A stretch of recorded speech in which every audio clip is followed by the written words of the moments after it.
To look upon the demon legions of the dark gods is to see glorious damnation made manifest.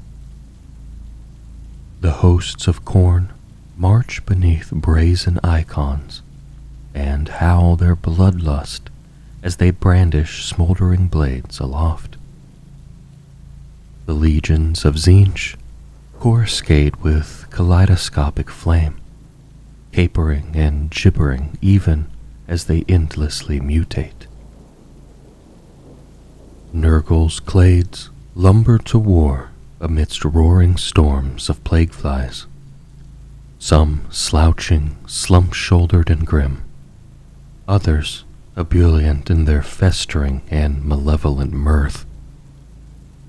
Those of Slaanesh, meanwhile, advance with deceptive grace, wreathed in perfumed clouds and glittering illusions that drive mortals wild with want, even as they repel and dismay. Khorne.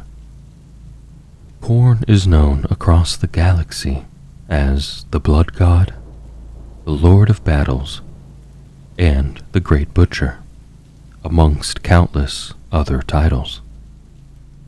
He is the patron of warriors, whether they worship him consciously or not, and the wellspring of all conflict, hatred, and bloodshed.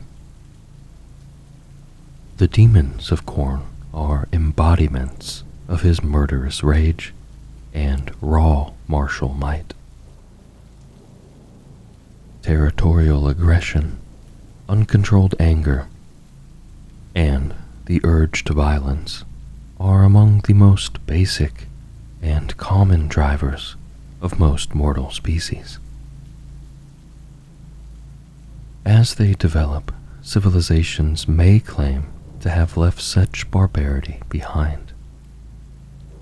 Yet, even the most advanced, star-spanning empires make war upon their foes. Perhaps their peoples and their holdings require defending against less enlightened invaders. Maybe they desire new territories in which they can expand. Champions fight for their lords, their honor, or their faith. Warriors do battle to defend their homes and families, or to cast down those they believe their enemies. Drunkards brawl in void dock taverns. Assassins strike from the shadows. Fetid generals direct mighty armies in countless campaigns of conquest. No matter the cause, no matter the scale, the result is the same. Every violent act and expression of rage or hate flows into the warp. There, it empowers the entity that mortals know as Khorne, the Blood God. Myriad civilizations throughout the galaxy and across the span of millennia have offered worship to Khorne. He is a patron of warriors, a deity easily perceived to be a source of strength and catalyst to conquest. Moreover, all too many peoples throughout the long and tragic history of the galaxy have been quick to anger and ready to hate.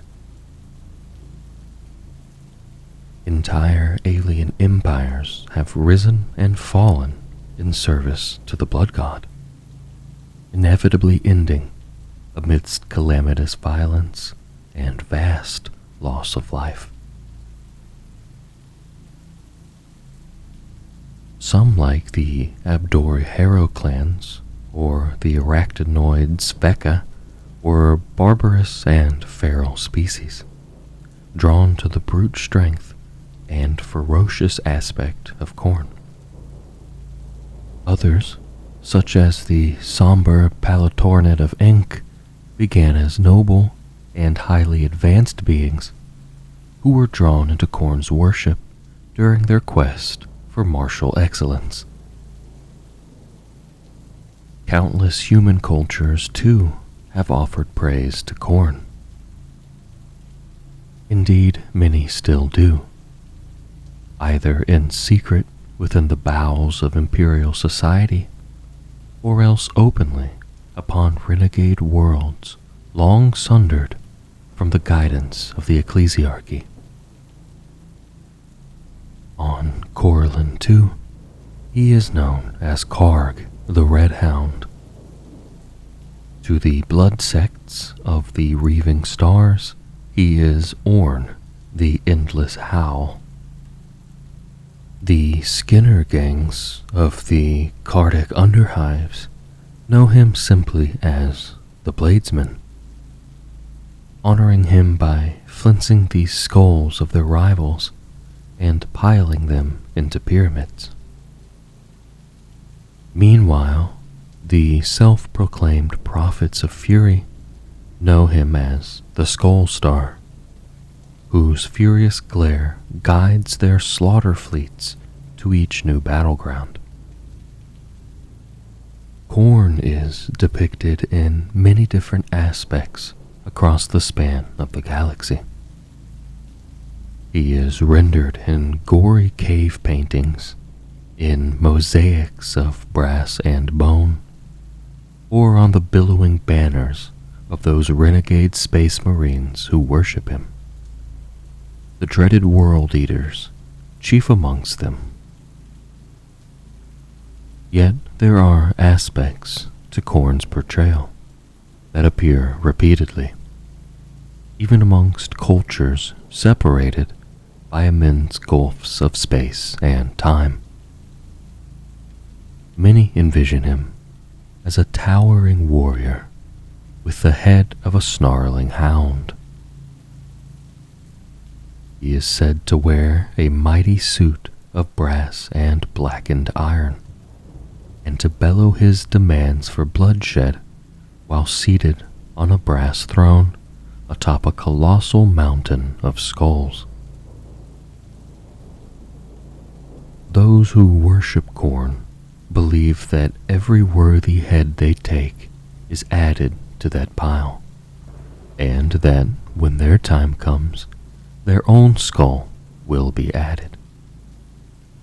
Furthermore, every sect or civilization ever to depict Khorne shows him with a dread weapon at his side.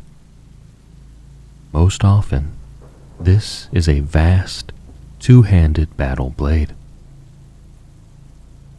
Others may envision an axe, a halberd, or whatever strange local melee weapon seems most in keeping to them.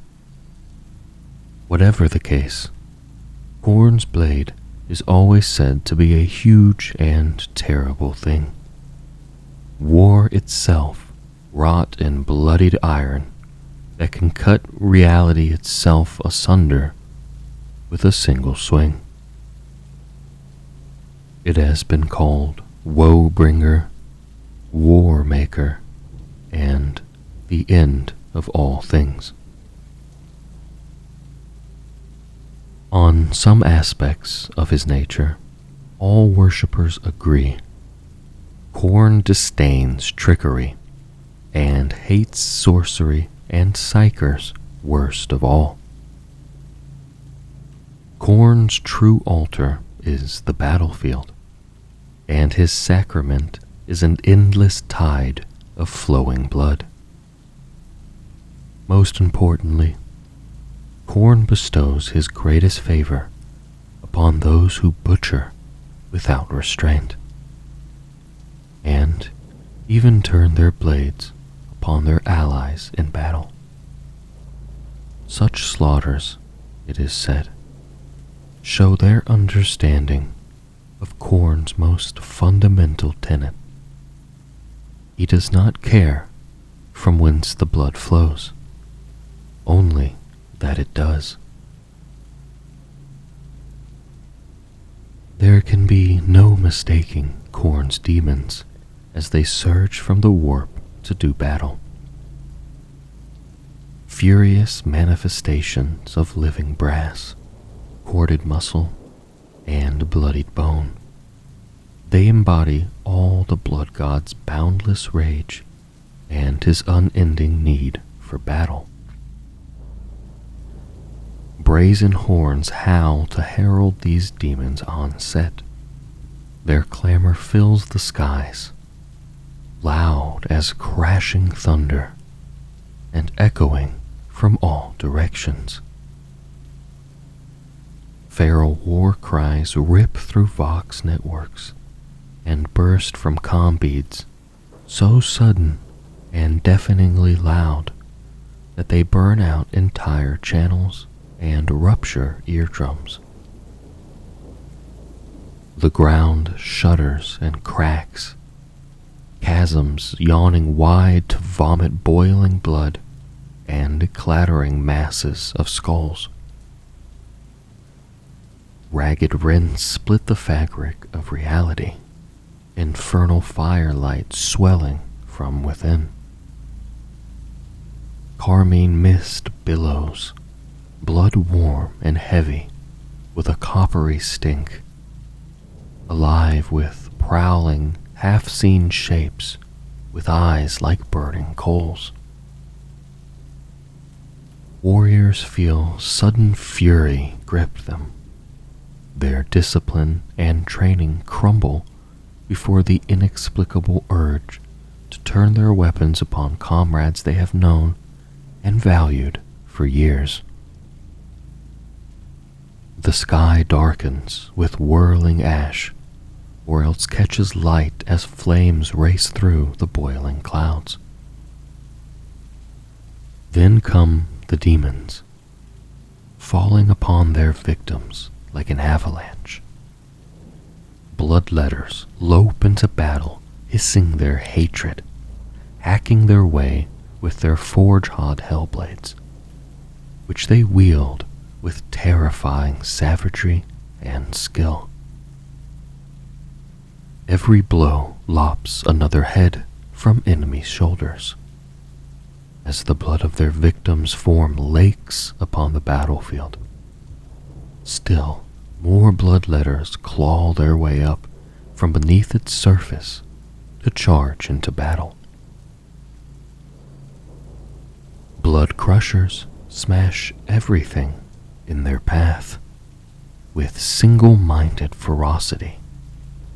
The brass-skinned juggernauts shrugging off firepower that would reduce battle tanks to scrap.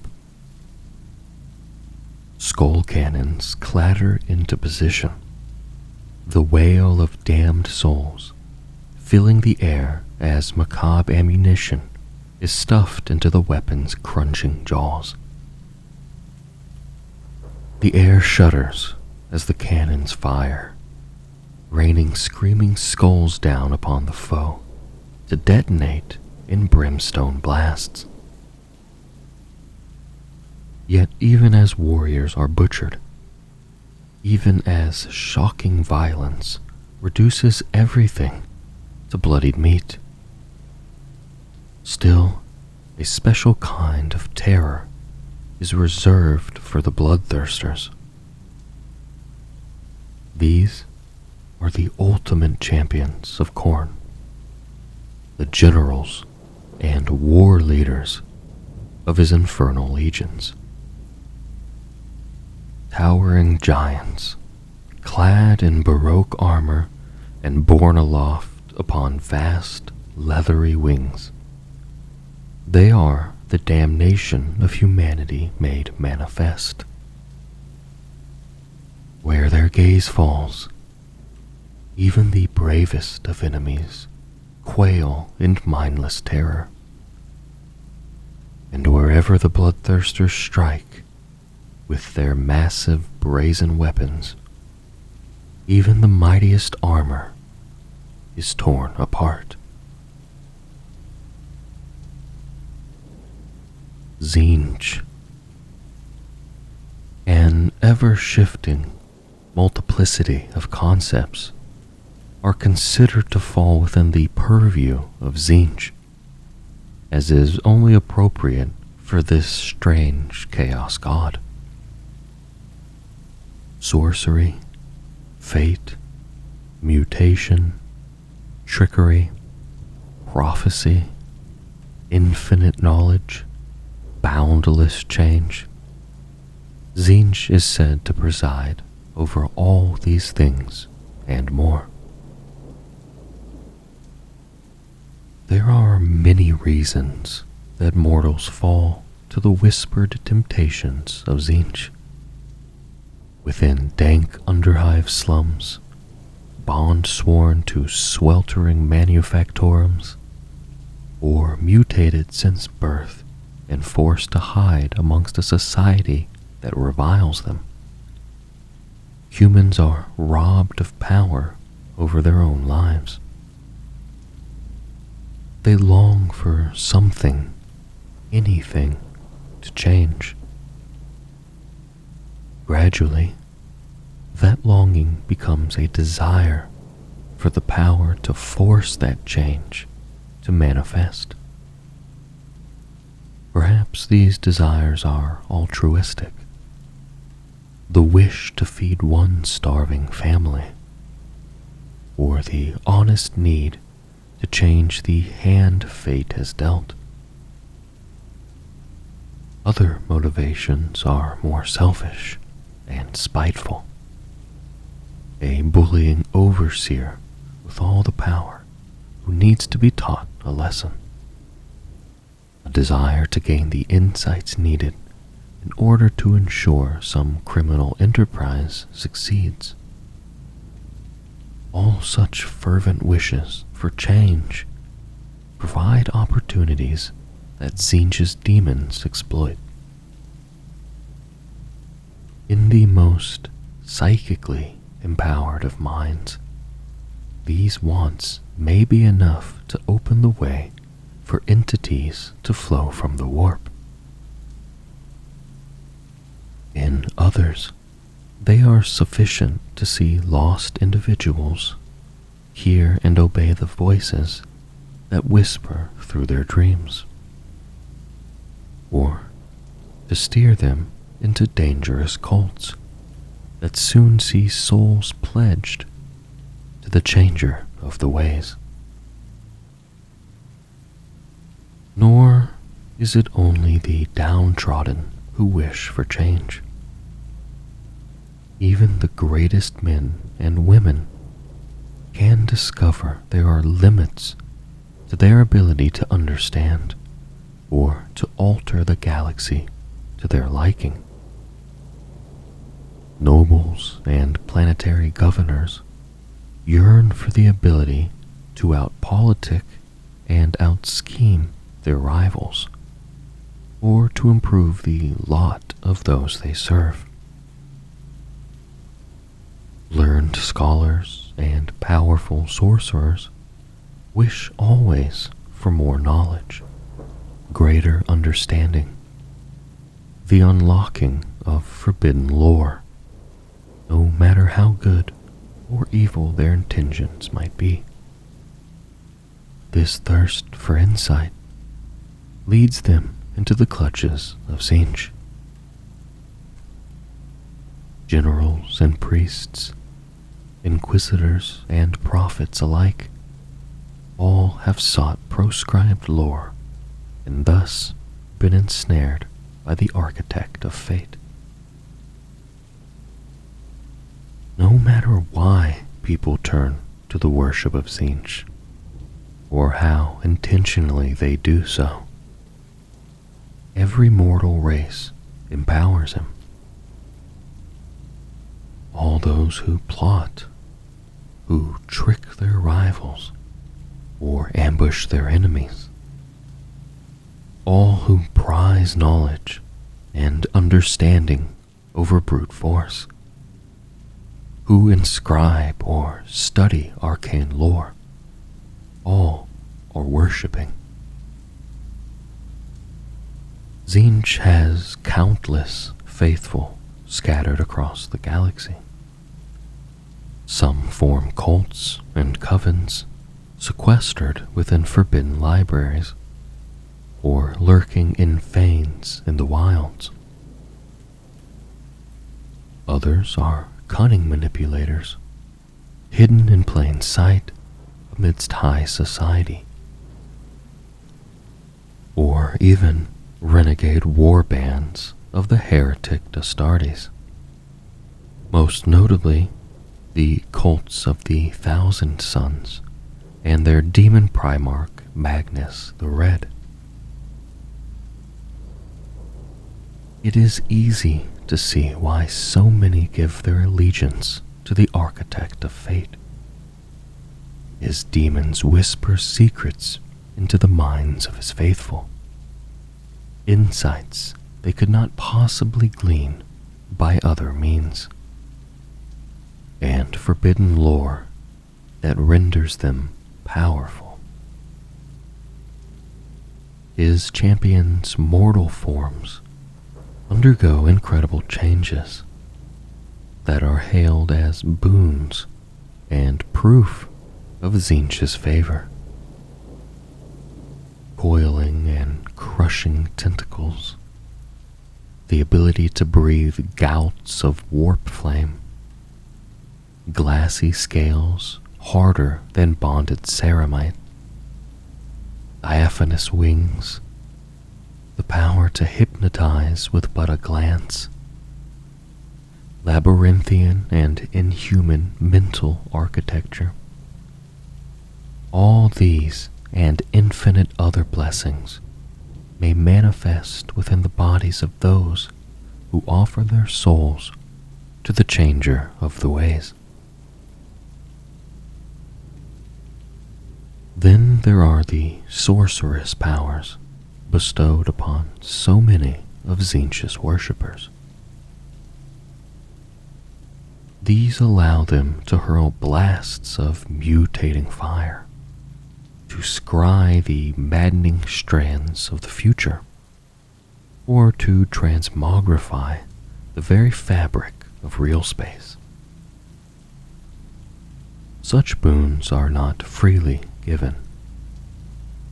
It is said of Tzeentch that he is the great conspirator, the master of enigmatic and ineffable plans of such complexity and galaxy-spanning scope that none but he can comprehend them.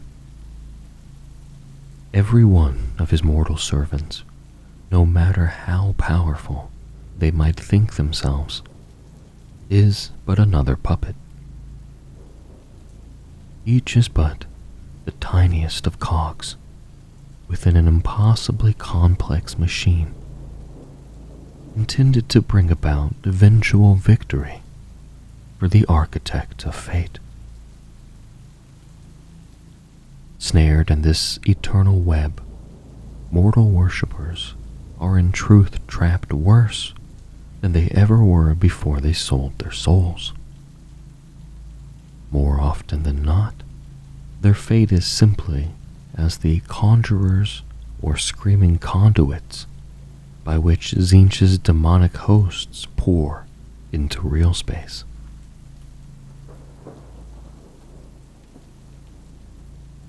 There have been many differing depictions of Tzeentch rendered by mortals as there are stars in the heavens.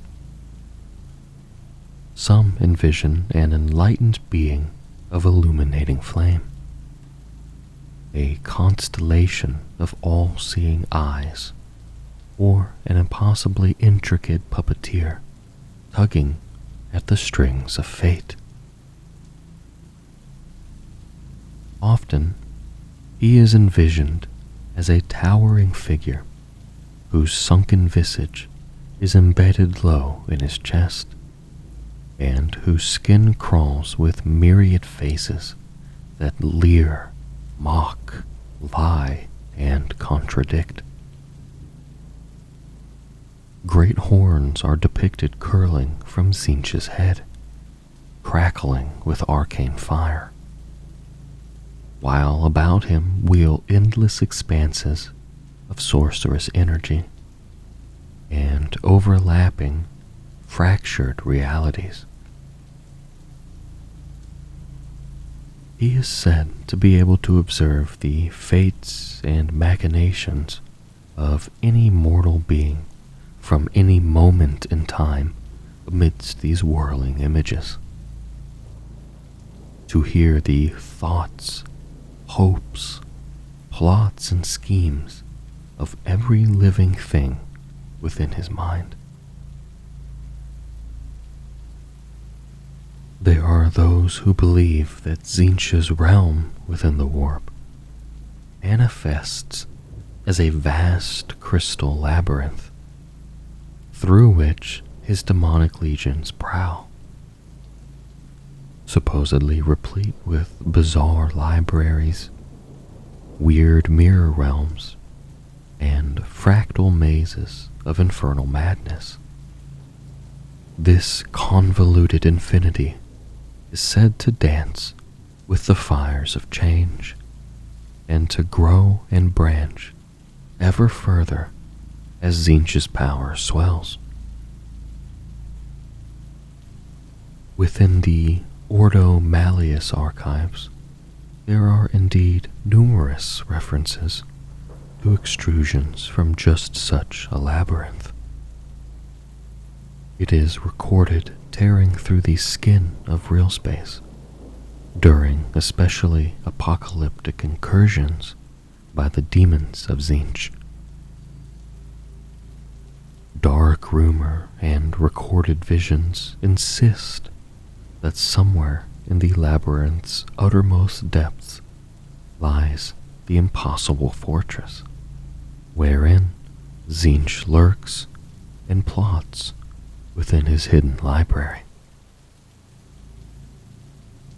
Whatever the truth, entire worlds and vast regions of space have been swallowed into the ever-changing and beautiful mass of the crystal labyrinth, or left impossibly altered after its tunnels retreat back to the warp.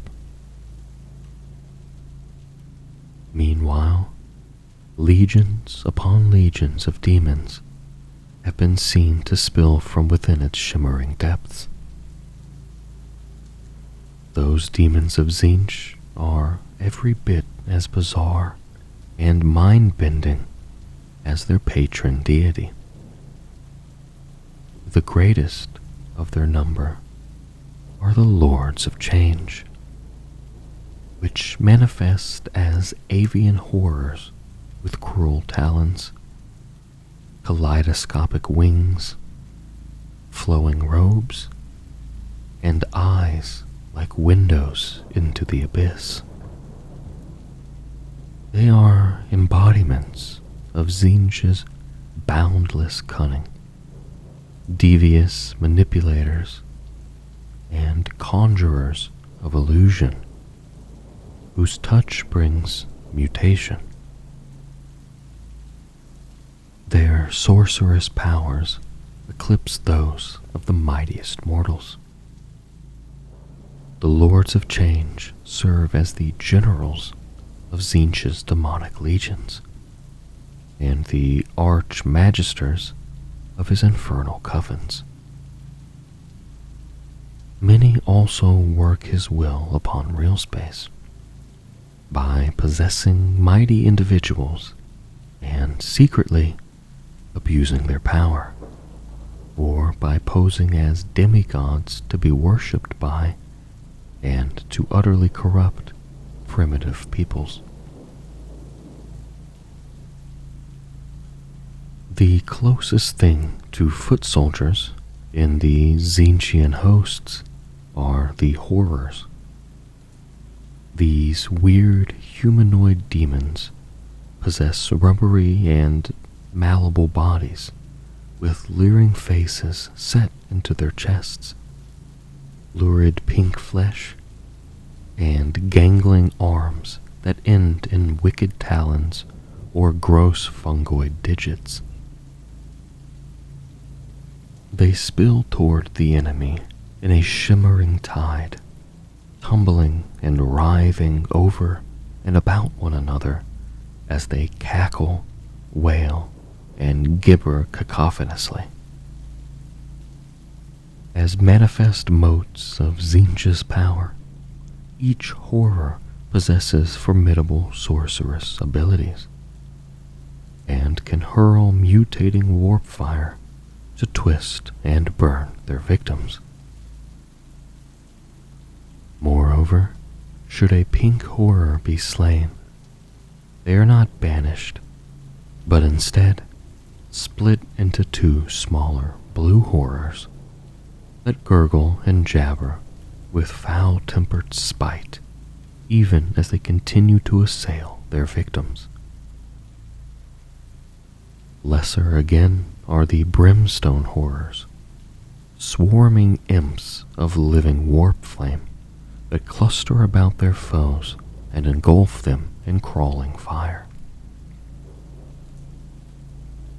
As warriors struggle to hold back the surging tide of sorcery and madness, even stranger entities engulf them from all sides. Blade-winged screamers flow through the air, slashing and sinuous. Flamers of Tzeentch bound into battle, spraying tongues of mutating warp flame from myriad yawning maws. With every moment, the demon's victims are twisted and ruined in body and mind, until nothing remains but pleading eyes and screaming maws, dotted amidst heaving masses of unclean, mutant flesh. Nurgle. Nurgle is the plague god.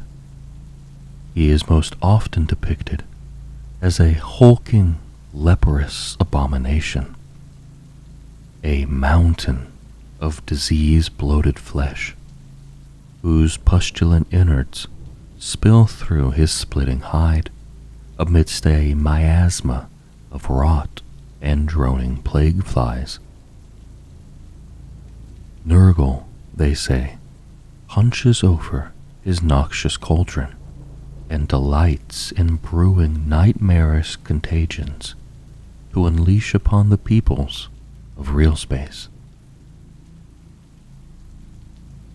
At first glance, it might seem that few mortal beings would choose to worship Nurgle, and that those who do must surely be mad.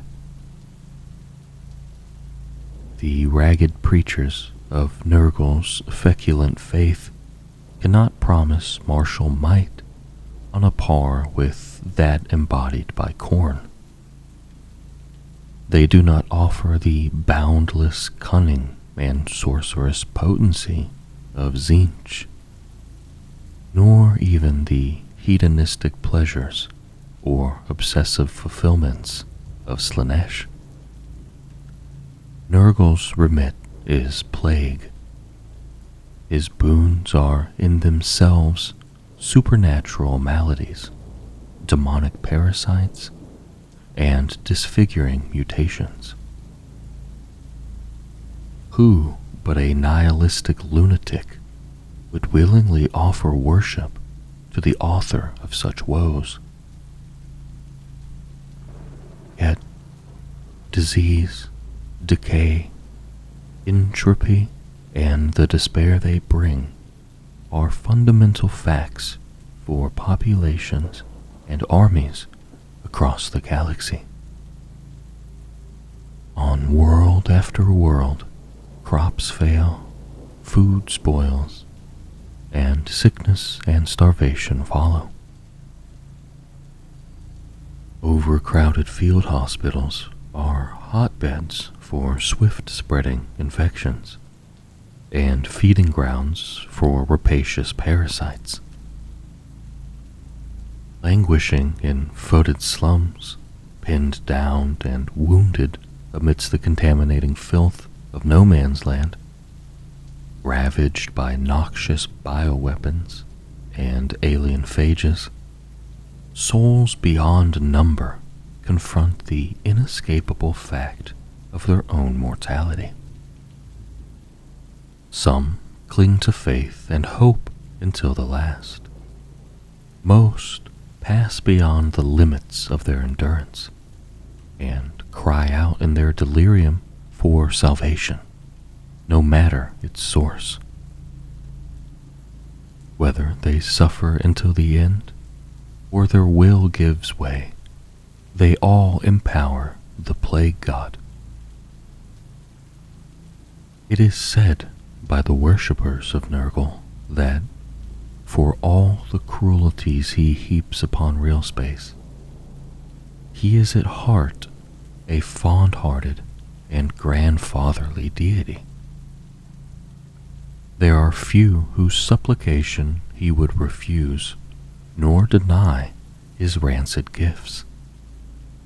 Thus, the worshippers of Nurgle become willing hosts for all his most grotesque contagions, precisely in order to survive their touch. They take into themselves that which would otherwise be their destroyer, becoming one with it, and glorifying in the unholy vitality and resilience such a gruesome bargain grants. Each mortal who makes this pact becomes another vector for Nurgle's supernatural contagions, and another catalyst to furthering the grandsire's power. In truth, succumbing to the worship of Nurgle is indeed a kind of madness. His mortal worshippers exult in all the repugnant signs of disease and mutation that should instinctively repel them. They willingly spread his plagues far and wide, even to comrades in arms or loyal friends they would have previously sought to protect. They do this in the certainty that they are sharing Nurgle's priceless gifts, echoing their deity's boundless generosity. The most fervent of Nurgle's mortal worshippers recognize that even amidst the misery of disease and the ruination of decay, new life is born. Squirming parasites and filth-grubbing nematodes, grotesque spore-spewing fungi, clouds of flies vast and dense as thunderheads, mutant viral strains and ravenous bacteria. All such progeny of rot proliferate where Nurgle's touch is felt. Nurgle's realm within the warp is described in moldering, maggot-riddled grimoires and ordo-malleus data slates alike. Many are the luckless mystics and gibbering heretic witches who claim to have looked upon that noxious netherworld in their visions. Most call it the Garden of Nurgle, at the heart of which squats the vast canker of his manse. In truth, it is likely that neither human words nor human imaginations can come close to accurately portraying the raw malignancy of the empiric reaches in which Nurgle's powers coalesce. Still, accounts speak of churning, vomitous marshes, thick with hissing reed beds of rotted bone. They tell of fungoid forests and of maggot-stuffed trees festooned with rustling bells of pallid blooms growing from bloated and foul from soil fertilized with rotting corpses, and of the ghastly plague demons that roam the blighted wilds. The inhabitants of real space would be fortunate if Nurgle's demons stayed within that metaphysical garden. Yet wherever the grandfather's power waxes amidst epidemic and sorrow, there his festering legions spill through the veil like foulness gushing from a punctured boil. They come in a shambling mass, their ragged banners flapping in pestilent winds that carry the toiling of discordant bells and the groan of mucus-choked voices to their terrified foes. Daylight curdles to a jaundice hue that renders all in sickly shades of pallor and disease. The land itself turns rotten, water thickening to effluent sludge, while plants, animals, and horrified soldiers alike bloat and burst with septic pus and teeming maggots. To fight the demons of Nurgle is to be immersed in inescapable corruption, to have your weapons rust in your hands and fever rack your aching body, even as all you seek to protect falls into ruin around you. Hopeless horror rolls ahead of Nurgle's demons like a bow wave, mingling with masses of droning flies and billowing vapors to bring formerly staunch defenders to their knees. Those who stand and fight face a riot of pestilent grotesques whose diseased warped flesh and rotted innards render them all but impossible to slay. Tides of giggling, biting plague mites flow underfoot, malevolent little nurglings that spill up the legs of screaming victims and bury them in mounds of diseased flesh. Massed ranks of plague-bearers trudge to battle, slouched and rotten warriors of Nurgle, with but a single eye and crooked horn apiece. Bloated and foul, they maintain a droning count of Nurgle's countless maladies, even as they hack away with plague swords whose touch promises poison and disease.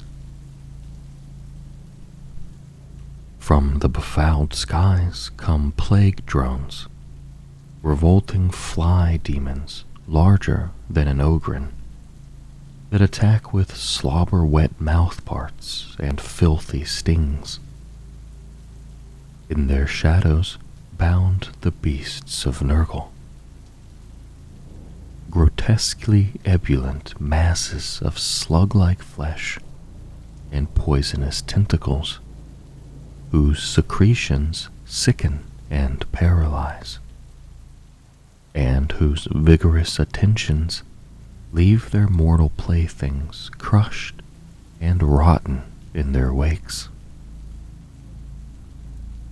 Looming over all, booming with cruel mirth and stinking like a sewage-choked plague pit, come the great unclean ones, fashioned in the image of their master. These rancid hulks of diseased flesh oversee Nurgle's pretties like proud parents. They slay those who oppose them with befouling magics, clubbing blows of virulent blades and flails, and choking steams of noxious vomit, so inimical that they can dissolve tank armor in seconds, or drown entire squadrons of soldiery in gelid filth. Slaanesh. No mortal being is entirely free from desire, be it physical, mental, or even spiritual. The need for fulfillment goes hand in hand with most species' wish to find meaning and purpose in their lives.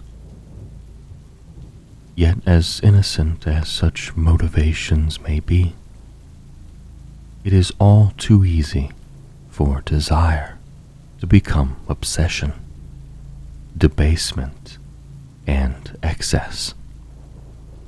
So are the seeds of Slaanesh's power sown.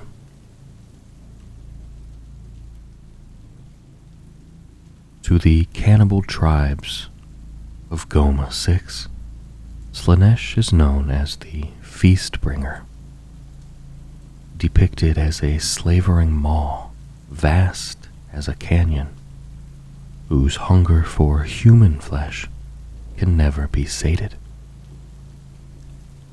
To the alien Jorvax, his name is a jarring cacophony of symphonic disharmony, looped at mind-shattering volume through the organic amplifiers that grow like parasites upon their bodies.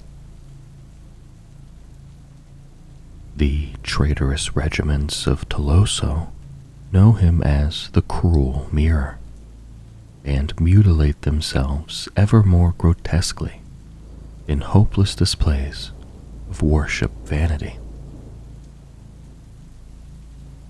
To the dwindling Eldari, Slaanesh is named She Who Thirsts, and is both the product of and eternal punishment for their ancient empire's degeneration into murderous debauchery. The Dark Prince, the Lord of Excess, the Perfect One.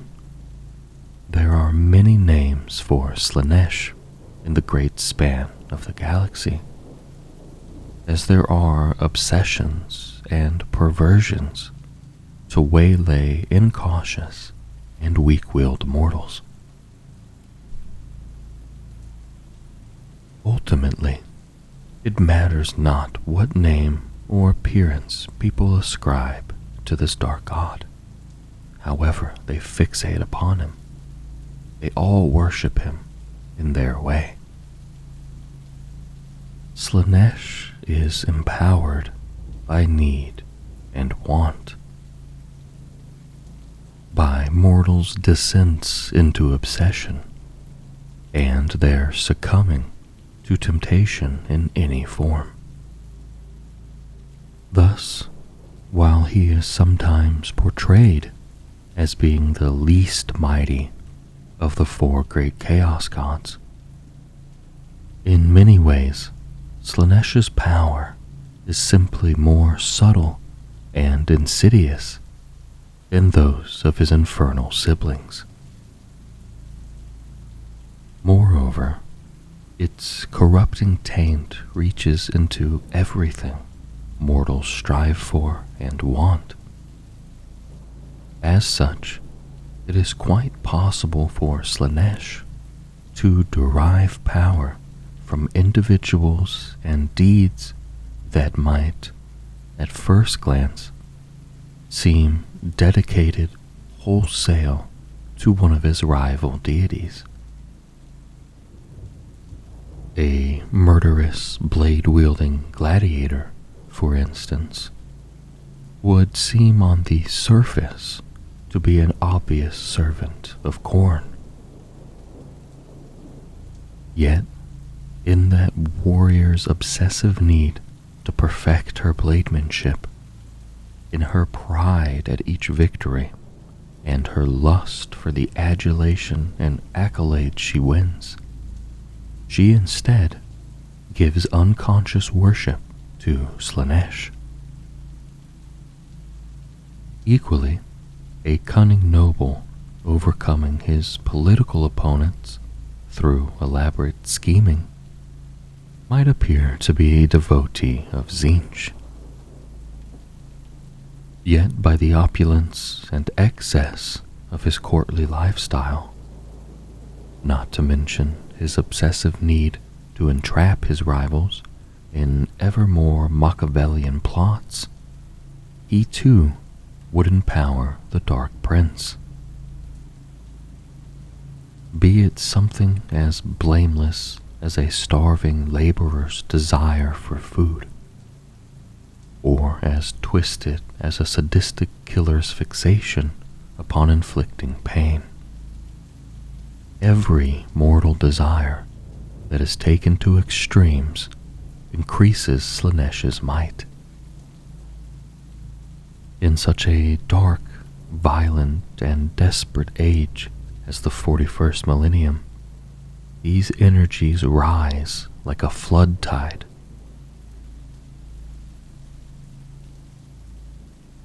The demons of Slaanesh are manifestations of dark contradiction. Their aspect evokes the most desperate and hedonistic desires of mortal hearts, but also the fundamental wrongness and instinctive horror of such obsessions when they are taken to the nightmare extremes. They are repugnantly beautiful, jarringly graceful, beguiling and yet wholly terrifying. The mere sight of such impossible entities can steal a mortal's wits, trapping them in an ecstasy of horror and longing that leaves them unable, often unwilling, to fight back. The first warning of these demons' onset may be lilting music, half heard and strangely fascinating, borne to the ear upon a gently perfumed breeze. As the sounds and smells grow more intense, they bring with them the first ripple of unease to mortal hearts. There is something acrid beneath the heady fragrances on the air, something that hints at stale sweat, spilled blood, and vomit. The faint aria becomes more strident, its source unclear, its notes clashing and intermingling with wailing voices and insidious whispers. Mortals feel their pulses racing unaccountably, their flesh prickling with waves of pleasure and pain. Their minds stray to dark needs, or else slide inexorably into a state of numbing bliss that dulls reactions and slurs speech. Guns slip from nerveless fingers, tank engines idle as crews let their vehicles roll to a halt. By now, even the softest daylight has become harsh and glaring, curdled with prismatic accents ranging from unnaturally garish to the livid hues of a fresh bruise. Whispering voices slither through comms networks, beguiling, threatening, imploring, and tempting. Sulphurous breath caresses the napes of warriors' necks, and feather-light touches rake their skin, even inside fully sealed suits of armor. Overhead, The clouds contort into writhing, half-recognizable forms caught between bliss and agony. Bedrock trembles. Those not already lost whisper frantic prayers as all around them the world holds its breath in unwilling anticipation. Then come the demons of Slaanesh. The skin of reality splits open like silken hangings slashed with razor blades, spattering perfumed gore and ectoplasm. Sinuous shapes surge through the rents with discordant shrieks and squeals of unholy delight. Fiends of Slaanesh scuttle toward their disoriented victims, nightmare amalgamations of insect, equine, and humanoid, wreathed in a billowing musk that curdles minds and bewitches souls. They rear over willing prey who drop to their knees with sobs of horrified delight before the fiend's claws and talons descend. Behind these grotesque beasts flow packs of demonettes, lissom and beguiling monsters that dance toward their victims with insatiable hunger in their eyes. The demonette's every claw stroke is a lethal caress, their every cry of delight a soul-shredding screech, whose mere utterance makes their victims yearn for more. Some of these handmaidens of Slaanesh ride upon whip-swift steeds, freakish and etiolated abominations, whose trilling cries are often the last sound their luckless victims hear. Others ride aboard glittering chariots fashioned in razor-sharp curves that drag musically clattering threshing blades behind them. Driven beyond sense or sanity, some mortals hurl themselves before the chariots, willingly succumbing to their ghastly fate. Those who choose to fight last little longer, for these elegant engines of slaughter shimmer unreally through even the fiercest fire and can travel swifter than a speeding combat bike. As the wanton slaughter gathers pace, and those with the wit to do so try to fight back, so the violence and horror unleashed by the demons escalates. Some torment the foe with sorcerous music, played upon instruments fashioned from contorted and still living mortal supplicants. Others conjure ghastly warp magics that corrupt and ruin their victims, or else drive the foe into wild rampages of cannibalistic debauchery that soon see them destroy themselves. Even amidst such a riot of insane excess, the keepers of secrets loom large as true avatars of the Dark Prince's will. These are the champions and generals of Slaanesh's demon legions, the stealers of souls and corrupters of worlds. At times, they do their work subtly by possessing those open to Slaanesh's wiles, or even better, those whose piety should render them resistant. Be it planetary governors, or Space Marine chapter masters, humble preachers, or artists possessed of interplanetary fame, beloved, trusted, or feared individuals, such as these can be employed as tools to lead billions into damnation on Slaaneish's behalf. Yet for all this, the Keepers of Secrets are the most terrifying when they manifest in person upon the battlefields of real space. Foes wail with a desperate desire and prostrate themselves at the demon's approach, allowing themselves to be crushed with a delicate cruelty beneath talon and hoof. Many warriors claw their eyes out at the sight of the demon's impossible beauty, or topple dead as their hearts rupture with self-loathing and lust.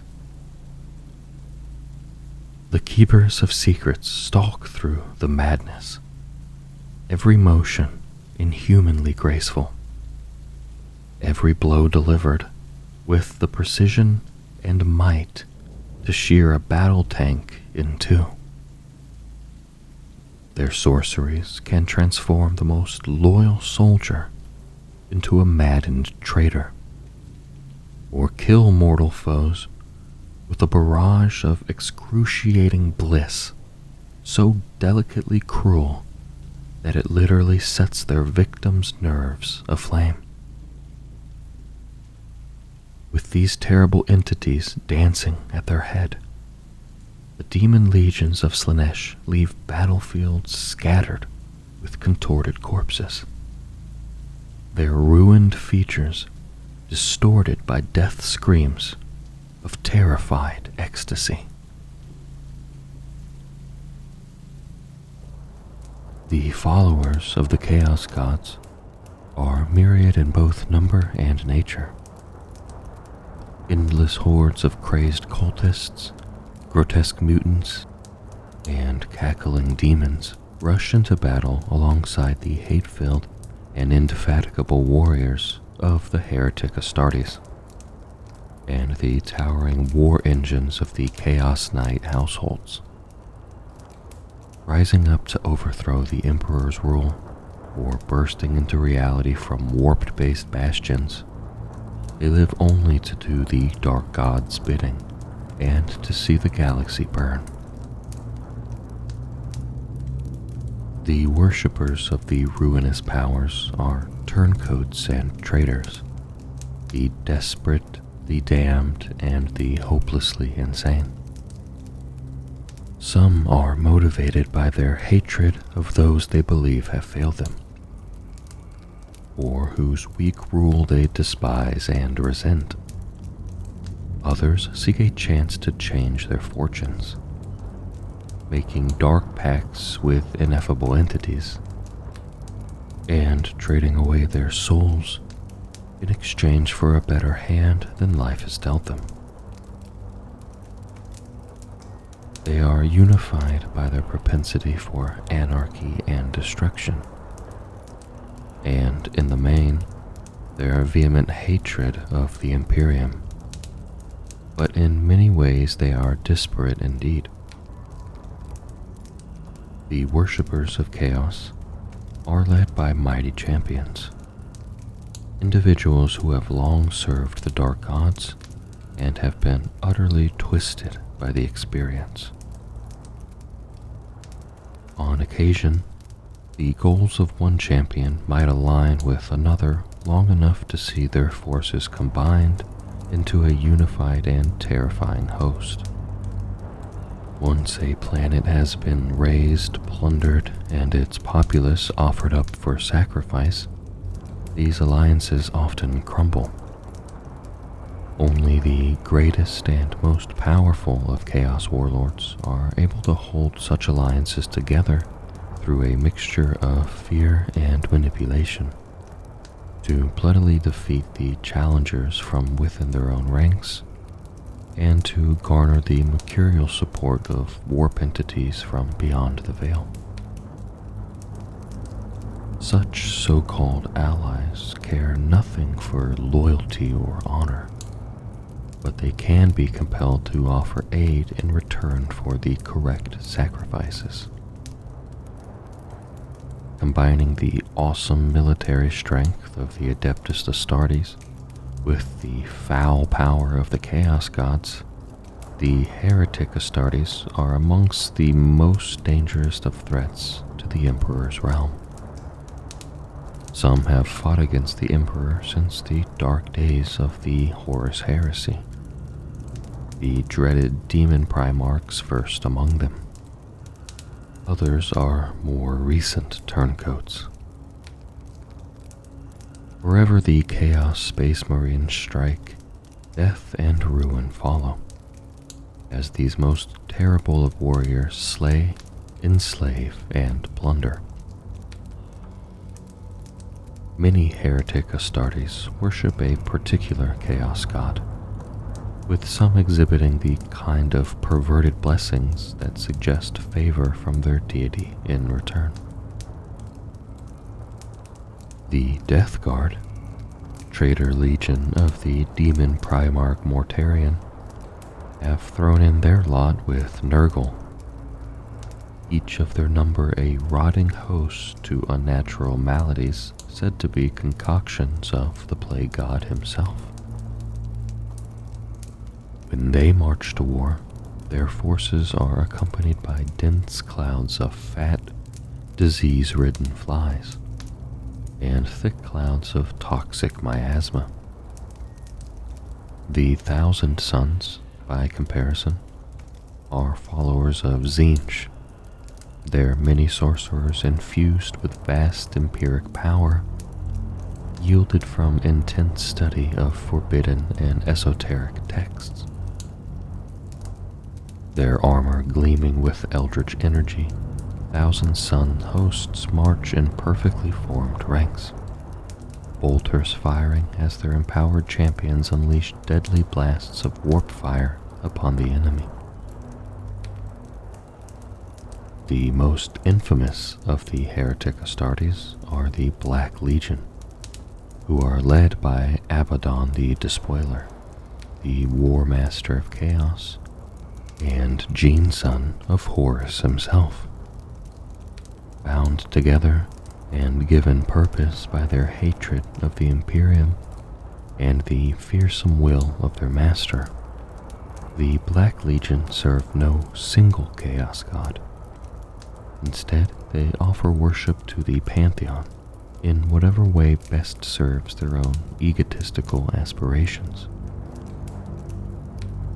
They possess the greatest number of any single Chaos Space Marine force, for they recruit not only through their own gene seeds and twisted novitiates, but also from amongst the disillusioned and disaffected of other traitor legions. The Black Legion, and Abaddon most of all, are the poisoned heart whose thunderous beat keeps the long war alive. The War Master aims to see the throne world burn, and he will stop at nothing to achieve this. Once noble and honorable champions of the Imperium, the Chaos Knights have since been horribly corrupted by the ruinous powers. These bipedal engines of destruction tower over the battlefield. Each is piloted from within by a single fallen noble, who integrates with their mighty knight suit through biomechanical uplinks and parasitic neuroempath relays, allowing them to move and fight as though their knight was a monstrous extension of their own mutated limbs. Even a single Chaos Knight is a deadly war engine that boasts the firepower and close-quarter savagery to devastate regiments of the foe. When they march out in mass, entire worlds are raised. Amongst the most dangerous of all the Dark God's followers are the demons of chaos.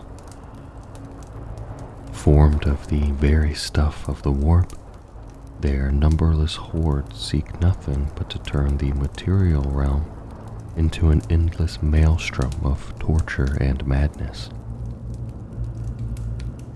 Taking countless horrifying forms, they leap, charge, writhe, and slaver across the battlefield, unfazed by incoming fire and hungry for mortal souls.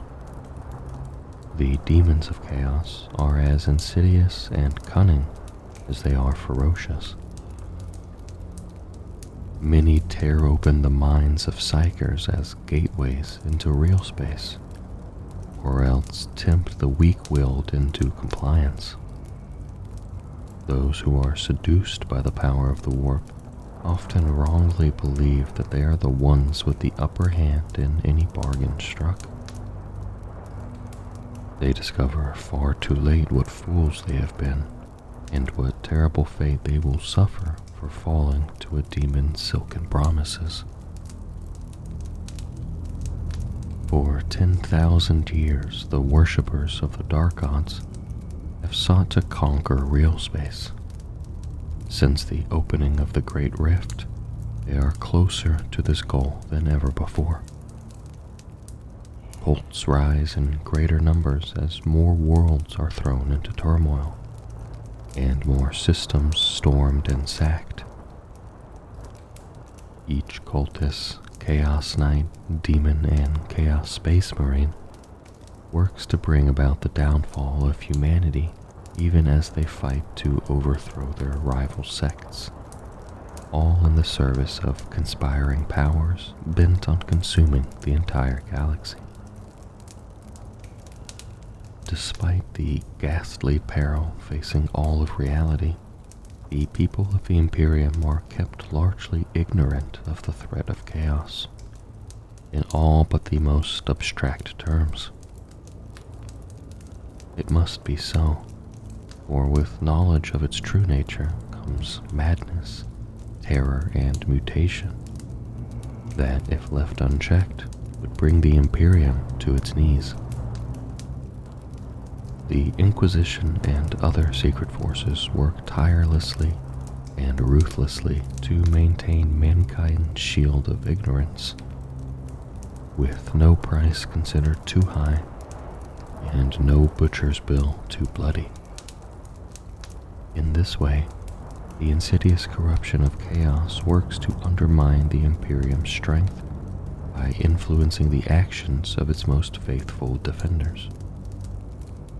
For the Inquisition thinks nothing of mind-wiping whole regiments or euthanizing entire worlds to maintain its most dire of secrets.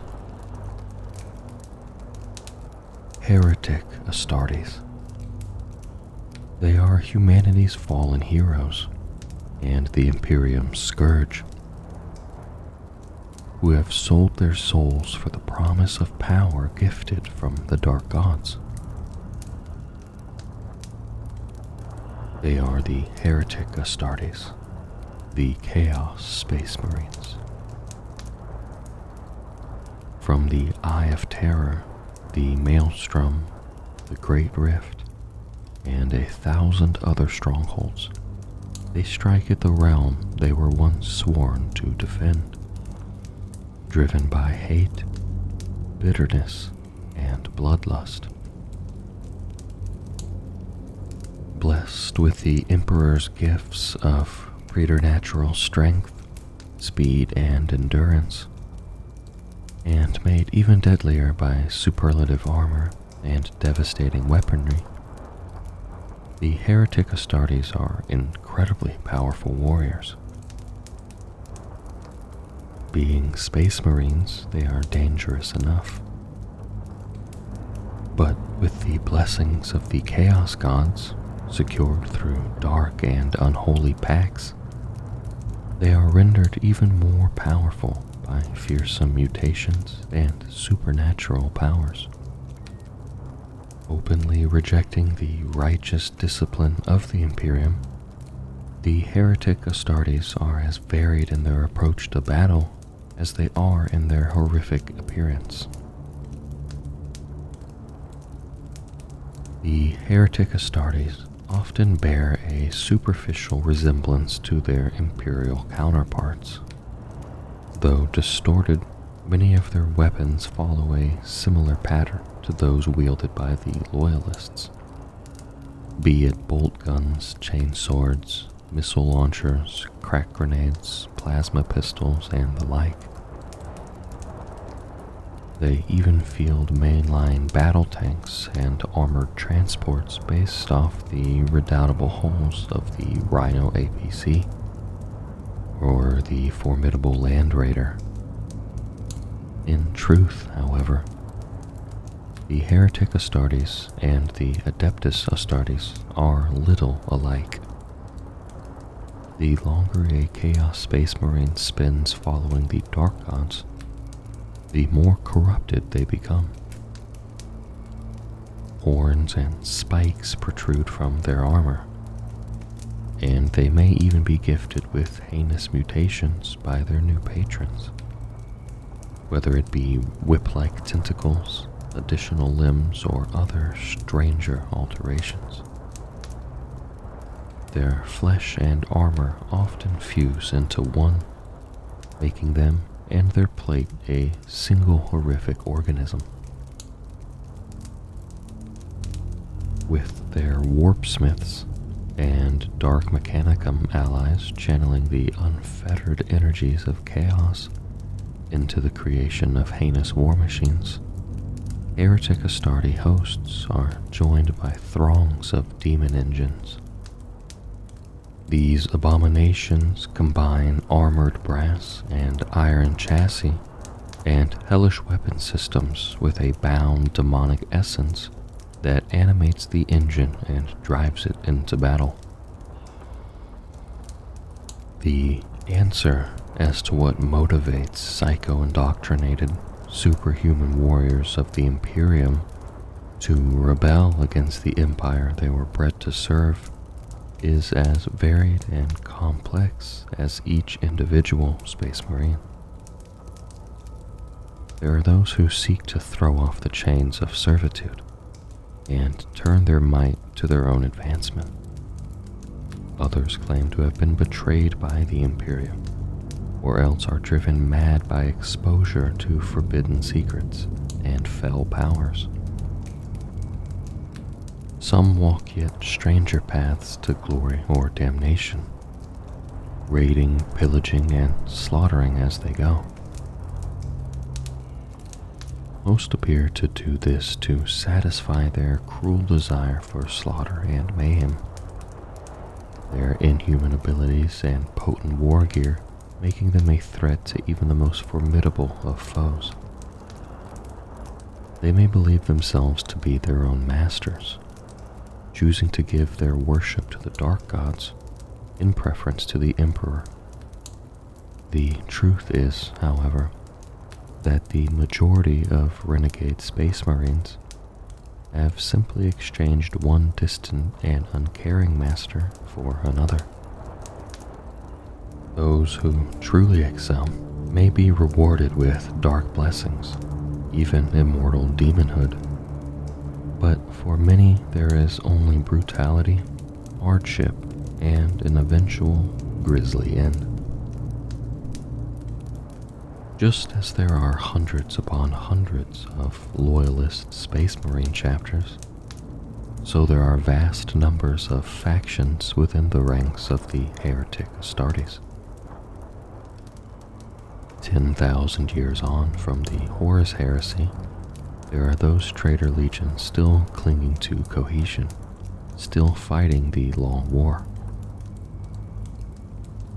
Alongside them fight war bands of renegades, turncoats, and lunatics who have fallen into chaos worship in the millennia since.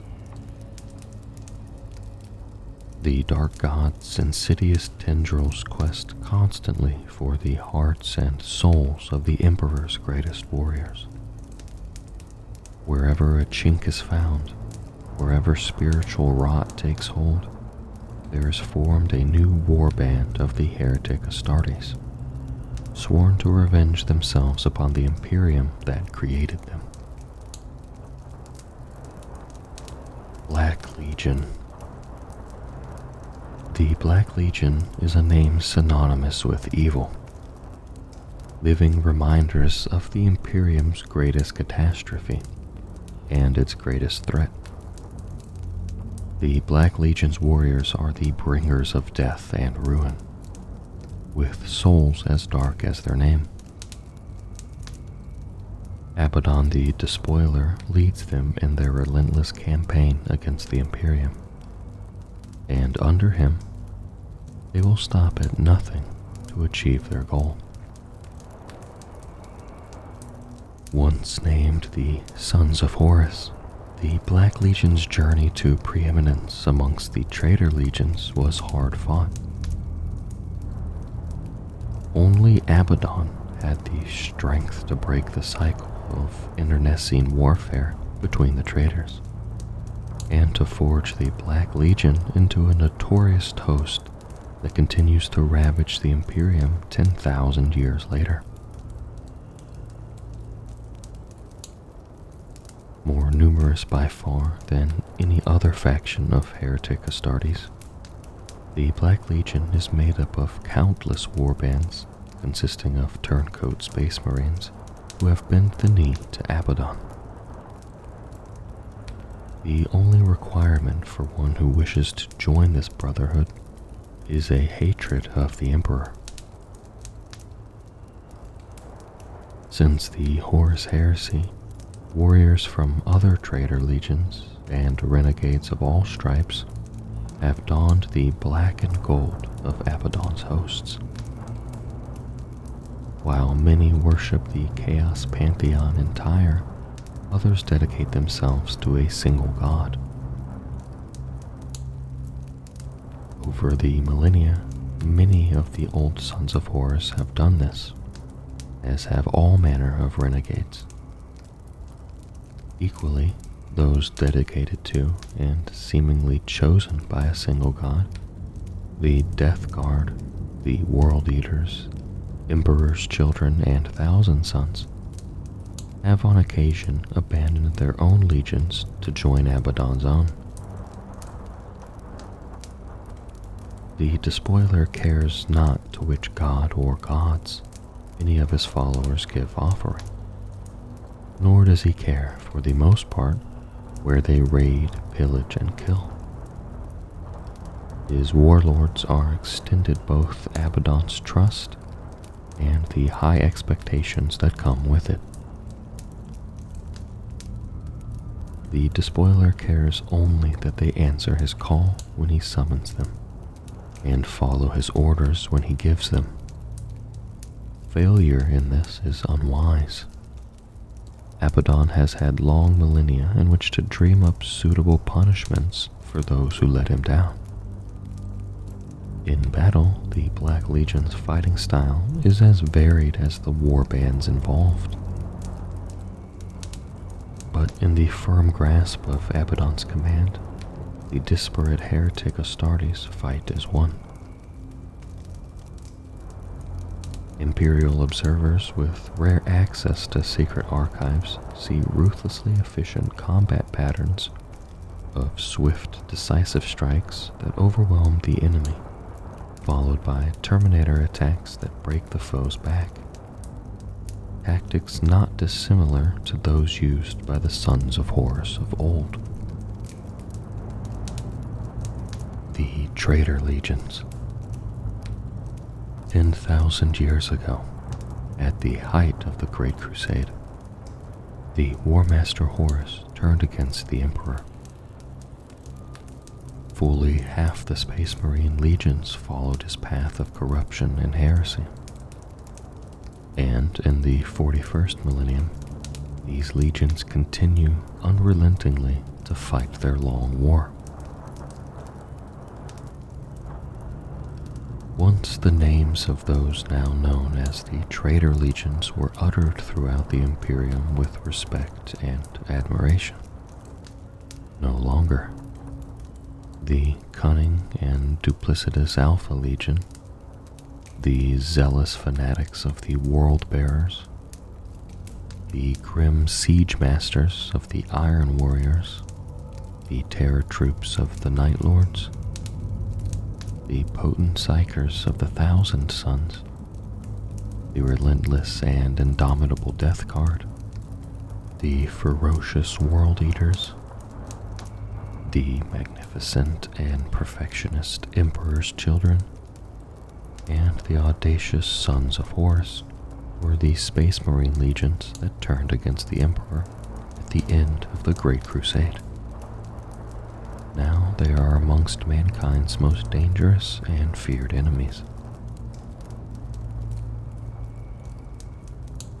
Those that escaped the Siege of Terra and the scouring that followed scattered across the galaxy, with many fleeing to the warp rift known as the Eye of Terror. For years they warred amongst themselves, for after treachery has been committed once, it is easier to commit again. They vied for territory, slaves, and supplies. Immersed in the unnatural currents of the warp, these traitors fractured and mutated, their lifespans unnaturally extended, so that many who besieged the Emperor's palace still fight against his waning Imperium 10 millennia later. Thousands of years of constant warfare, rivalries, and jealousies have broken once unified legions into splintered warbands, led by champions who rule through might and cunning.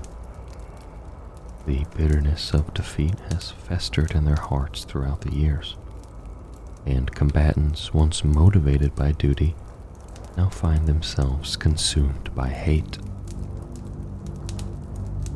While setting the Imperium aflame is no little reward, those following the Chaos Gods often aspire to even greater ends. For those who glorify their dark patrons through heinous rituals, mass slaughter, and the desiccation of sacred sites, there is a chance that they will be granted demonhood by their masters, gaining vast power and immortality. To walk the path to glory is enormously dangerous, for the gods are fickle, cruel, and indifferent to the plights of mortals. A champion who puts an entire world's population to the sword might have his arms warped into bladed weapons, or be gifted with a brass collar protecting him from psychic powers. Another champion might open a huge warp rift that enables legions of demonic horrors to spill into reality and turn a world into a twisted nightmare, for which the gods might reward him with incredible knowledge and wisdom, or a number of semi-autonomous tentacles. He might then turn a highly militarized fortress world into a den of hedonism and torturous ecstasy, in the hopes of being blessed with ways to deepen every sensation, and instead have his eyes rendered sightless and his ears made incapable of hearing. The gods are as capricious as they are ineffable. Some champions may labor all their unnaturally long lives and never once receive a Chaos God's boon. Others might catch the regard of their patron only to be showered with so many unnatural blessings that their bodies mutate out of control, their minds snap, and they devolve into hideous chaos spawn. For all the lofty goals of demonhood and the wreaking of vengeance, many amongst the traitor legions fight chiefly for material gain. A war that has lasted for thousands of years cannot be sustained by hate alone. And what cannot be fashioned through slave labor must be stolen by the heretic Astartes in raids. Their gore-encrusted weapons and vessels are relics from the Age of Darkness, yet they have been repaired and made serviceable many times over, and modified with material ripped from the dead hands of Imperial servants, or the hulks of devastated Loyalist ships. In the Era Indomitus, the traitor legions strike from their warped bastions and armadas at the weakened Imperium with a vigor and audacity not seen for millennia. Recorded sightings have not necessarily increased, but that is only because so many worlds have fallen silent beneath their blades before being able to send word. It is feared by many in the Imperium's highest echelons that what information they have barely scratches at the surface of what the traitor legions have achieved. Cults bearing the three-headed Hydra of the Alpha Legion are becoming frighteningly common, and terrified calls for aid scream from the worlds engulfed in complete darkness by the Night Lords. The Iron Warriors have constructed massive labyrinthian bastions on fallen Imperial worlds, while what scattered bands of World Eaters remain butcher with wild abandon, leaving mountains of skulls in their wakes.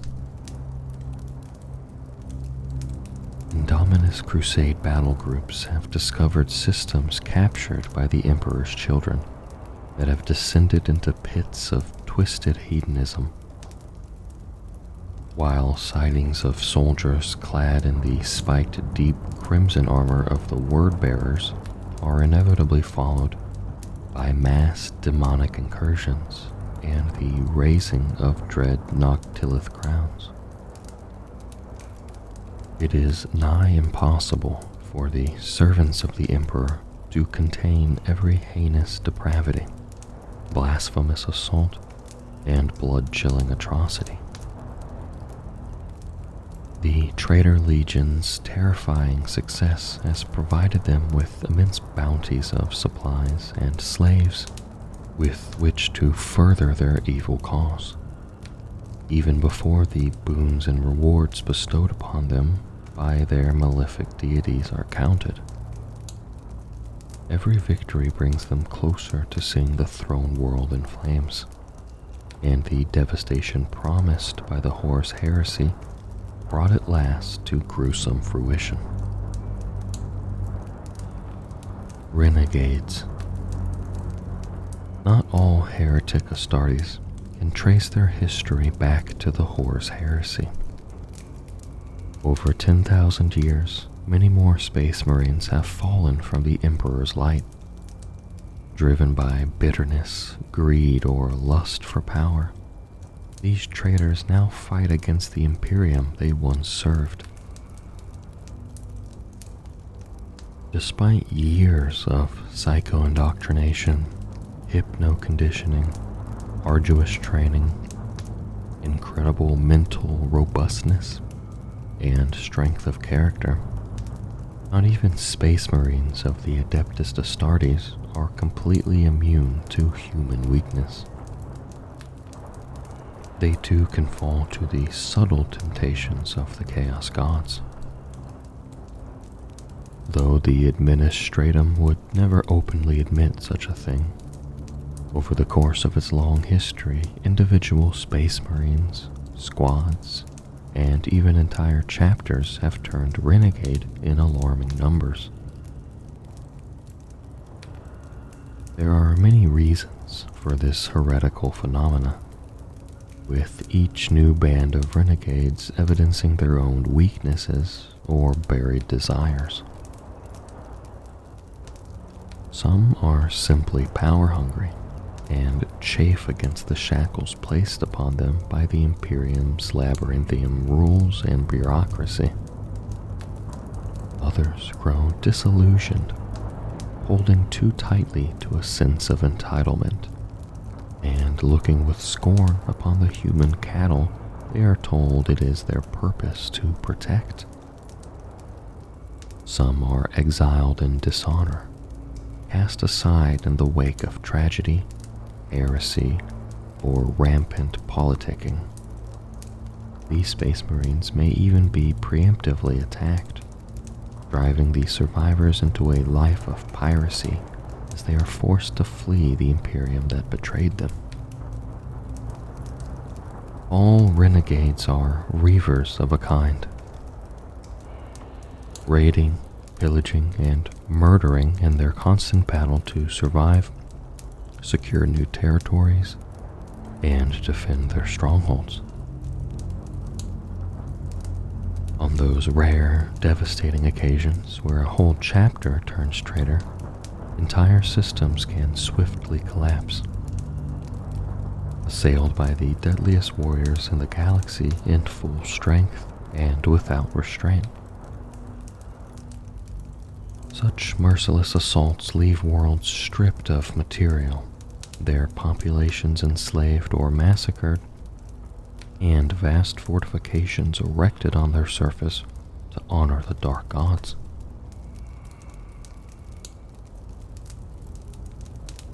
Many renegades dwell in the Eye of Terror, following in the footsteps of the traitor legions before them. Many more operate from hidden bases in asteroid fields, from vast space hulks that drift through the void without course, or as nomads aboard fleets or single ships. No matter what caused them to turn, all Space Marine renegades eventually fall to chaos, by accident or by design. Free from the bounds of Imperial doctrine, some indulge their desires for the sake of aggrandizement, glory, or greed. Others, close to extinction or on the brink of catastrophic defeat, hand their souls over to the dark gods in exchange for the smallest chance of survival. The Crimson Slaughter, the Purge, the Red Corsairs, the Cleaved, the Scourged, and many more are renegade warbands whose names strike fear into the heart of imperial rulers. For the Inquisition and the Imperium's high command, they are a stark reminder of the innate risks that Space Marines pose, and how humanity's greatest asset can swiftly become its greatest danger. Despite the obvious need for the Adeptus Astartes in defense of the Imperium, they too are susceptible to heresy and should be closely observed without complacency. The mere existence of such renegade warbands stirs deep hatred within the loyalist Adeptus Astartes. Not only do they despise their traitor brethren for their heretical crimes, but also for the fact that they dishonor all that it means to be a Space Marine, casting doubt upon the loyalties of those who remain true. Wars between loyalist and renegade Space Marines escalate rapidly, enveloping entire subsectors in terrible, all-consuming conflict. Many renegades relish these wars for the opportunity to harvest gene seed and equipment. After all, though they combine the martial might of the Adeptus Astartes with the dark, unnatural blessings of the Chaos Gods, renegade warbands rarely boast any but the most rudimentary supply chains. Most are forced to survive by cannibalizing the war gear and even the biological components of loyalist warriors, or else by preying upon other, less powerful renegade bands. No one, save perhaps the Emperor, knows just how many Space Marines have turned renegade over the millennia. Even one loyal warrior falling in this fashion is too many, as each new renegade warband joins the long war on the side of the Dark Gods, so they take with them yet more of the Imperium's military might, now turned to the perverse power of tearing down humanity's realm, one world at a time. In the tumult of havoc that has raged across the Imperium since the Great Rift's emergence, raids of such a nature have become frighteningly common. Renegades seize every opportunity to capitalize upon the confusion, hardships, and panic of isolated Imperial forces and worlds. The Imperium's armies are overstretched and overwhelmed on multiple fronts, making too many worlds easy prey for Chaos Renegades, who are well learned in the art of plundering, grieving, and raiding. Death Guard. The Death Guard, one of the original traitor legions who turned against the Emperor in the Horus Heresy, are favored by Nurgle over all others in his service. Led by the demon Primarch Mortarion, their fleets launch from the Plague Planet to ravage the worlds of the Imperium.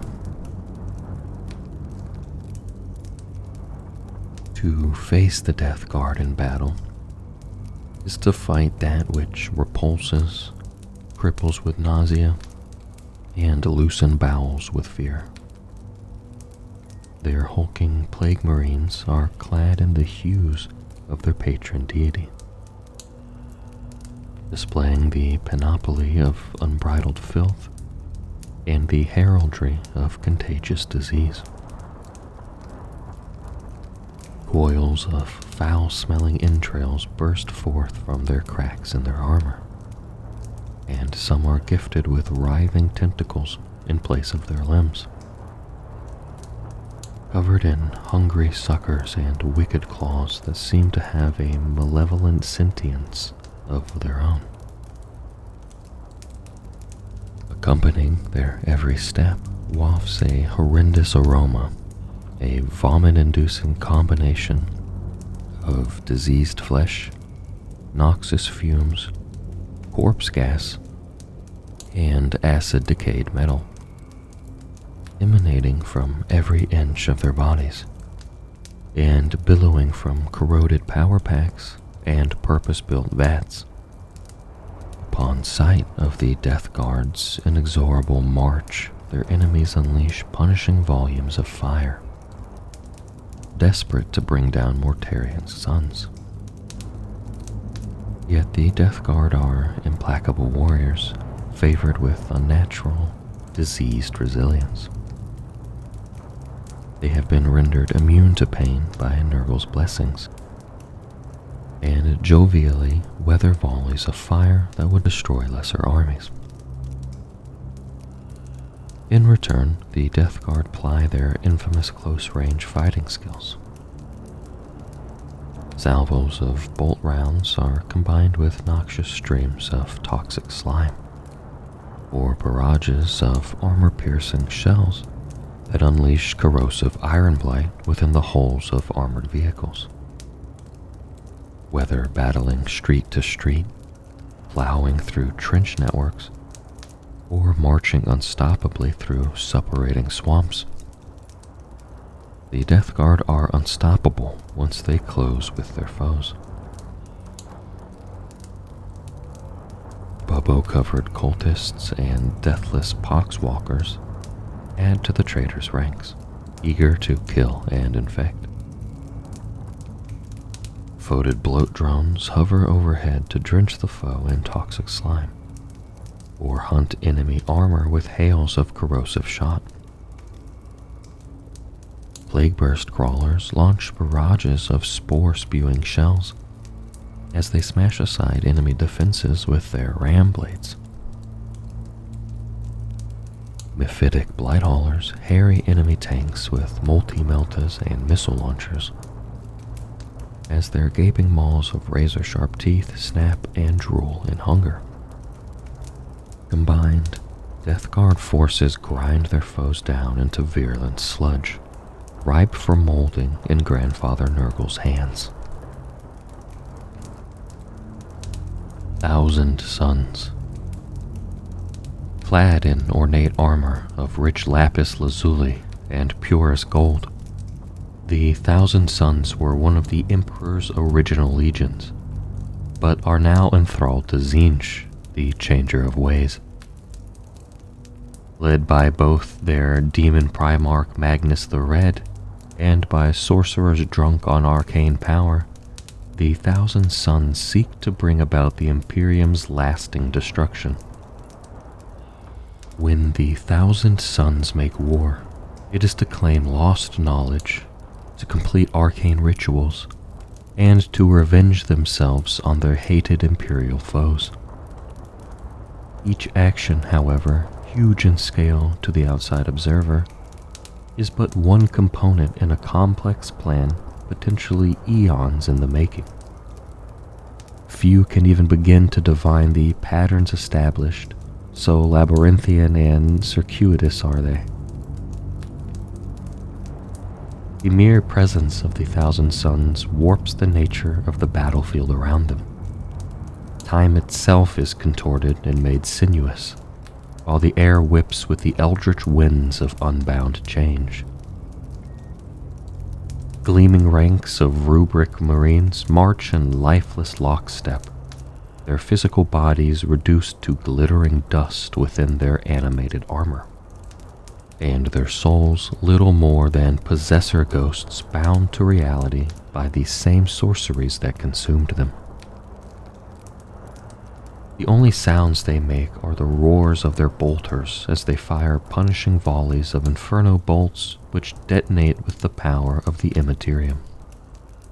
These rubric marines are supported by scarab occult terminators who deliver hails of armor-piercing rockets and wield wicked Kopesh blades, their advance as unstoppable as it is unnaturally coordinated. For every lifeless rubric golem, hundreds of deranged cultists and avian Zangors follow in their wake. Brays, chants, and prayers directed at the god of change echo across the battlefield, building to a crescendo of excitement as the shrieking zealots close with the enemy. Packs of hideous demons join them, a menagerie of beasts bounding, leaping, and soaring across the battlefield in myriad colors. These unholy throngs mutate and fling searing warp flame even as they surge into battle. Cursed tanks and demon engines lend their fire to the fray, their machine spirits twisted and spiteful.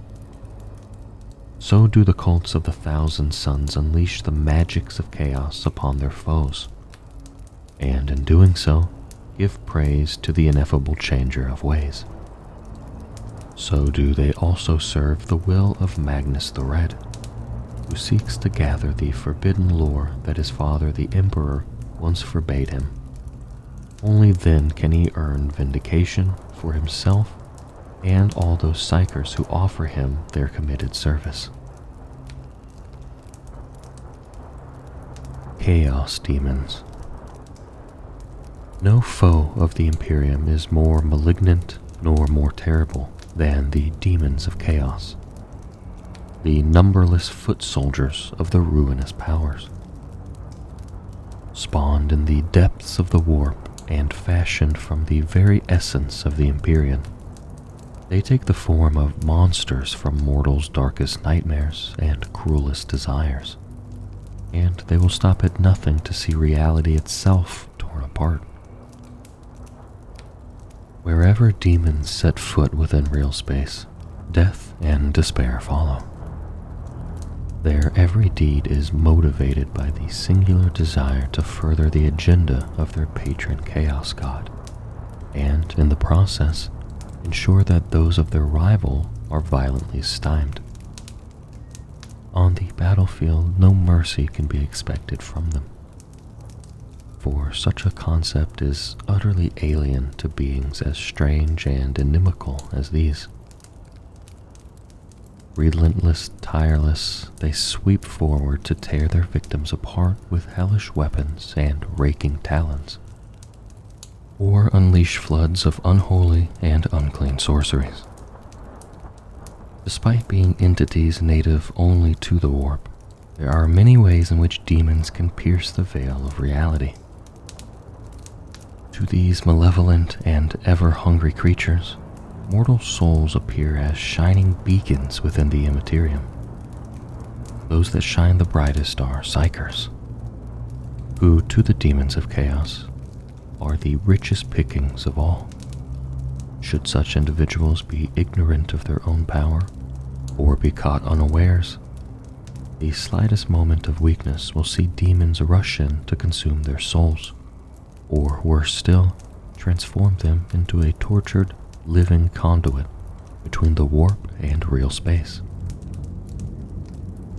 Vessels that ply the Empyrean to cross the galactic void are equally vulnerable. Imperial craft employ Geller fields to stave off demonic incursion by surrounding the ship with a bubble of reality. Yet, should these shields flicker for even a moment, they will admit a torrent of malevolent entities hell-bent on slaughter and possession. For ships that come under full-scale attack, those on board have to fight a near-hopeless battle against evil made manifest. Countless craft are lost this way, their hulks left to drift in the warp or the void for millennia, with all souls lost. Then there are warp storms, vicious tempests of unreality where the skin of real space splits and the stuff of the immaterium spills violently through. Worlds engulfed by, or even unlucky enough to lie close to such storms, are doomed to weather wave upon wave of demonic incursions. The proximity of the Empyrean fuels and sustains the Dark God's legions, allowing them to march upon nation after nation, world after world, without losing their tenuous grip upon reality. Demons can even be summoned by those mortals foolish or powerful enough to do so. Wanton slaughter, blood sacrifice, and forbidden rituals all serve to rip open reality. So are the demonic hordes admitted freely through the veil, often at a cost far higher and more hideous than any summoner could have imagined. Each Chaos God's legions manifest physical characteristics, twisted abilities, and overarching drives that embody that deity's essential nature. Khorne's blood legions are relentlessly violent and endlessly wrathful, equipped to spill vital fluids and take skulls with tooth, claw, and blade. The most favored of Khorne's followers charge into the fray on massive juggernauts, brass-fleshed fusions of horned beast and machine. They are led by mighty bloodthirsters, bestial-headed mountains of fury. These demon lords carry huge axes and cruelly barbed whips while clad in armor of magic-resistant brass. Tzeentch's scintillating legions are writhing masses of warp flesh, their bodies swathed in empiric energy. The Change God's minions take the form of cackling, sanity-blasting distortions that can wield deadly warp flame and conjure sorcery capable of mutating foes into gibbering spawn or twisting the strands of fate itself. Such is the trickery of the Changer of the Ways, that to cut down one of his horrors is to unleash two more. Led by towering avian terrors known as Lords of Change, Tzeentch's armies are devious, spiteful, and utterly unpredictable. Enemies double over in nausea at the hideous stench of Nurgle's plague legions before they even set eyes on the grandfather's foul offspring.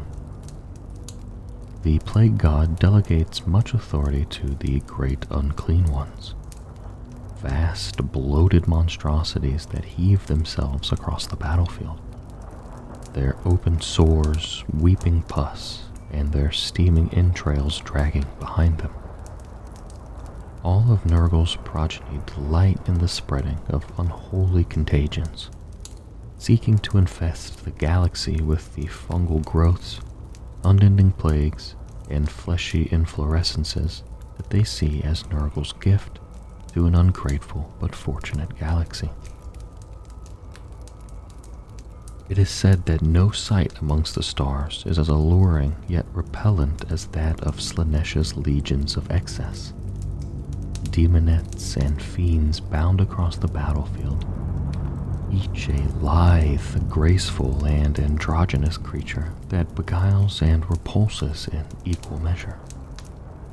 Some demonettes ride sinuous steeds of Slaanesh, while others are mounted on chariots made from hosts of razor-sharp blades, the slightest sting from which inflicts agonies fit to drive mortals mad. Lightning fast, all of Slaanesh's demons wield their blades and claws with lethal skill, their sensuous movements serving to distract the foe in the moment before the killing strike. Towering above all of Slaanesh's demonic minions are the Keepers of Secrets, four-armed androgynous demon lords that strut proudly before their followers, the most skilled and horribly alluring of all. Since the opening of the Great Rift, the predations of the demons of chaos have become far more widespread, if it were possible, even more gruesome. Demonic legions fall upon world after world, sustained by the pulsing tides of warp energy that spill from the Cicatrix Maledictum. Amidst the darkness of the Noctis Aeterna and the endless madness of the Imperium Nihilus, the demonic servants of the Chaos Gods wage their unnatural wars with newfound vigor. Never have these entities presented a greater threat to the Emperor's realm, nor to the minds and souls of those who dwell within. Chaos Knights. Towering monstrosities, the Chaos Knights are twisted and malignant masters of war, wielding devastating heavy weaponry and deadly close combat armaments. These fallen nobles annihilate all before them and set entire worlds ablaze in their nigh unstoppable fury. When a house of knights stride onto the battlefield, tremors ripple through the ground, warriors topple, and the foundations of bastions crack. They are engines of destruction, designed for one purpose: war on a gigantic scale. Across the Imperium, the Night Houses are the Emperor's strength incarnate, inspiring boundless courage and embodying the power of the Imperium. When these machines and their noble pilots turn to chaos, however, such feelings are replaced by dread and despair. Toxic fumes billow from corroded exhaust vents as lances of Chaos Knights storm through the ranks of their enemies, scattering and trampling all before them without mercy. Warped and tainted by heinous sorceries and malefic re-engineering, once honorable knight suits become walking nightmares. Evil-looking spikes protrude from pauldrons, skulls of defeated foes hang from heavy chains, and imperial sigils are desecrated and replaced with evil symbols and images of unholy beasts. The fallen nobles who pilot these colossal war machines are prideful and arrogant, all too aware of their immense power. Many will only pledge allegiance to the most successful and legendary Chaos champions. Others retain ancient ties to the Dark Mechanicum that date back to the horrors of the Age of Darkness, and to this day are pledged to the heretics who rule the chaotic demon forges. Many fallen households make war alone, deeming none but the dark gods themselves worthy of their allegiance. When a household marches out with their dark pennants snapping in the winds of war, and their diabolical weapons primed for the slaughter, they crush enemy armies and burn entire worlds. Not all Chaos Knights fight as part of a household, however.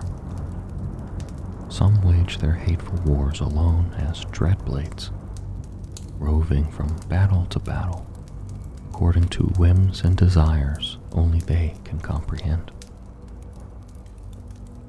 The motivations that make a knight and its noble pilot turn from the emperor of mankind are manifold.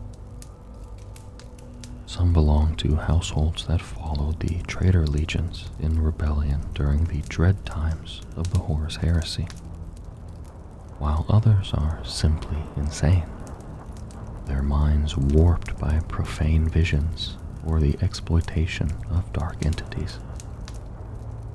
Some fall through duplicity or ill fate, their throne's mechanicum tainted with demonic ichor, or their homeworlds consumed by violent warp storms. Whatever the reason behind their turning renegade, these tormented and oath-sworn killers are mighty champions of chaos indeed. From the moment they turn traitor, a noble and their knight suit alike begin a grim descent into irreversible damnation. One taints the other through their neural uplinks, while both suffer the howls and cries of the ancestral ghosts trapped within their throne mechanicum, whipped to madness by their acts of base betrayal.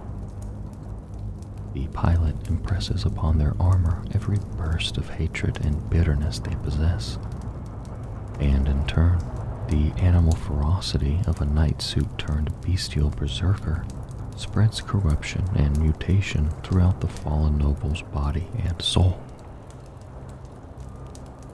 In the aftermath of the Great Rift's opening, more and more night houses have fallen to chaos. Many have found themselves in close proximity to raw warp energy, twisting and transforming them beyond imagination. Others have been so beset by endless hordes of foes that slaughter itself has become their duty. The need to kill amid so much death consumes them and their throne mechanicum, and their fall to chaos is assured.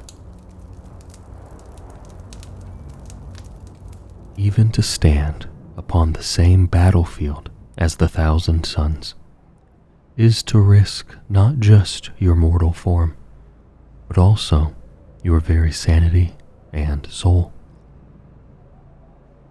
They are unmatched sorcerers, manipulating the perilous energies of the warp to reorder fate, mutate living flesh, and steal the will and wits of friend and foe alike.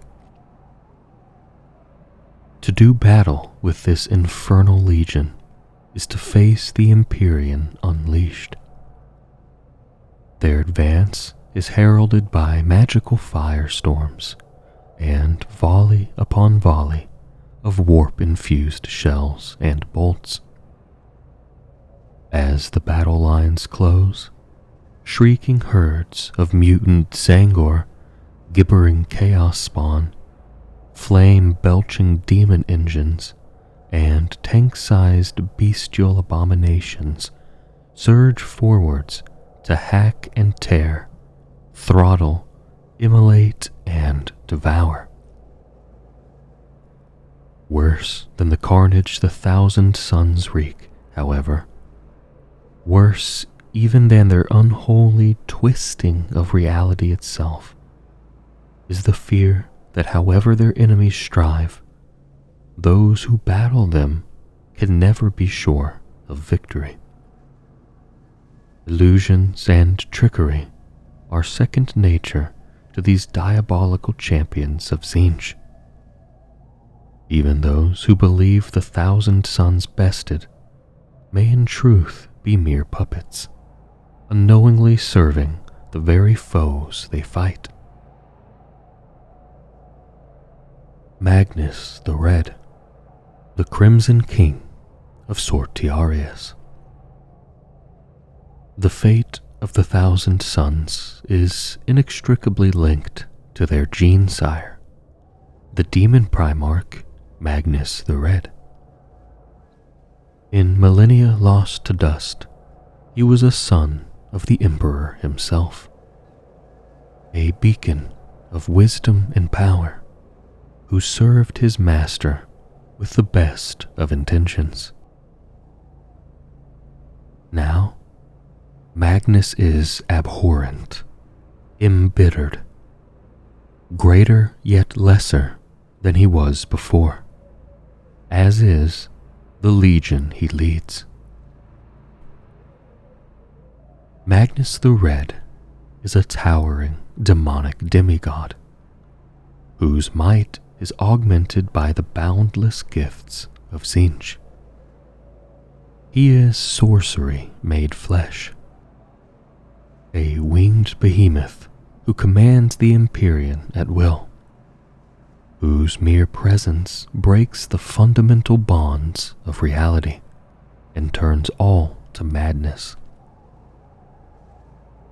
Magnus's power is such that he can obliterate legions of foes with a word or a baleful glare. The warp-saturated blade he wields can take any form he wills, and with a single blow can sunder a fortress gate or mighty war engine.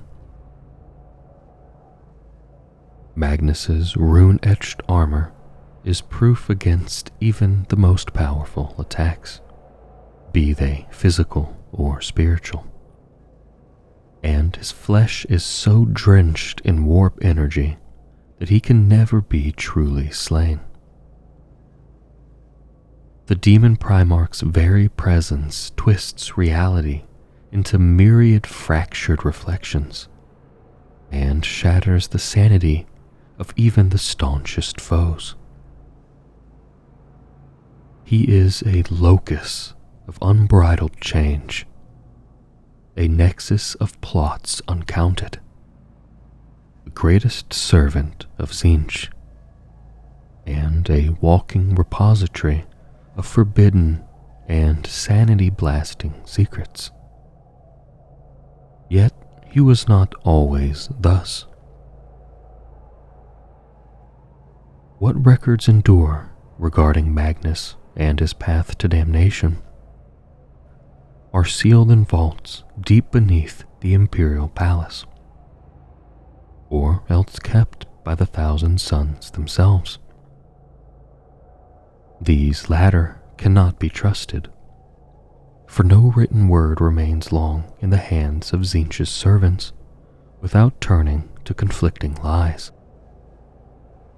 Yet, Primarch Guilliman, if pressed, might recall a tall and powerful brother, red of skin and hair, quick to smile, and ever ready with learned counsel.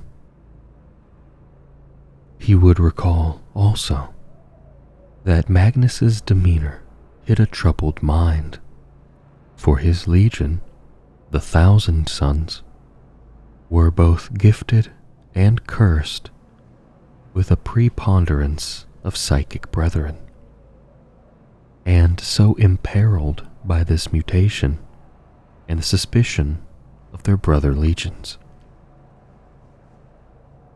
The Emperor, it is said, forbade Magnus and his sons to employ their powers or to delve further into the sorcerer's abilities they courted.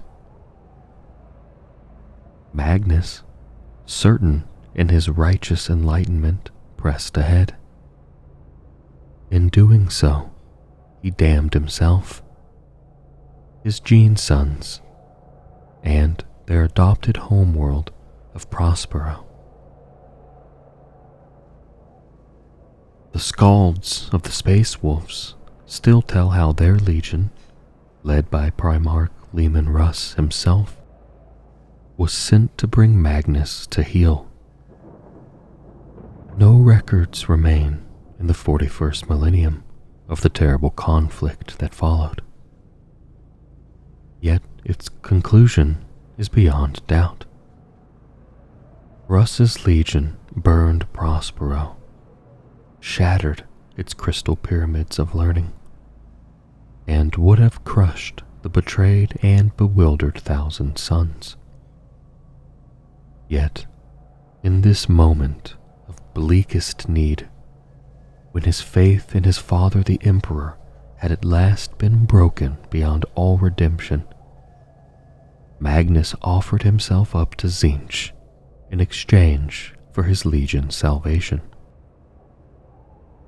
So were the Thousand Sons and Magnus spirited away to Sortiarius, the planet of the sorcerers, located deep within the warp.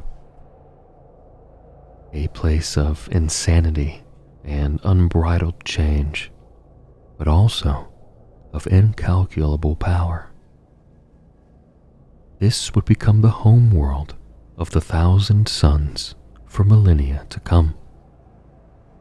Yet their trials were far from over. For just as Magnus's body and mind had been irrevocably altered by his pact with the Changer of the Ways, so too had those of his gene sons. Ahriman, architect of the rubric. Ahriman is the greatest sorcerer of the Thousand Sons, barring only his demonic gene-sire. All of his prodigious power he bends to a single cause, the salvation of his damned legion. It is an all too Tzeentchian irony that for all his sorcery, all his towering intellect, and thousands of years of seeking, Ahriman has thus far succeeded only in making matters worse. When the Thousand Sons first came to Sortiarius, they believed it to be a sanctuary. Immersed as they were amidst the tides of the Empyrean and free to practice their spellcraft as they wished, they soon discovered that it was indeed a place of damnation. Already prone to catastrophic physical mutation, a bane that the Thousand Sons had fearfully named the flesh change, they now found this trait accelerating. Few could doubt that, if this curse did not abate, the Legion would soon be lost to madness and monstrosity. Yet Magnus, consumed by his own now limitless studies and brooding upon his need for vengeance, did nothing. Instead, it was Azek Ahriman, the Legion's former chief librarian, who took it upon himself to save his brothers. The spell that Ahriman and his co-conspirators worked was called the Rubric, and it was the final blow that cast the Thousand Sons into eternal damnation. Admittedly, it did arrest the flesh change for all time, but its cost was monstrous indeed. As punishment, Magnus cast out his once favored gene son, banishing him until he could complete the impossible task of comprehending the true nature of Tzeentch. Yet Ahriman was unrepentant. His efforts now became focused upon a single goal. He would restore his legion to their true former glory, not only undoing the terrible changes he had wrought upon them with his sorcery, but restoring them to a position of power, not known since before the Emperor sent his wolves to lay them low. Since that time, Ahriman has blazed a trail of ruin across the stars. He gathers all those to him that he can use, be they thrall bands of Rubricae, mutant Tzeentch worshippers, or even masterless renegades for Ahriman to expend in the name of final exoneration. Believing with absolute conviction that it is within his gift to unpick the puzzle of restoring his brothers, the arch-sorcerer balks at no deed, no matter how dark, cruel, or taboo, providing it will aid him in his ultimate goal. To his foes, Ahriman's acts of violence and desecration seem random to the point of insanity. In truth, his schemes are nearly as sprawling as those of his demon Primarch. In battle, Ahriman wields the Black Staff, an abomination of a force stave that manifests in the warp as a burning black absence. Ahriman fashioned the staff himself. At its tip is the Stone of Hidden Truths, recovered from the runes of Tizca.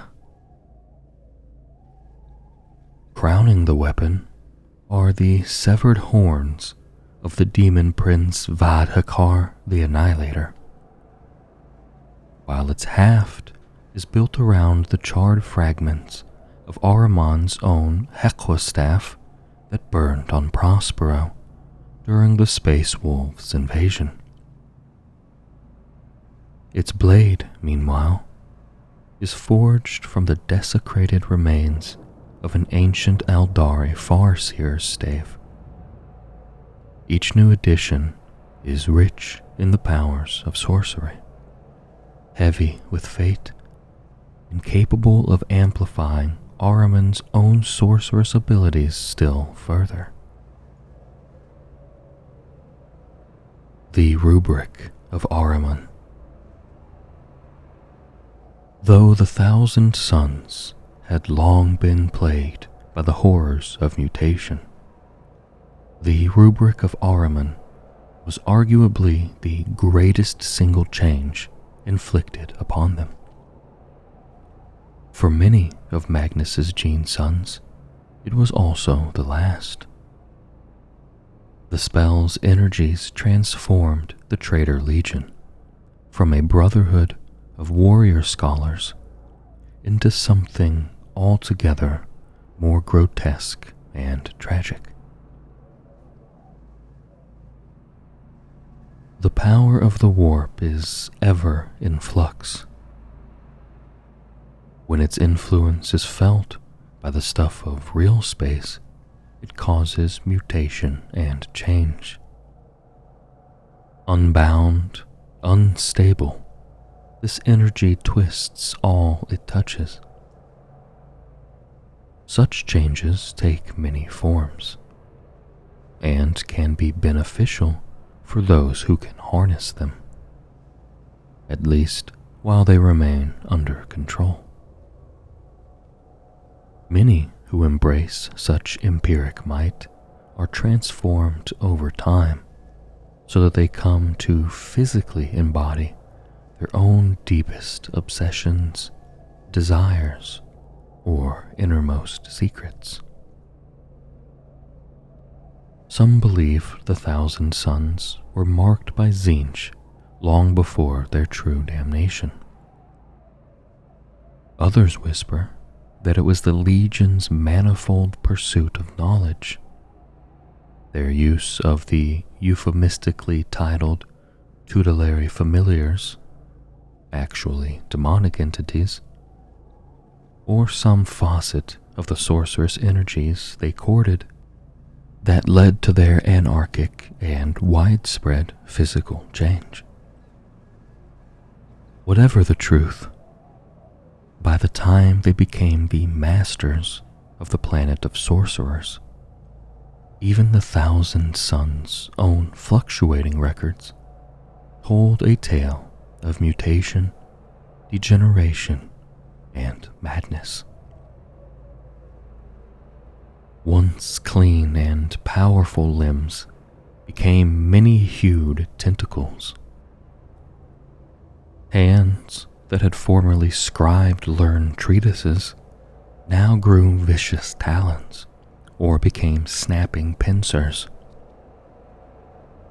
Thousand Sons' battle brothers sprouted profusions of staring eyes, fire-hued wings with glass feathers, weird fanged maws that whispered sanity-eroding secrets, and countless other obscene mutations. Some changes were powerful boons that made their recipients better warriors or more talented sorcerers.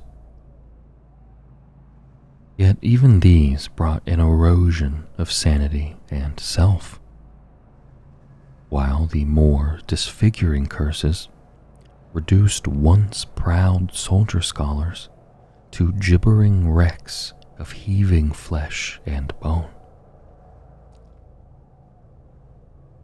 Few doubt that Ahriman and his co-conspirators saved their legion from a final descent into unspeakable horror.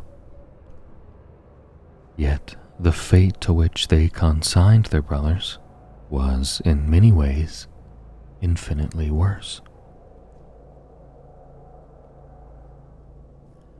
Ahriman's cabal performed their spell without Magnus's approval.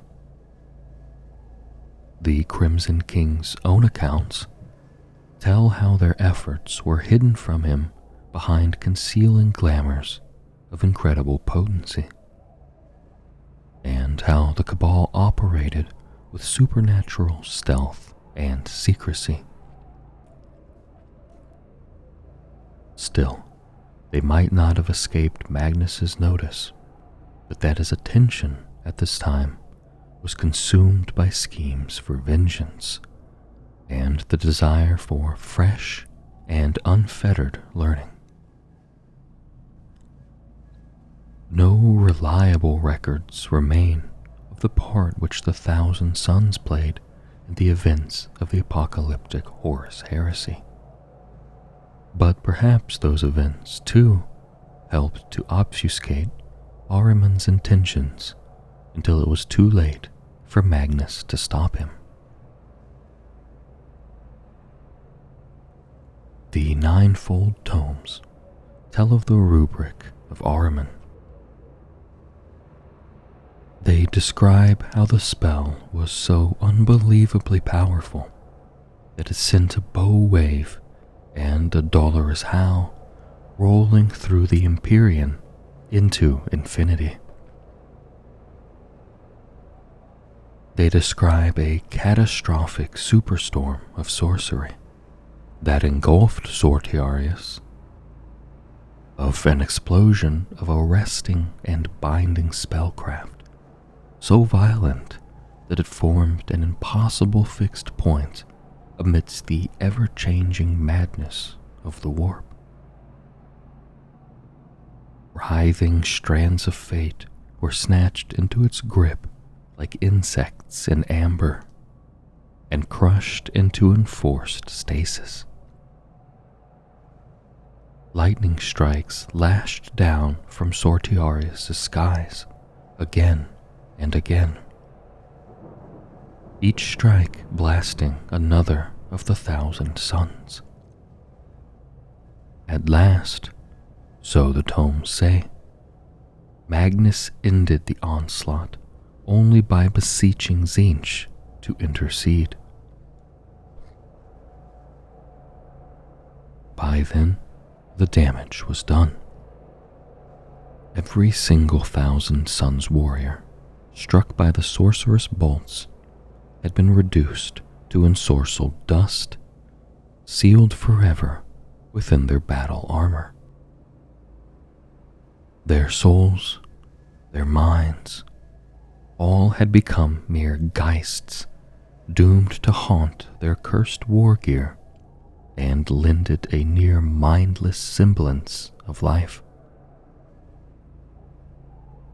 Never again would they be slaves to change. Instead, they became the golem-like servants of their former librarians, who alone had been unharmed by the rubric, and who had instead had their sorceress abilities vastly enhanced. Thus was the 1,000 Suns Legion transmogrified, cursed to the form it still wears unto this day.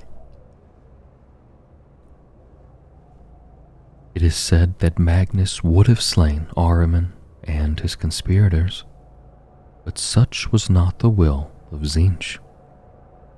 Instead, having banished his former chief librarian and favored Geneson, the Crimson King set about salvaging what he could of his legion. By necessity were the 1,000 Suns now divided into 2 camps. The sorcerers retained their full sentience. Indeed, their minds and their cunning had been vastly enhanced by the rubric. Thus they became the Legion's commanders and Magnus's champions. The rest of the Legion, the rubricae, were now naught but dust and echoes, became the foot soldiers of the 1,000 Suns. They could still follow direct orders, responding only to those who could utter their true names and thus command them. They became the walking weapons of their sorceress masters, who in turn swore to work Magnus's will. Of course, more often than not, it was their own ambitions they served. Magnus could have been forgiven for fearing that his legion did not have long left to it. New Space Marines were created through the excision, culturing, and implantation of gene seed. This nigh supernatural substance creates the unique organs which transform a mortal human into a Space Marine. In the rubricae, all was now dust, while the gene seed extracted from dead sorcerers seemed only to take root within recruits possessed of prodigious psychic talents. Such a small recruitment pool could never keep pace with the attrition of constant war. Contradiction and fabrication hide the truth of how this quandary was solved. But somehow, the 1,000 souls learned of the rituals of rebinding.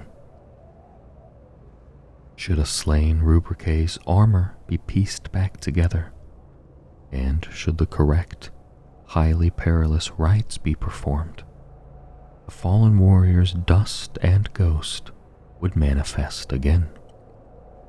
Their war gear would be restored, their power undimmed.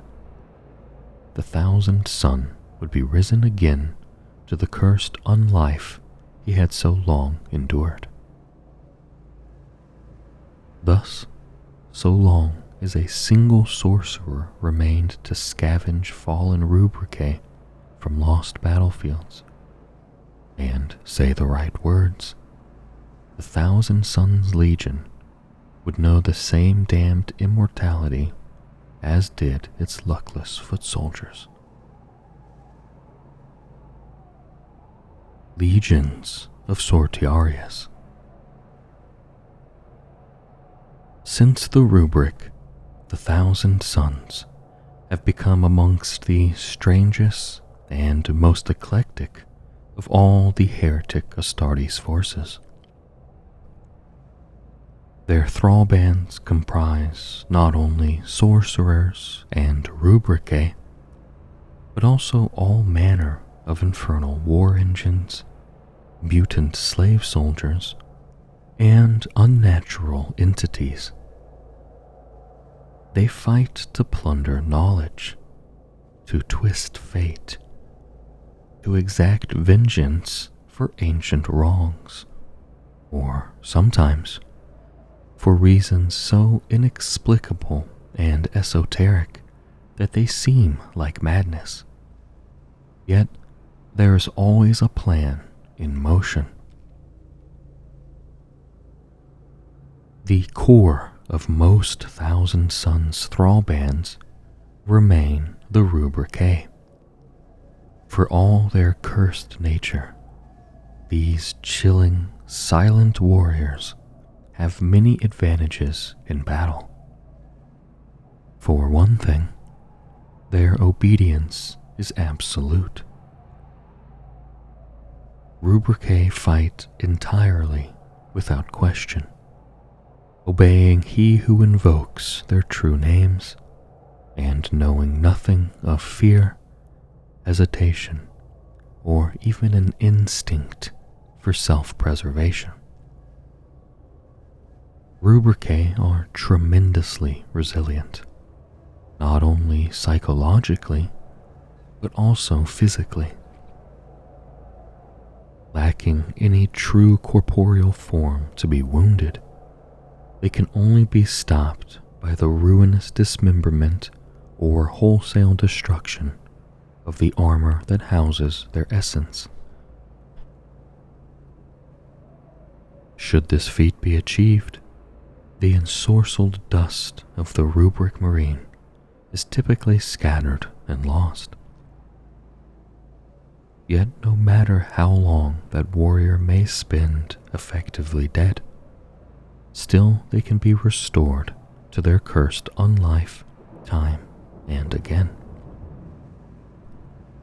Horrific whispers persist that the rubric somehow afflicted even those Thousand Suns who inhabited the time stream before its casting. How such a sanity-bending thing could be, none can say. Yet more than one thrall band has descended to plunder ancient battlefields from the days of imperial prehistory. Though they have lost any true sentience, war recalls to the rubricae the martial abilities they possessed in life. These remain undimmed, and are now augmented by an array of fearsome sorcerous armaments provided by their masters.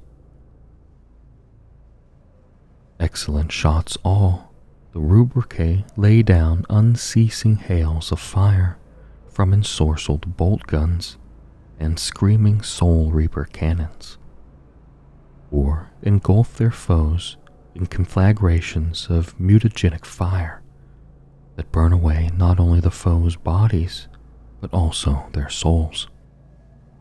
The rubricae remain just as skilled at close quarters, fighting in eerie silence, but with all the speed and poise of living, breathing Adeptus Astartes.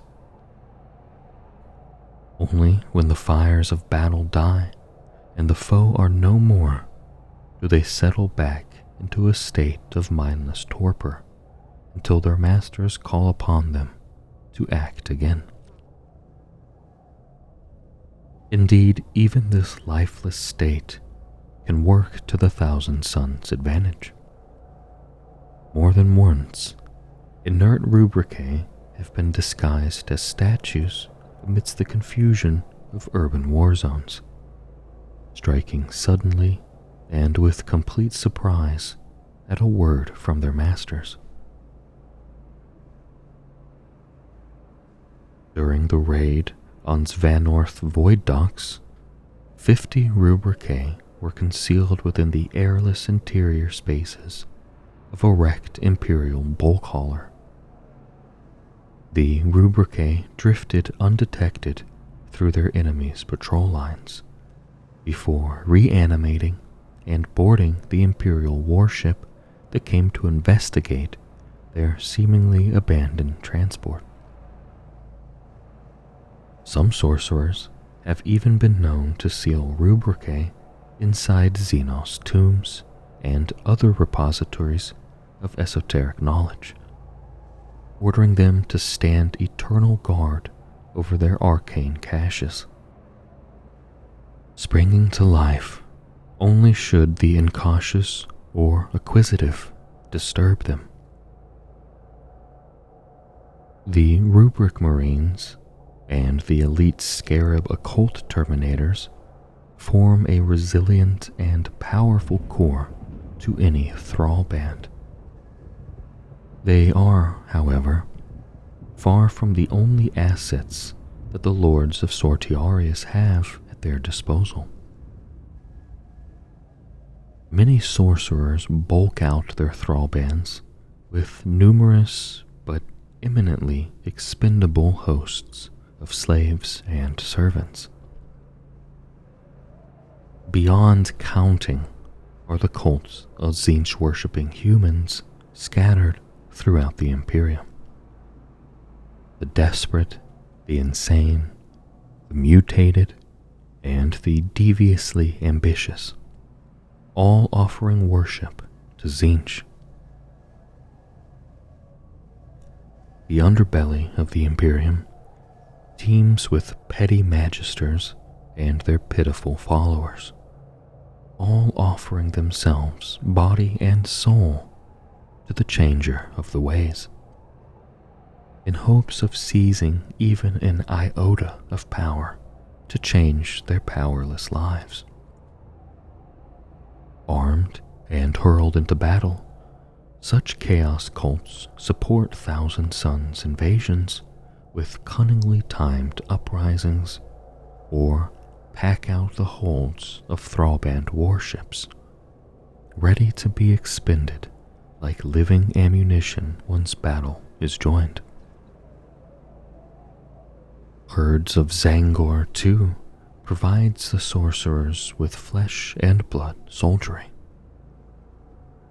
These mutants are creatures of Tzeentch through and through, blessed with the Change God's mark and protected by sorcery and unnatural fate. Savage meldings of human, avian, and savage beasts, these creatures nonetheless wield ensorcelled weapons with remarkable skills. The shamans who lead them, meanwhile, possess sufficient cunning and innate magical power to act as lieutenants to the sorcerer lords of the Thousand Sons, or even to lead feral raiding bands in their own right.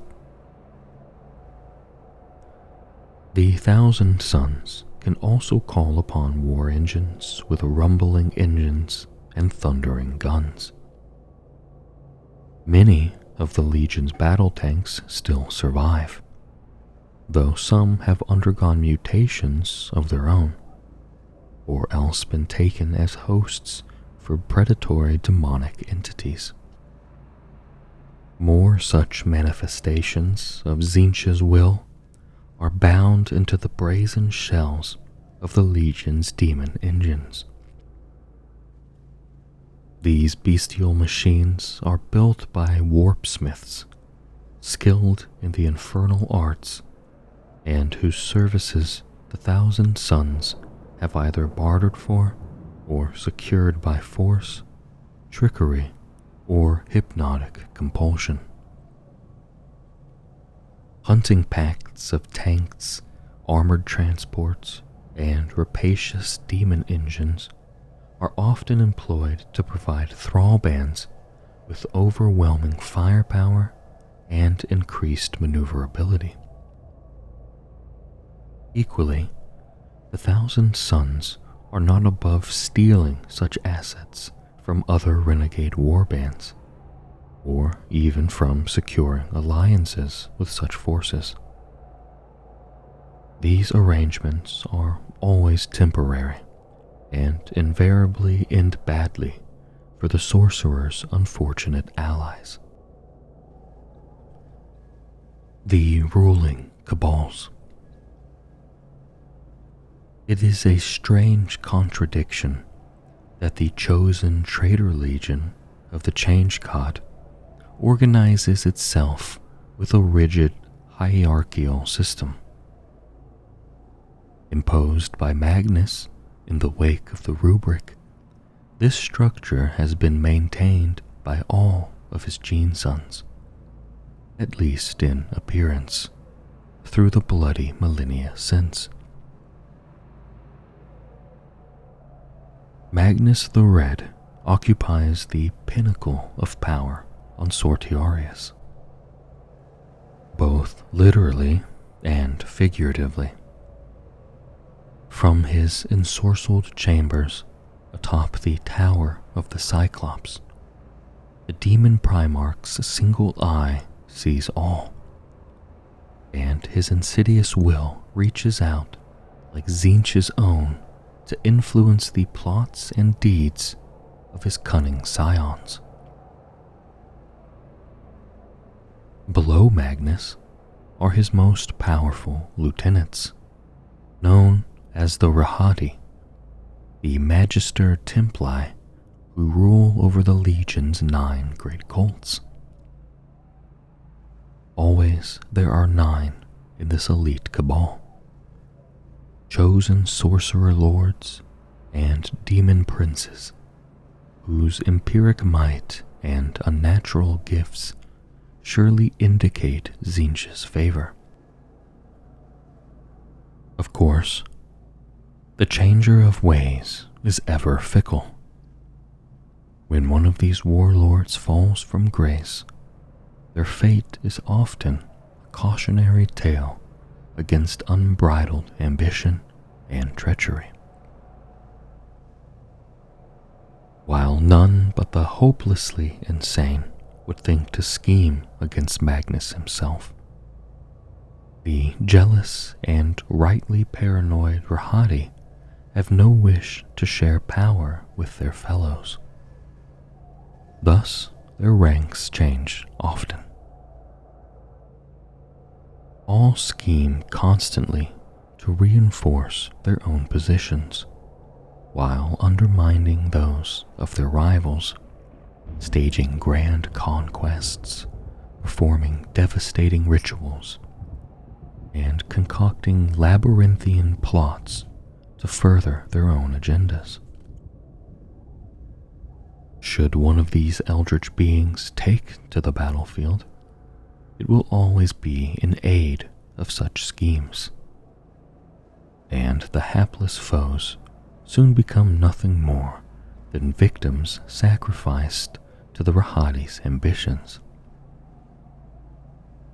Bearing some of the most powerful arcane treasures in the galaxy, wielding empiric powers that make them the masters of mutation, illusion, and unbridled change, each Magister Templi is the equal of entire armies. Below the Rahati, the main power structure of the Thousand Sons comprises cabals of sorcerers, infernal masters, and further, less highly favored demon princes. Just as the Legion itself is divided into 9 great cults, so a coven of 9 such champions lead each of these cults and direct its efforts in real space. This is not, of course, the totality of every sorcerer and infernal champion that leads the Thousand Sons to war. None save perhaps Magnus himself could give an accurate account of how many there are, for the Legion has mustered its full strength only rarely in the last 10,000 years. Even then, with illusion and trickery being as natural to the Thousand Sun sorcerers as it is breathing, none could be sure that all of Magnus's gene sons answered his call to war. Just as the Rahadi scheme constantly against one another, so the rest of the Thousand Sons champions strive constantly to advance their own power and positions. Those sorcerers charged with leading the Rubric into battle aspire to muster the arcane lore and infernal influence to rise to the rank of Exalted and command entire thrall bands. Those exalted sorcerers and infernal masters already leading such warbands to plot war constantly, seeking a path by which they might seize a position within their chosen cult's ruling cabal. Meanwhile, those who rule eye the mantles of the Rahadi jealously and lay their plans to assume the position of Magister Templi in their own right. The rubric of Ahriman left a scar upon the collective consciousness of the Thousand Sons, such that overt violence between champions is rare. Magnus will not suffer his scions to fritter their lives away over petty jealousies and punishes severely those he finds guilty of doing so. Besides this, there are too few Thousand Sons still truly living as it is. Few amongst their rank are willing to risk the future of their fraternity in such a crude fashion. On the other hand, the changer of the ways rewards cunning, manipulation, and trickery. His demons whisper into the minds of those Thousand Sons still sentient enough to hear them. They impart dark secrets, offer perilous pacts, and promise might beyond compare for those willing to outmaneuver and subtly sacrifice their rivals. Between these internecine machinations and the myriad dangers of the battlefield, many Thousand Sons champions secure the protection of the Sekhmet, formerly Magnus's own bodyguards. These elite Thousand Sons warriors fought in stylized Terminator armor and wielded ceremonial power blades based upon the ancient prospering Khopesh. They ritually etched passages of their legion's esoteric lore into the plates of their armor, seeing it as their duty to guard this precious knowledge. After the rubric, their essences were trapped forever within the arcane inscriptions they had wrought, absorbing their power and becoming all the more potent for it. Now, These Sekhmet guardians can be claimed by any Thousand Sun sorcerer, infernal master, or demon prince with sufficient lore to command them. They are utterly loyal once bound to service, and will fight with indefatigable ferocity to protect their ward against any and all peril. Below the ranks of the champions, the Thousand Sons and their allies proliferate anarchic profusion.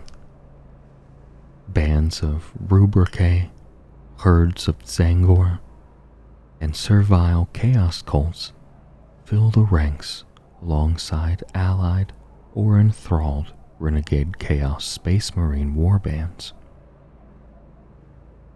Magi of the Dark Mechanicum provide technological arcana or offer tribute of weapons and ammunitions from their surf worlds. Demonic entities are bound into service. Mortal psychers are taken as acolytes or offered up as sacrifice. There are few tools the Thousand Sons will not use to work their will, and few bargains they will not strike or later renege on in service of their goals. The Great Cults. The 9 great cults of the Thousand Sons are immensely powerful, if much fragmented bodies. Each offers worship to, and works the will of, a different aspect of the Changer of the Ways. In doing so, they further the overall cause of their legion, sometimes in competition with the other great cults, but always at the expense of their luckless foes.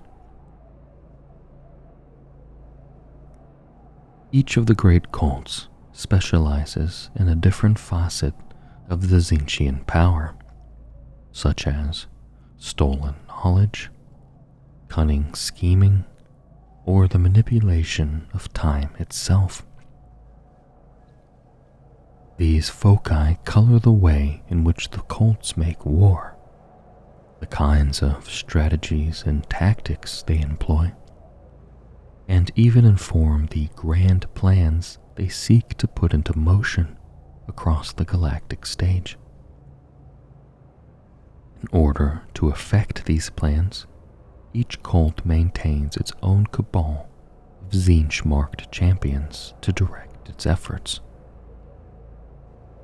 Its own ranks of Sekhmet and Rubricae, squadrons of war engines, packs of demon engines, and hosts of lesser Tzeentch worshippers, whose number vary greatly even from one conflict to the next.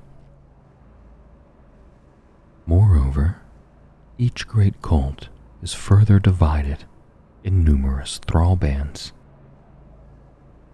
And as the cults differ, so too do their thrall bands.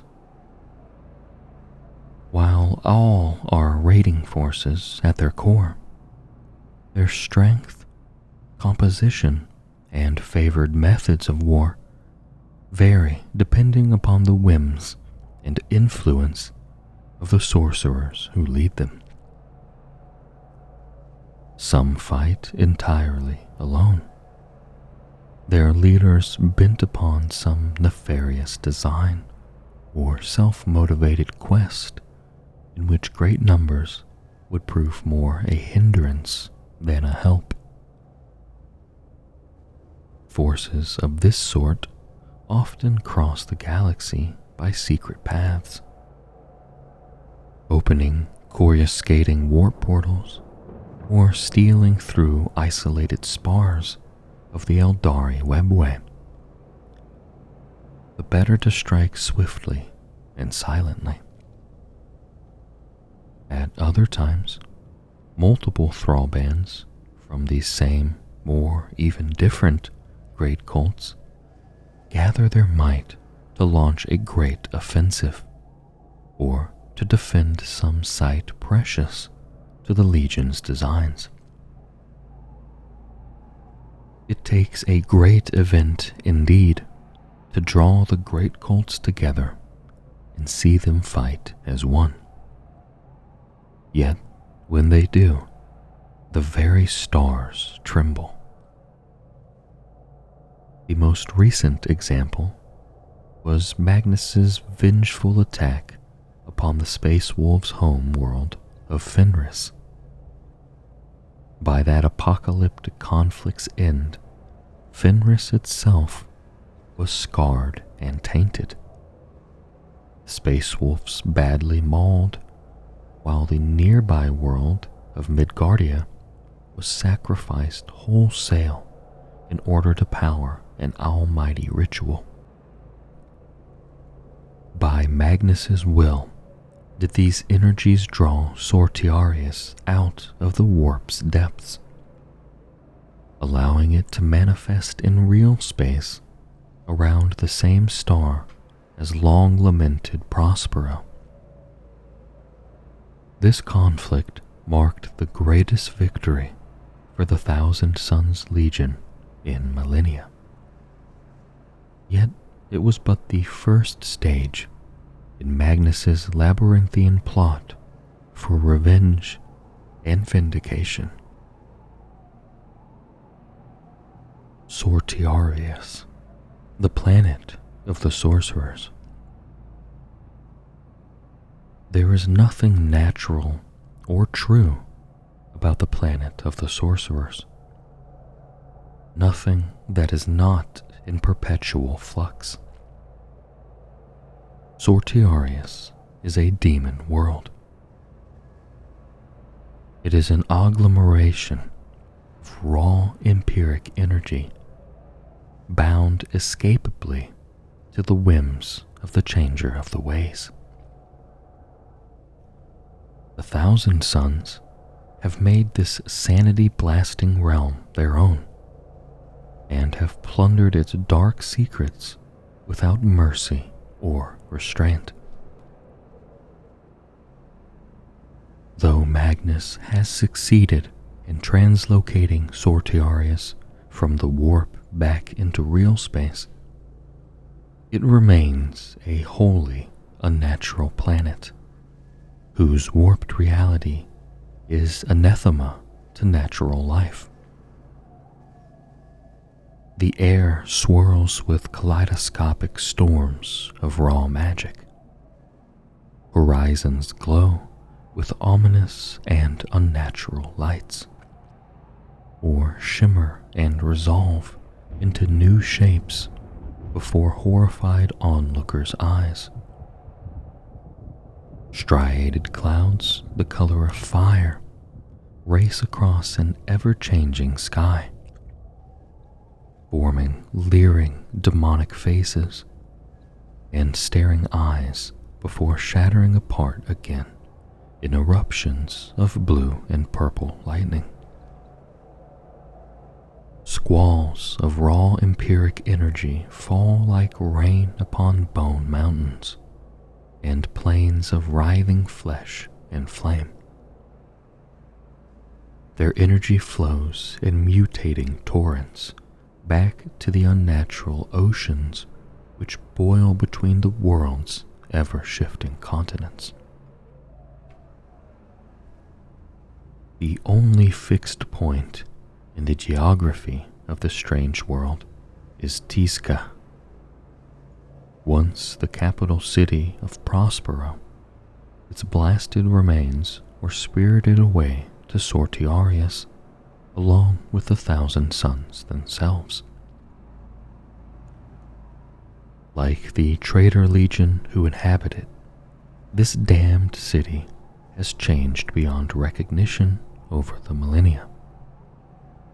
Where before there stood gleaming crystalline pyramids, now there rise megalithic structures of veined stone, whose flanks glow with baleful runes and dancing warp flame, and whose impossible geometries are encrusted with leering gargoyles. Where before there stood magnificent towers of marble and gold, now there loom cloud-scraping obelisks, immense spars of tunneled-out bone and pupating flesh towers about which whirl flocks of demonic abominations. Legions are the mall-shapen edifices of Tisca, but they are all dwarfed by the innermost megalith, the Tower of the Cyclops. Looming ominously over the planet's surface, the highest levels contain Magnus's personal sanctum, and from the pinnacle comes a flood of iridescent light, cast by an entrapped tempest of glowing warp energy. This raging storm is enveloped by an orb of profane wards, and through the eye of the storm, Magnus watches the manifold paths of the past, present, and future. For thousands of years, Magnus has observed the material universe from his tower, biding his time and planning his master strokes of vengeance. Sortiarius serves the Thousand Suns as both a sanctum of study and experimentation, and also a staging ground for their endless wars. Within Tisca's towering structures are sprawling librariums of plundered and forbidden knowledge. These lie side by side with alchemical laboratories wreathed in unnatural fumes and ringing with the screams of endlessly mutating experimental subjects. Labyrinthian corridors lead to sorcerers' lairs, scrying chambers, sacrificial altars, summoning circles, troves of sorcerous arcana, and unholy armories without number. All are employed by the great cults of the Thousand Suns in order to strengthen their many-faceted war machine. Further facilities lie within Tisca's fluid bounds, their purpose to support Magnus's martial endeavors. The vast, nine-circled pit known as the Abyssal Maw, in which demon engines and brazen battle tanks are fashioned, repaired, or bound into servitude. The glimmering spire of glass, the living crystal void docks that rotate constantly through ninefold astral alignments high above the Tower of the Cyclops. The sanctums sacrilegious, which contain fluctuating warp portals that, with skill, foresight, and favorable fate, can be used to travel thousands of light years across the galaxy and bypass even the most formidable enemy defenses with entire thrall bands. Amongst the most potent of Sortiarius's assets are the obelisks of ruin. Though each is different in form and precise function, these impero-geometrical constructs are the source of the demon world's orbital defenses. These constitute an overlapping and incredibly intricate interweaving of spells that wreathe the planet from one pole to the other. It is said that Sortiarius knows the weaknesses of all who attempt to approach it in anger, and delights in levering open the cracks in its enemies' defenses through twisted sorcery. Whether it is accurate to attribute such sentience to the demon world is questionable. It cannot be denied, however, that almost every attempted attack upon the Thousand Suns' unnatural homeworld has ended in disaster. Storms of writhing warp flame spring to life in the void, engulfing those foes who attempt to approach by stealth. Illusory glamours inveigle themselves into the minds of those who make a more overt approach, tricking them into firing on one another even as they seek to bombard the Sortiarian surface. Sensor networks fill with contradictory information, or crackle madly as they are possessed by unholy data demons, even as hatches open to depressurize decks, warheads detonate within sealed magazines, and warp drives implode to hideous effect.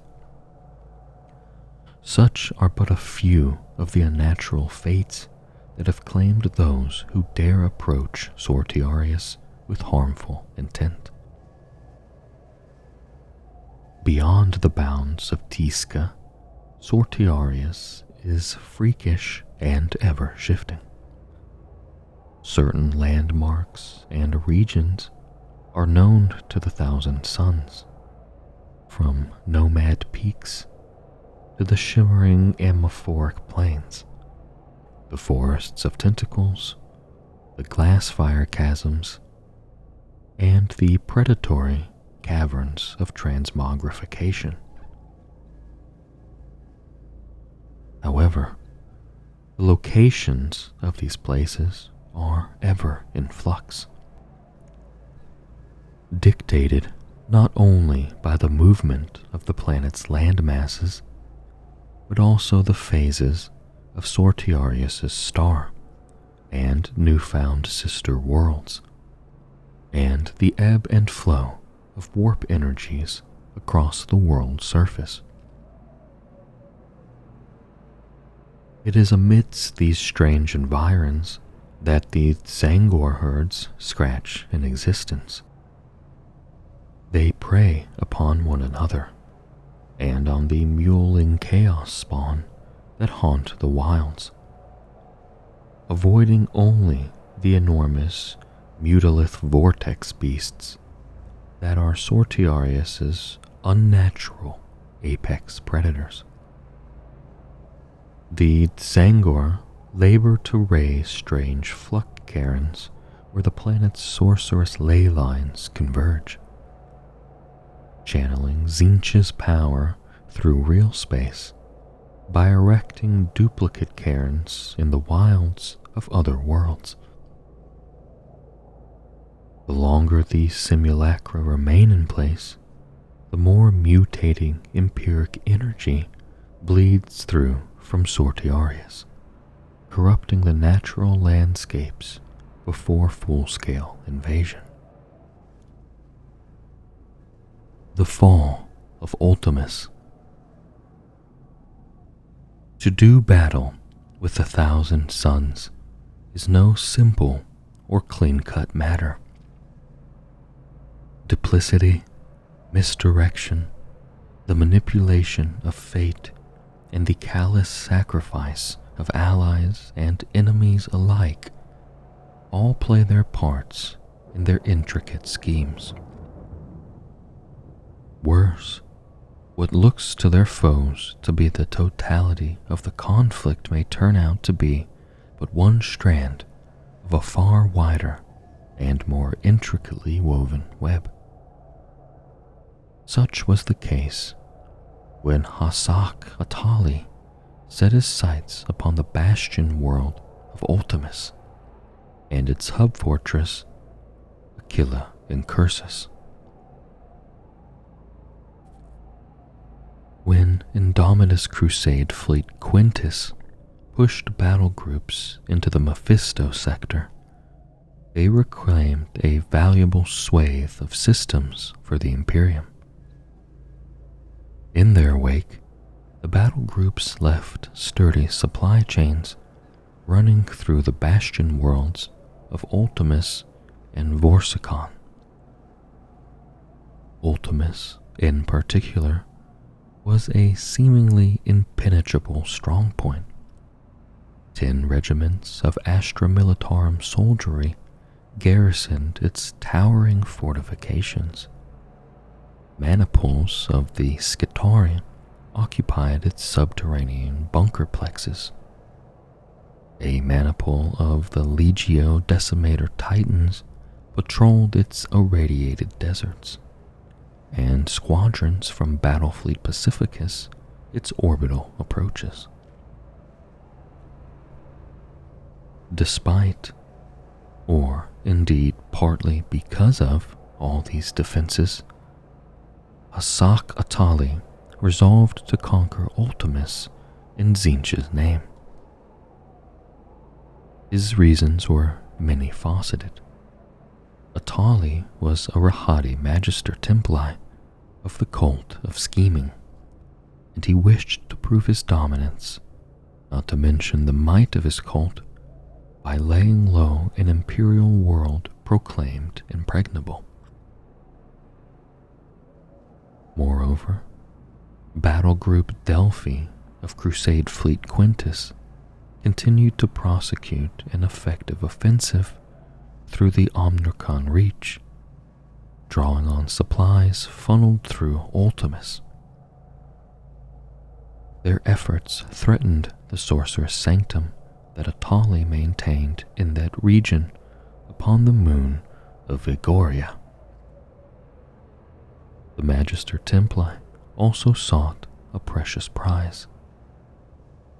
He had learned from a demonic familiar that a precious magical relic, the Talisman of Glass, languished within a sealed inquisitorial vault on Ultimus.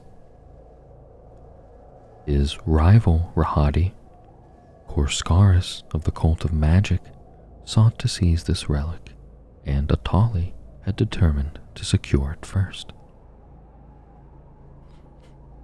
Atali's attack upon Ultimus began with misinformation centered around a world far away across the Mephisto sector.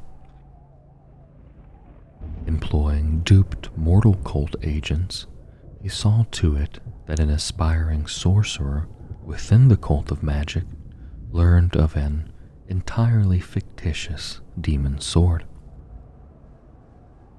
The lie went that this potent weapon lay entombed beneath the mountains of the world of Narthis, and was soon to be discovered by dig teams of the Adeptus Mechanicus.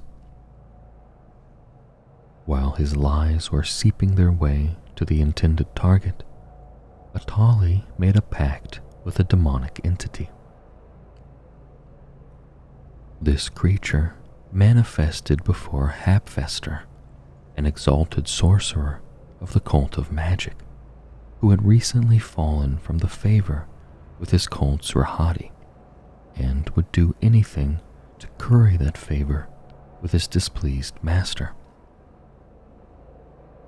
From the demon's whisperings, Hapfester learned of the so-called precious secret being hoarded by his acolyte.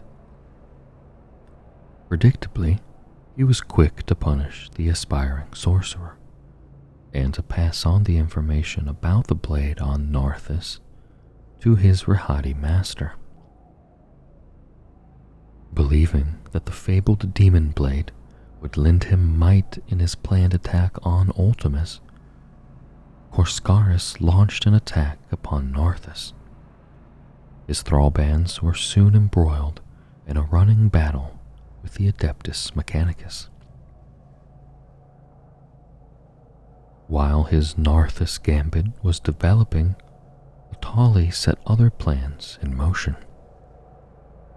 He triggered cultist sleeper cells on several Imperial-held worlds along the Star-Spun Way, the stable warp route connecting Ultimus to both Narthus and the Omicron Reach. He fed small thrall bands and carefully picked kill teams into the escalating conflict, fanning the flames of war and imperiling the Star-Spun Way. At the same time, Atali himself met with the champions of several renegade bands of Heretic Astartes within his sanctum on the moon of Egoria. There, he promised these rapacious pirates power and sorcerous rewards in return for their aid. They were to launch diversionary attacks against key task force from the battle group Delphi, their intent to draw in the battle group's reserves. The Imperial commanders would thus be left with no additional forces that could threaten Atali's sanctum, nor respond should Ultimus call for aid. Next, Atali had several of his sorcerer lieutenants send nightmares of disaster and defeat to poison the sleep of General Gresmond, Ultimus's commanding officer. Filled with nameless dread, seeing the flames of war burning hotter along the Star-Spun Way, Gresmond resolved that he had to act. Atali's lieutenants stoked Gresmond's growing panic with the skill of impresarios, ensuring his response was disproportionately heavy-handed. The general sent more than half his warships along the Star-Spun Way, bearing 3 of his garrison regiments, most of his Scutari, and half the Titans to form a decisive army of reconquest. It was not long before this force detected the distress calls emanating from Narthus. Compelled to aid the hard-pressed Adeptus Mechanicus explorators, they fell upon the cult of magic thrall bands attacking the planet. Thus were Korskaris' thrall bands mauled. Atali, aided by his ally within the cult of prophecy, knew the precise moment to spring his trap. He unleashed demonic allies upon those same renegade warbands who had pledged to aid him in the Omicron Reach, offering his erstwhile allies up as sacrifices to the demons. Caught between their imperial foes and ravening demons, the piratical bands were slaughtered.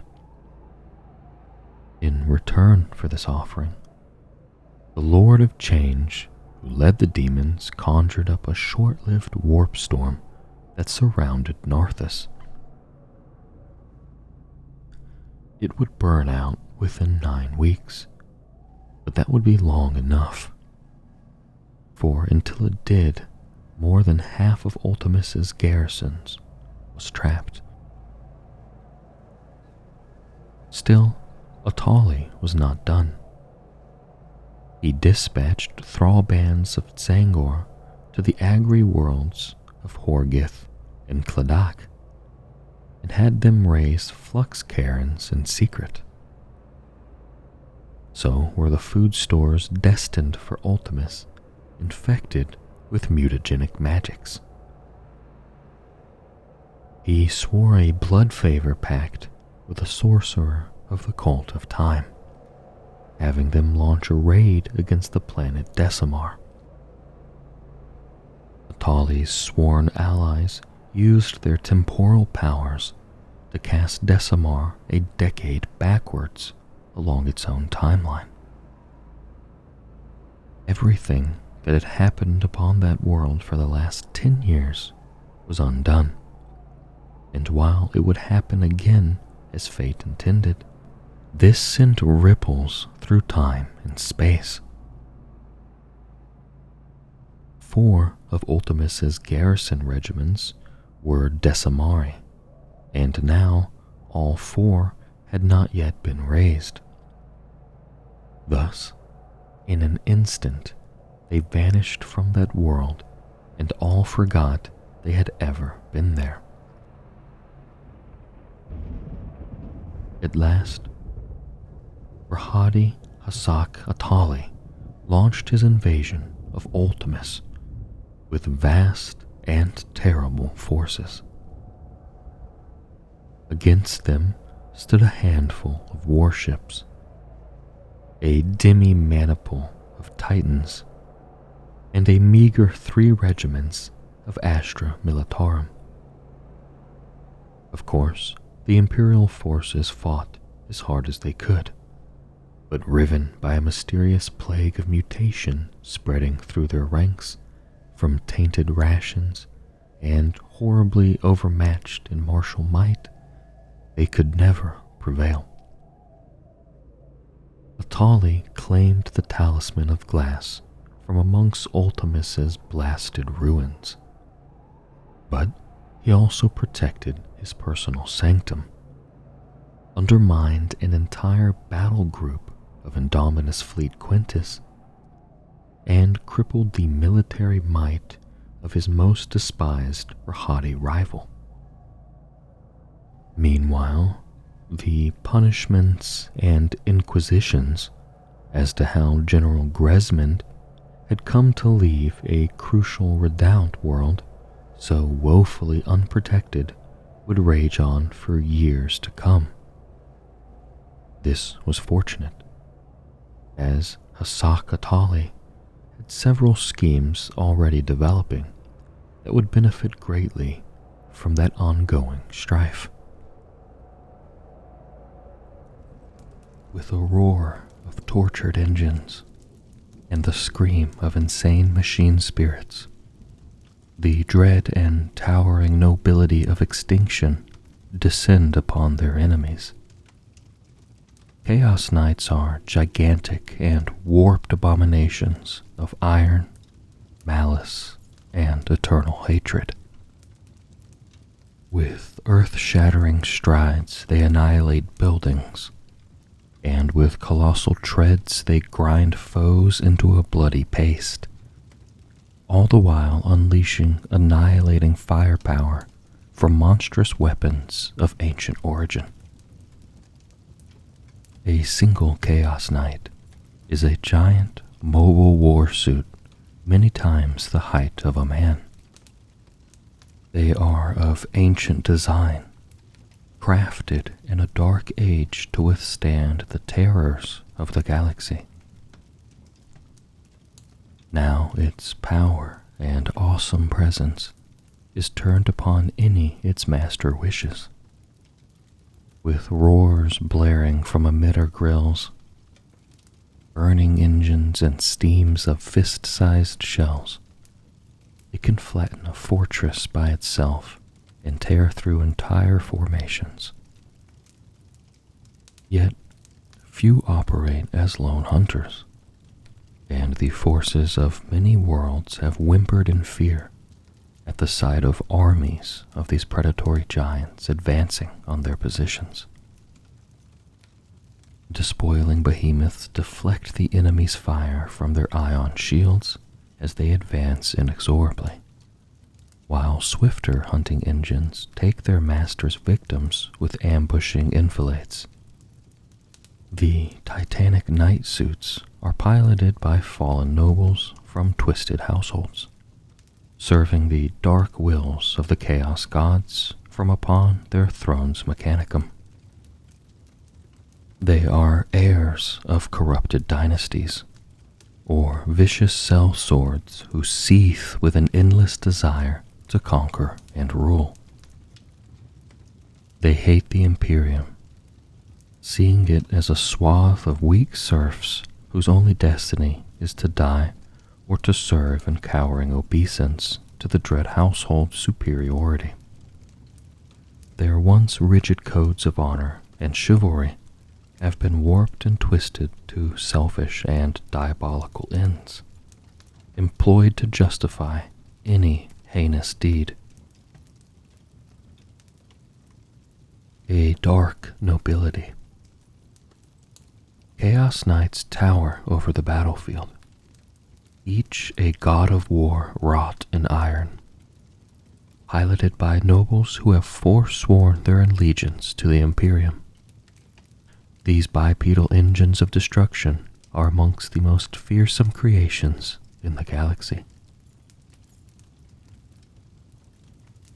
The dread roar of tortured engines and warp-infused macro servos precedes the coming of the Chaos Knights. With vast strides, the gargantuan machines draw ever closer to their quarry, their trudging footfalls sending quakes through the shattered earth. Long shadows extend before them, shrouding their enemies in darkness, whilst suffocating plumes of plasmic exhaust pour down from maw-like vents in their carapace. Those marked for death by the knights are gripped by the inescapable truth that their doom approaches, and as they open fire upon the towering machines, the last of their hope evaporates. Flickering ion shields absorb the incoming fire, energy blasts dissipating and artillery shells exploding harmlessly before they can strike their targets. Undaunted, the knights continue their ominous march. Their bristling weapon systems grind into firing positions, and with thunderous cracks, they unleash annihilation upon the foe. Enormous melta weapons shoot beams of searing heat that erupt into fiery novas, immolating infantry and reducing armored vehicles to bubbling slag. Monstrous battle cannons rain hails of explosive shells upon the foe, detonating with enough force to crack open a ferrocrete bunker. Rockets and missiles streak through the skies towards the most threatening opponents, annihilating these priority targets with punishing swiftness. Those enemies not instantly obliterated by the opening barrage are cut down by blinding bursts of laser weaponry or atomized by the knight's plasma-fueled armaments. As the survivors desperately seek to hold the line, the knights fire streams of solid shot that tear through flesh and armor, leaving only shredded corpses and a thick crimson mist where the soldiers once rallied. Those who do not flee at the titanic machine's approach are blasted apart at close range, immolated by jets of burning promethium, or simply ground to pulp beneath immense taloned feet. Looming over their enemies, the knights swing their colossal chainswords in reaping arcs. Jagged adamantine teeth saw through tank holes with contemptuous ease and liquefy the hapless crews inside. Other knights use a warp strike claw to pulverize their foes, crushing war machines to scrap with their obliterating grip, or using the energy-wreathed fists like wrecking balls to batter aside all resistance. Each Chaos Knight is an unhallowed relic of humanity's ancient past. They are twisted reflections of the Imperial Knights, corrupted in form and spirit by fell sorceries, dark worship, and malefic re-engineering. The knight suits were first created using standard template constructs during the dark age of technology, and some have survived through the innumerable wars that have characterized the long millennia since. For generations uncounted, the colossal war machines have been piloted by nobles. These aristocratic warriors are possessed of enough physical, mental, and spiritual fortitude to survive the ritual of becoming, commune with the throne mechanicum at each war machine's heart, and thus bond with their knight suit. In the case of Chaos Knights, such rituals are tainted by warp entities, malefic sorceries, and the perversions of the nobles themselves. At first, the knight may appear unchanged, but in its core, the irrevocable process of rot has already begun. Over years or even centuries, chaos energies seep into the war engine, torturing its machine spirit and mutating its mechanical form. Where once the suit and its pilot were gleaming beacons of imperial honor, the Chaos Knight and its fallen noble now comprise a symbiotic beast of unfettered wrath and base hatred. A single Chaos Knight has as much resilience and firepower as a small army. Those that have turned upon or even butchered the rest of their knightly household are termed Dreadblades by the Ordo Hereticus. They typically operate as lone wolves and mercenaries, lending their immense might to heretical warlords in exchange for relics, arcane knowledge, or 5 planets upon which they can enact their cruelties. Dreadblades are often followed into battle by hordes of warriors, chaos space marines who revere the knight's destructive potential, and throngs of cultists who worship the machines as manifestations of the Dark God's will. At other times, multiple Dreadblades will gather together, focusing their disparate fury towards a single purpose. Even more terrifying than the individualistic Dreadblades are the Night Houses that have fallen in their entirety to chaos. Those that have sided with traitor Titan legions and the Dark Mechanicum are known as Infernal Houses, and use techno-sorcery and demonic entities to bolster their capabilities of the night suits. Other knightly courts, known as Iconoclast houses, have more varied heretical allegiances. Some have renounced their allegiance to the Imperium in order to maintain oaths of fealty to heretic Astartes legions, or the dark gods themselves, whereas others have done so to carve out their own dread empires. The corruption of chivalry. Where each loyalist knight embodies a long history of honor and self-sacrifice, the Chaos Knights come from a lineage of horror and depravity. Only through unspeakable atrocities and malefic rituals were these knightly lines able to be corrupted, and the tally of slaughter has only been added to since their fall. Millennia ago, the Great Crusade saw worlds across the length and breadth of the galaxy brought under the Emperor's almighty rule. But at its zenith, the Imperium was shattered by treachery. War Master Horus and half of the Space Marine legions succumbed to the corruptions of the warp, and, in the name of the Dark Gods, launched an apocalyptic campaign against the Imperium. The galaxy was riven by civil war. The legions Astartes slaughtered their erstwhile allies.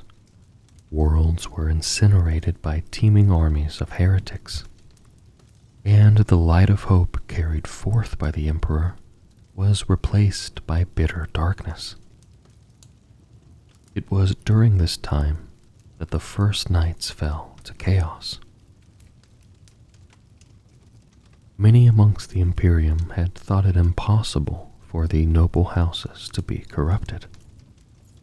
The thrones mechanicum to which they were bonded altered the nobles' psyches and synaptic makeups, conditioning them against harboring thoughts of betrayal or sedition. Indeed, the majority of the Night Worlds fought aggressively to stem the tide of heresy, putting down any rebellious elements within their own societies before joining in the wider battle alongside the loyalist Space Marine legions. Due to their sheer power and unflagging loyalty, the Knights were crucial to the Imperial war effort on countless bloody battlefields. Yet it was this same loyalty that led some to side with the archenemy. Innumerable Mechanicum Forge worlds sided with Horus, as did many of the Knight houses that had sworn undying fealty to the tech priests of those worlds. As the Dark Mechanicum delved deeper into the arts of profane techno-sorcery, so too were the knights in their service tainted by chaos. Rune-marked knights marched to war alongside traitor Titan legions, unleashing devastation upon the defenders of the Imperium. Other fallen households upheld their oaths to Space Marine legions that turned traitor. The nobles of these houses followed their own codes of conduct to the letter, serving without question and answering all calls to war, and in doing so placed themselves on the path to damnation. Other knights turned upon their own houses and renounced all ties to their bloodlines, swayed by the whispering of malefic entities in their dreams, or bound to the will of the dark gods through sorcerous rituals. Thus were the Chaos Knights born, and in the 100 centuries since, they have continued to spread death and terror throughout the stars. For a noble to bond with their throne mechanicum is a harrowing process. Only the most worthy individuals, women and men possessed of formidable physical, mental, and spiritual strength, are able to survive the ritual of becoming. Those who do are forever changed. In the fastness of each noble house, there is a sacred room known as the Chamber of Echoes. Within the Chamber of Echoes, the would-be pilot is wired into a throne mechanicum and left in isolation so that their worth may be judged. Residing in the throne mechanicum are the geist-like echoes of each of its former occupants. Every one of these electro-spirits was once a noble, and it is they who assess the new supplicant's worth. Coursing through the neural sockets directly into the noble's mind, they are able to pry open the supplicant's innermost thoughts and closely guarded secrets. The ritual lasts long and terrible hours, and those nobles who are found wanting are utterly consumed by the process. Those who are deemed worthy are bonded eternally with the throne mechanicum and with their forebears who dwell inside it. The ritual of becoming is not the only means by which a noble becomes a pilot. It is a necessary defense against corruption. A throne mechanicum is a shield to prevent the awesome power of a knight from being wielded by one capable of treachery. From the moment they become, a pilot's thoughts are influenced by their throne, even when they do not sit in it. Notions of fealty, obligation, and hierarchy are emblazoned at the forefront of the pilot's mind, as is a deep, undivided respect for the noble's ancestors and their household traditions. Such conditioning should make treachery impossible, but the will of the dark gods is strong, and their corruptions truly insidious. Knights have continued to fall to chaos in the millennia since the Horus Heresy. Surviving knights returning battered from long crusades have brought more than tales of heroism back with them. Decades of slaughter against enemies steeped in the stuff of the warp can erode the resolve of even the most stoic noble. The corruption of chaos working its way into their mind through the connection of the throne mechanicum. Night worlds lying on the edge of raging empiric storms have inexorably transformed by the outflow of raw warp energy. On more than one occasion, such a planet has been enveloped entirely by a nightmarish tempest, only to later re-emerge, its population devoured by demons, and its war engines hideously transfigured. Other knights have slowly succumbed to corruption over the long campaigns they have fought on the side of the Imperium. After butchering endless tides of frenzied heretics for centuries without rest, the pursuit of carnage can become synonymous with duty. This is especially true for those knights fighting in isolation from their household kin, or in war zones where reality is distorted by the dread influence of the warp. Caked in the blood of 1,000 conflicts and faced with horror in every direction, the mechanized warriors lose the ability to differentiate between ally and enemy. Even the spectral gestalt of their throne mechanicum becomes blinded by the need to kill, not caring who or what is the focus of the knight's destructive fury. Several knights thought lost in battle have later been discovered to have fallen, and to have continued their slaughters unabated. Iconoclast houses. Iconoclast houses are defined by the malice and madness that led to their corruption.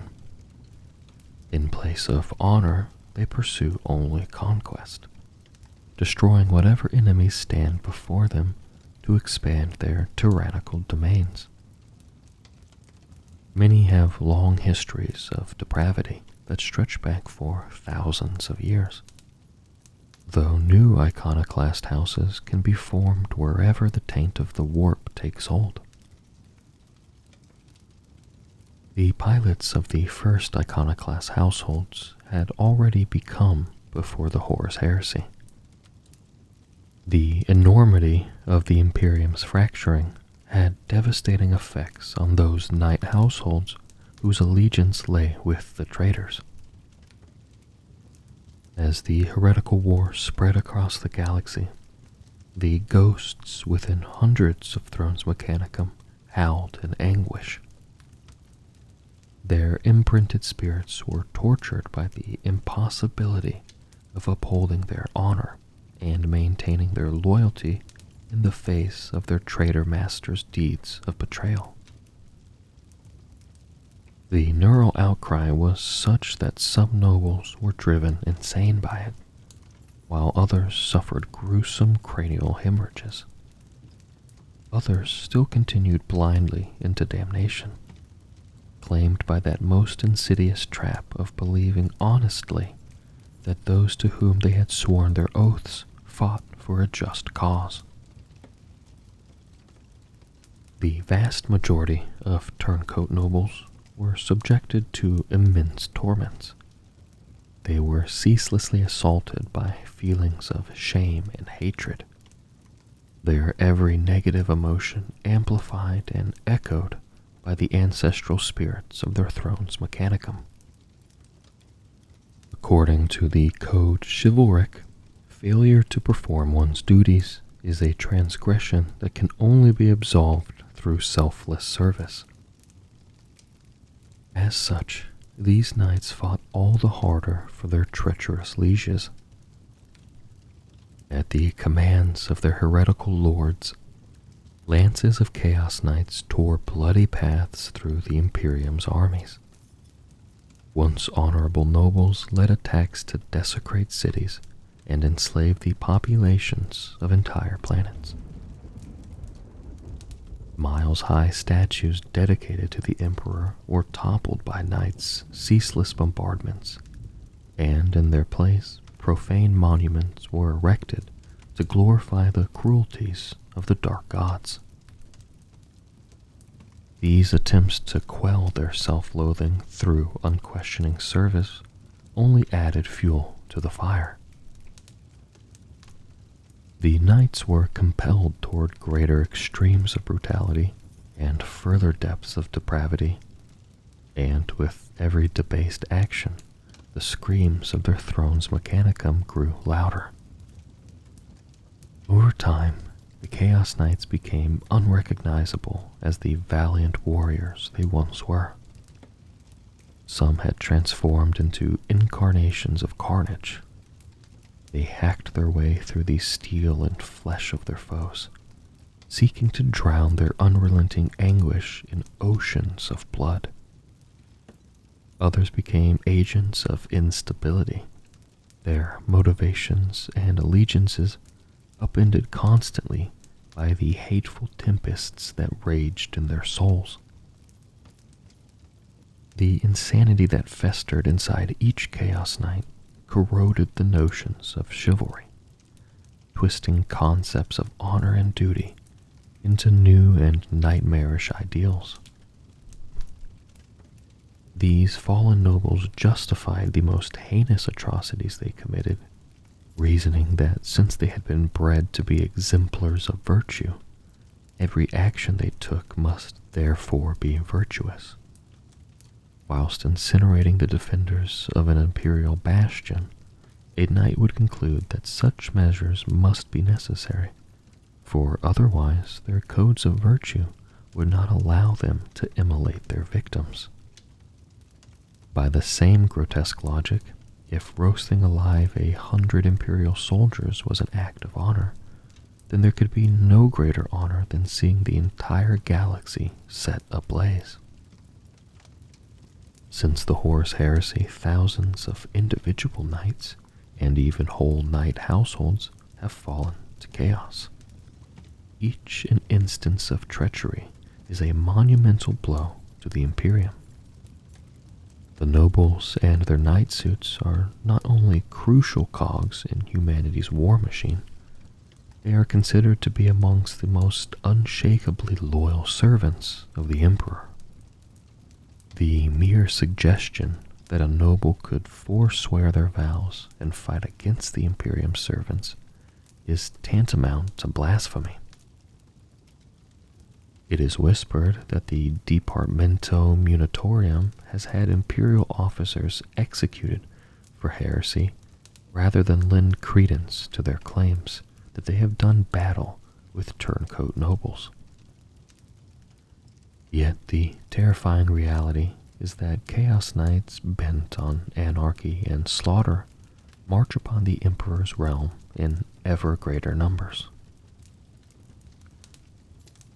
Chaos Knights are able to cover enormous distances when battling across a planet, marching unhindered through toxic atmospheres and over irradiated continents to reach their enemies.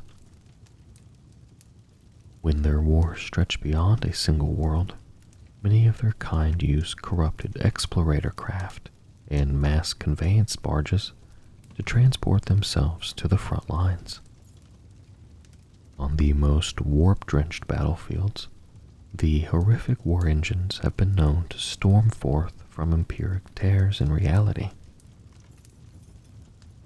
Streamers of sickening warp stuff cling to their brutal forms like fluttering pennants as they unleash fusillades of monstrous firepower, tearing enemy squads apart. Fallen nobles embark on campaigns of destruction for many reasons.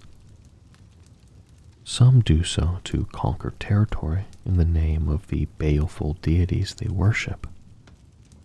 Others have sworn fealty to the Dark Mechanicum, the Heretic Astartes, or other powerful demonic entities. Others still are driven by insanity and profane visions, launching quests to upend the very fabric of existence and transform the galaxy into a twisted hellscape. The tortures endured by each Chaos Knight pilot serve to permanently corrupt their throne mechanicum. Upon their death, the imprinted remnants of a fallen noble remain in their throne, where the twisted visions of virtue spreads to other spectral echoes like a rampant infection. No longer will the throne serve to shield the pilot from corruption. It now feeds the depraved desires of those who would bond with it. Bloodlust, sadism, psychosis were fostered in the lines of fallen nobles that flowed from the first Chaos Knights, giving rise to the tyrannical warlords of the early iconoclast houses. Lurking behind the skin of reality lies a realm of infinite energy, emotion, and possibility known as the Warp. It is a hellish dimension where the passions, hatreds, desires, and fears of the galaxy's people coalesce into monstrous entities. These are the four Chaos Gods.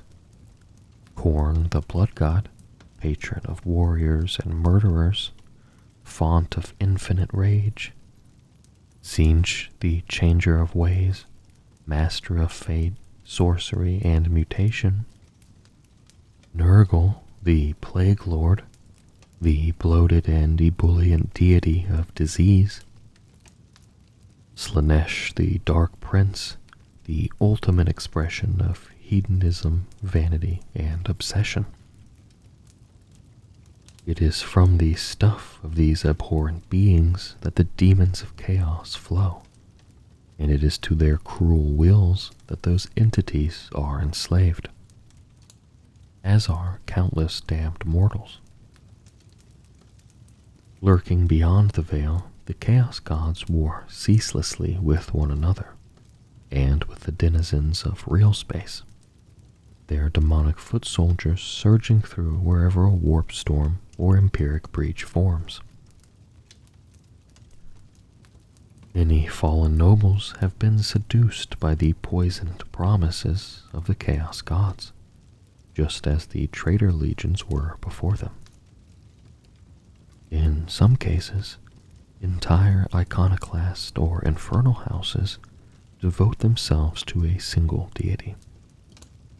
They daub that god's sigil upon their knight suits, raise profane temples and idols to their chosen patron, and dedicate the souls of those they slaughter to their empiric masters.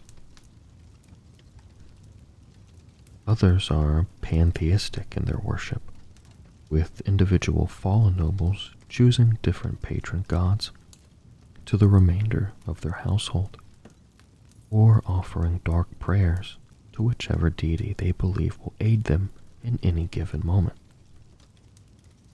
The Chaos Gods are vast entities whose gaze spans all of time and space, and to catch their fleeting regard for even an instant requires deeds so ghastly that they will stain their perpetrator's soul forevermore. Yet for those damned few who earn the gods' blessings, the rewards can be great. Gifts of earthly power are granted to those who sell their eternal soul to the chaos gods, from flourishing psychic abilities to boons of physical might or unholy fortitude. At times, even the sudden conjuration of demonic armies to fight alongside the chosen noble. Infernal houses. Through close ties with the Dark Mechanicum, the infernal houses find ever more twisted ways to warp their weapons and machinery. In brutal campaigns, they strip worlds of their material resources and enslave entire populations, funneling their plunder into nightmarish rituals to infuse their night suits with the power of chaos. Not all knights fell to chaos in the same manner as those of the iconoclast houses. Those whose pilots had sworn allegiance to the heretics of the Dark Mechanicum were the subjects of countless dread rituals, each designed to corrupt the supposedly incorruptible technologies of the throne's Mechanicum. The true knowledge of how the thrones functioned was beyond the ken of even the most ancient magi, but the colossal military potential of the knights spurred them to conduct ever more depraved experiments. The traitor magi of the Dark Mechanicum emerged millennia ago from a schism among the tech priests. Amongst the myriad organizations that made up the Great Crusade, it was the Mechanicum of Mars that was most successful in securing oaths of fealty from the Night Houses. The Martian tech priests coveted the ancient archaeotech that they possessed and were eager to exploit the rich mineral wealth of the various night worlds. In return, the sacristan orders who tended to the knights were inducted into confidence of the Omnissiah, regaining many lost secrets of mechanical artifice that allowed them to better serve their masters. From the ashes of the Horus heresy, loyalist tech priests emerged as Adeptus Mechanicus. The heretics of the Dark Mechanicum, however, fell deeper into unholy techno-sorcery, taking the houses that sided with them down a dark path indeed. On hellish forge worlds, Dark Magi created their own grim simulacra of the Chamber of Echoes. Into these screaming obulettes, they dragged the throne's Mechanicum from captured night suits, often with the broken and bloody pilot still attached. Many of these chambers were lined with arcane devices that were used to bombard the captive thrones with focused warp energies. Others bristled with mechadendritic tentacles that parasitically fused themselves to the throne. Through them, demonic entities were able to surge into the host tissue of the newly wired pilot. Certain sects of the Dark Mechanicum raised base warrior champions who fought one another for the right to bond with a night suit. These individuals were not trained in the ways of the noble households, but the prospect of piloting blinded them to the dangers of attempting to become. The results of these procedures were ubiquitously gruesome, but amidst the tortured cries, the explosions of flesh, and the scrap-coat howls of the tainted thrones, the Magi of the Dark Mechanicum gleaned volumes of morbid data. Arcane procedures were devised to scramble the geists that dwelt within each throne. spectrophagic demons were summoned to devour the spirit echoes of past pilots. The Thrones Mechanicum and the night suits themselves were seeded with pathogenic scrap code, and in some rare cases, the Magi used their technologies to open interstitial warp rifts inside the ancient circuitry clusters.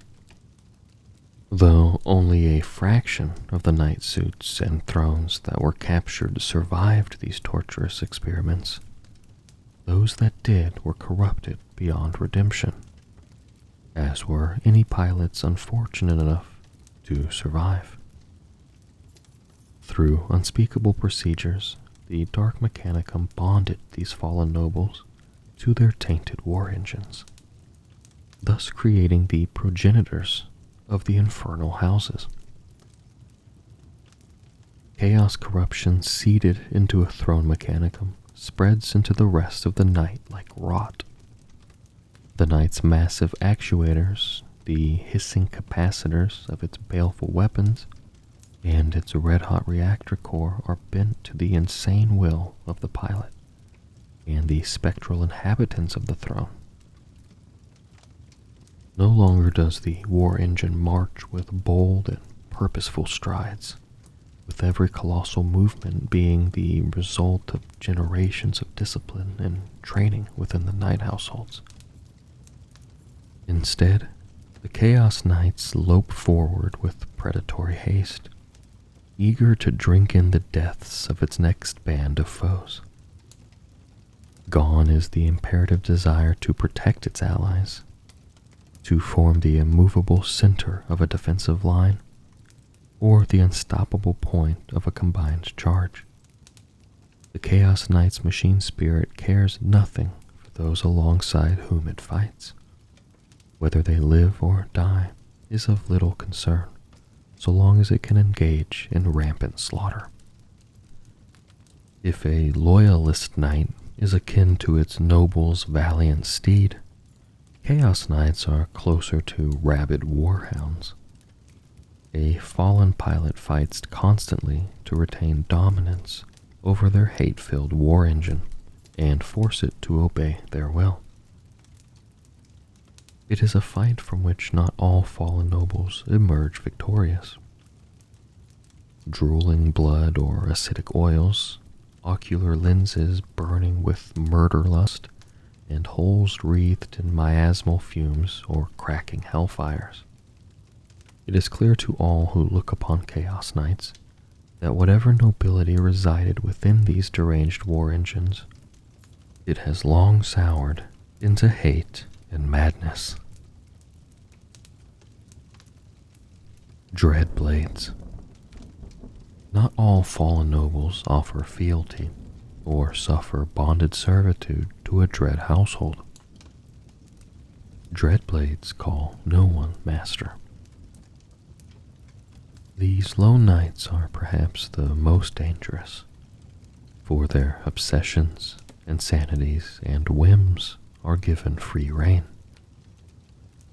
They bestride the galaxy as questing despots, fulfilling their cruelest desires while descending into damnation.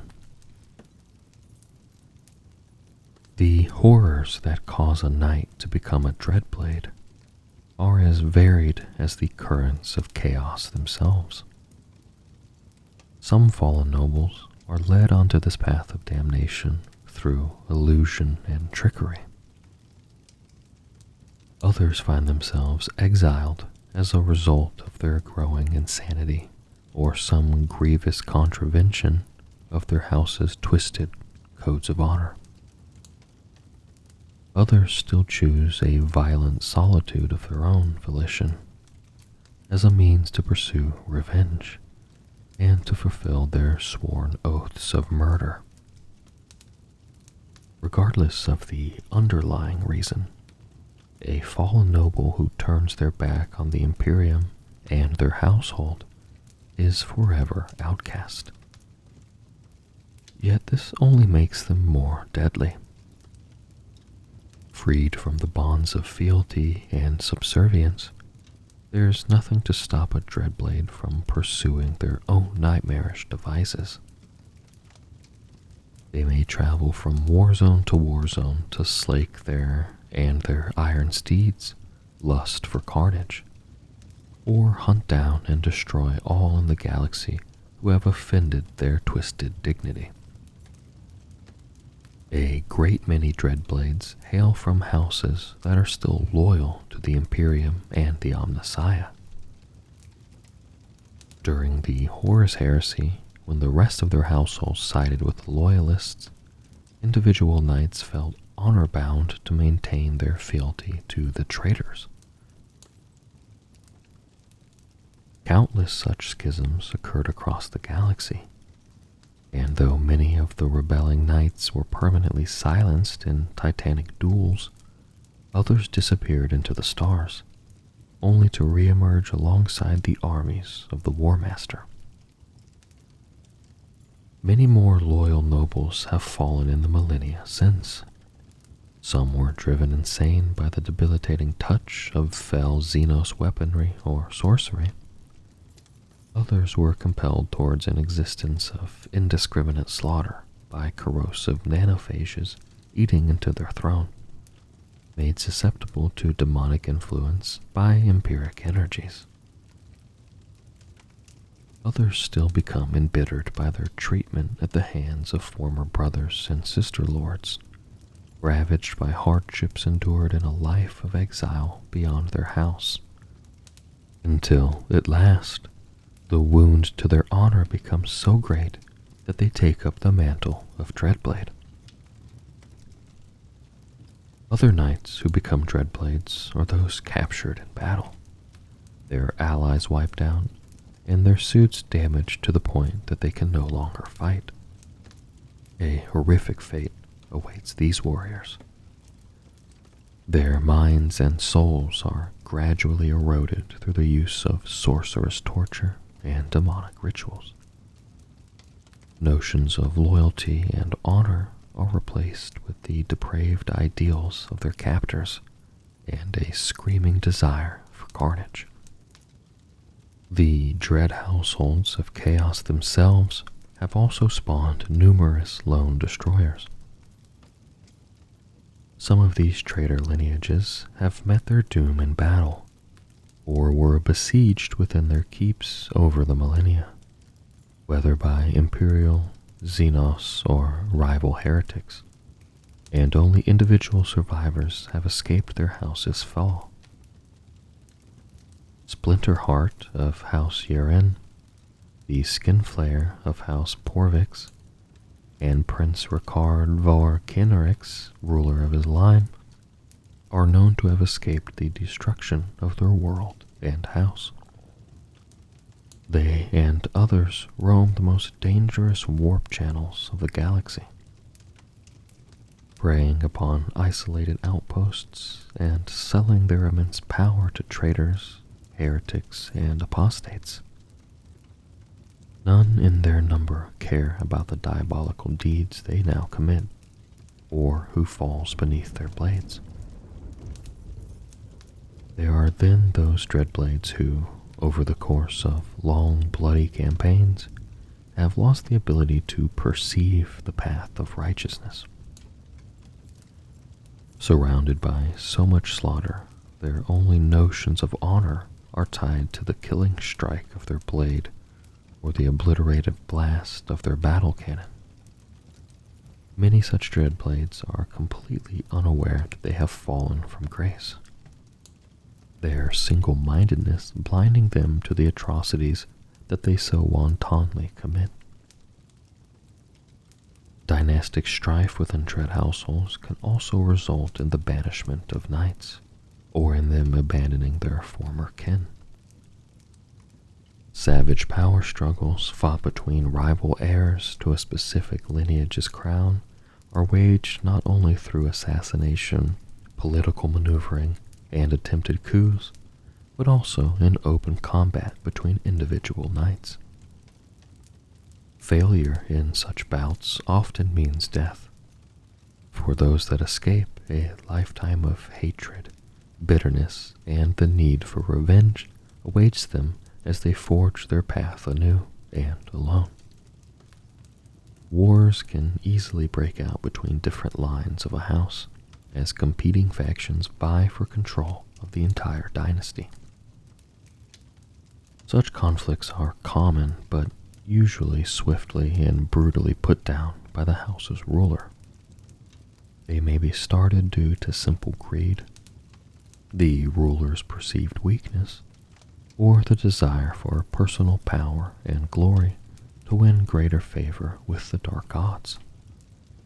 Those branches who choose sides poorly, if they are not forcibly dominated or slain by the victors, sometimes fracture into self-serving retinues, each Dreadblade blaming the other for their family's loss of prestige and power.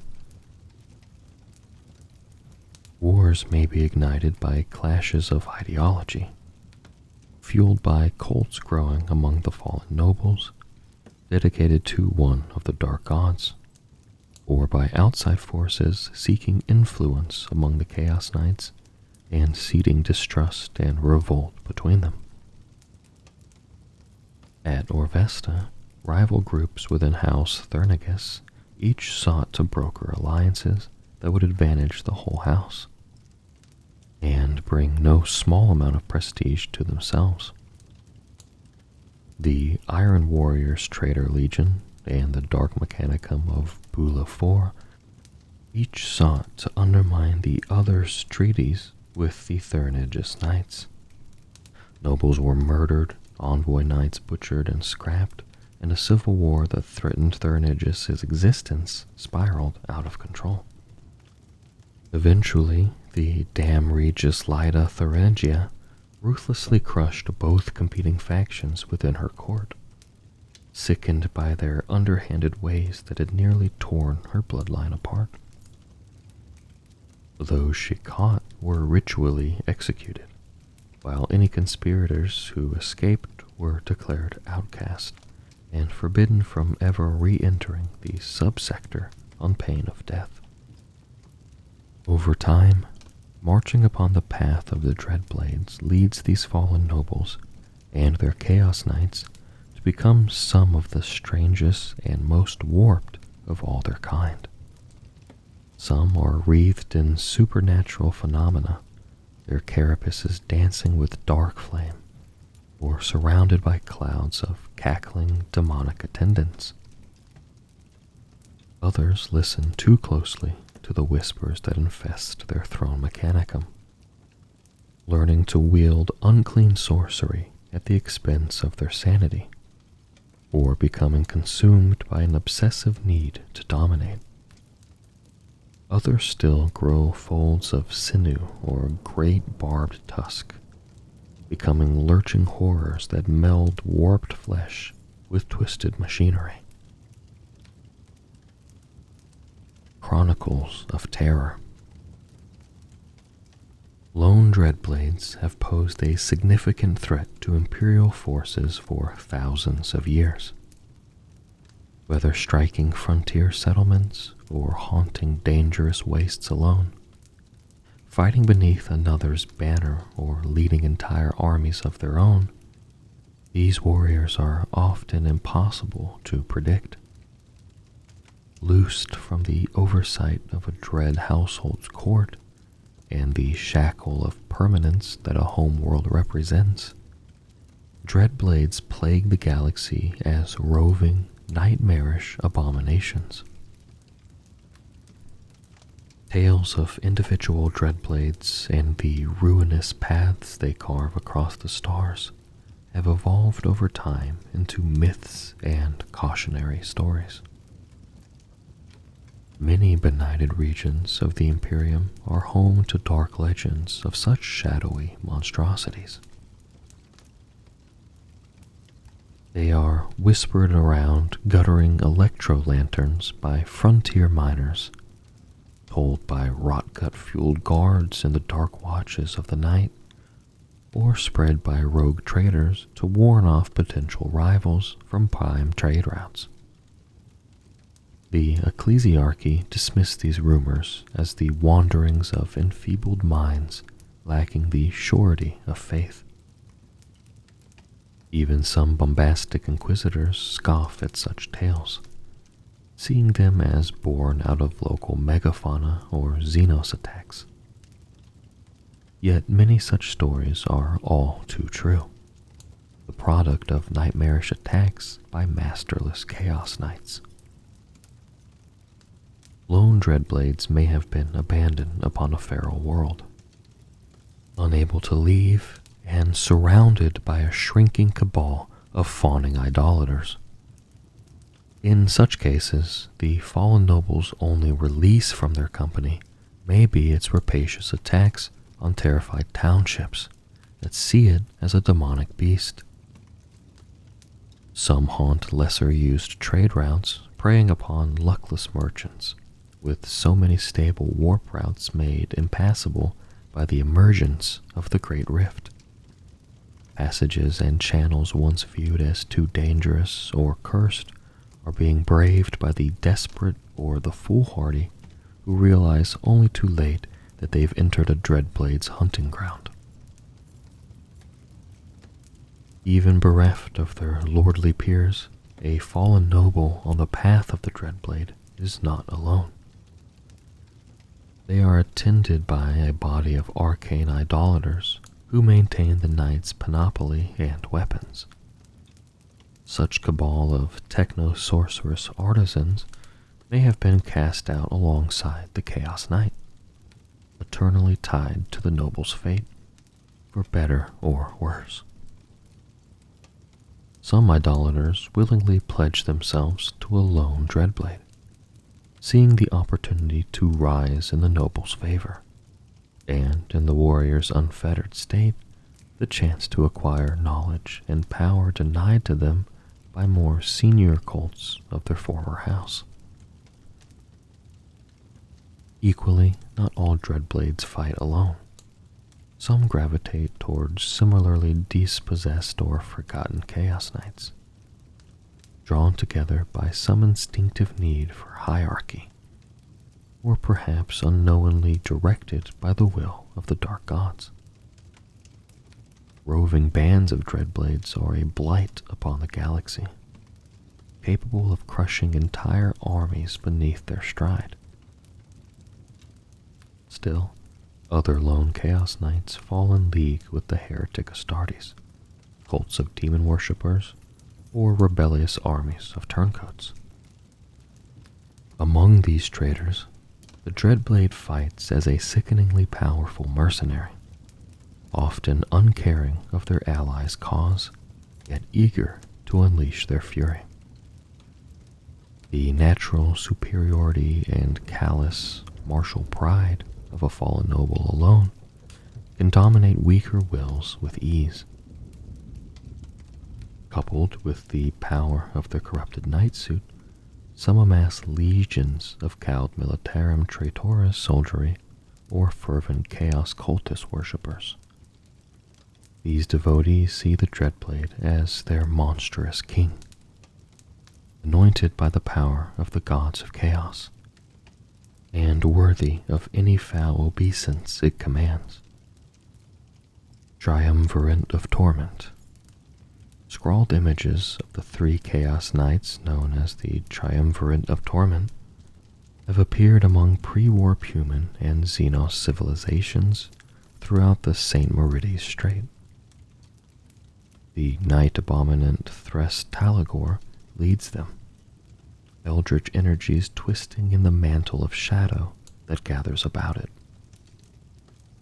Flashes of multi-hued sorcery within the darkness reflect from Threst Talagor's crimson flanks, etching cursed runes that shimmer with warp light.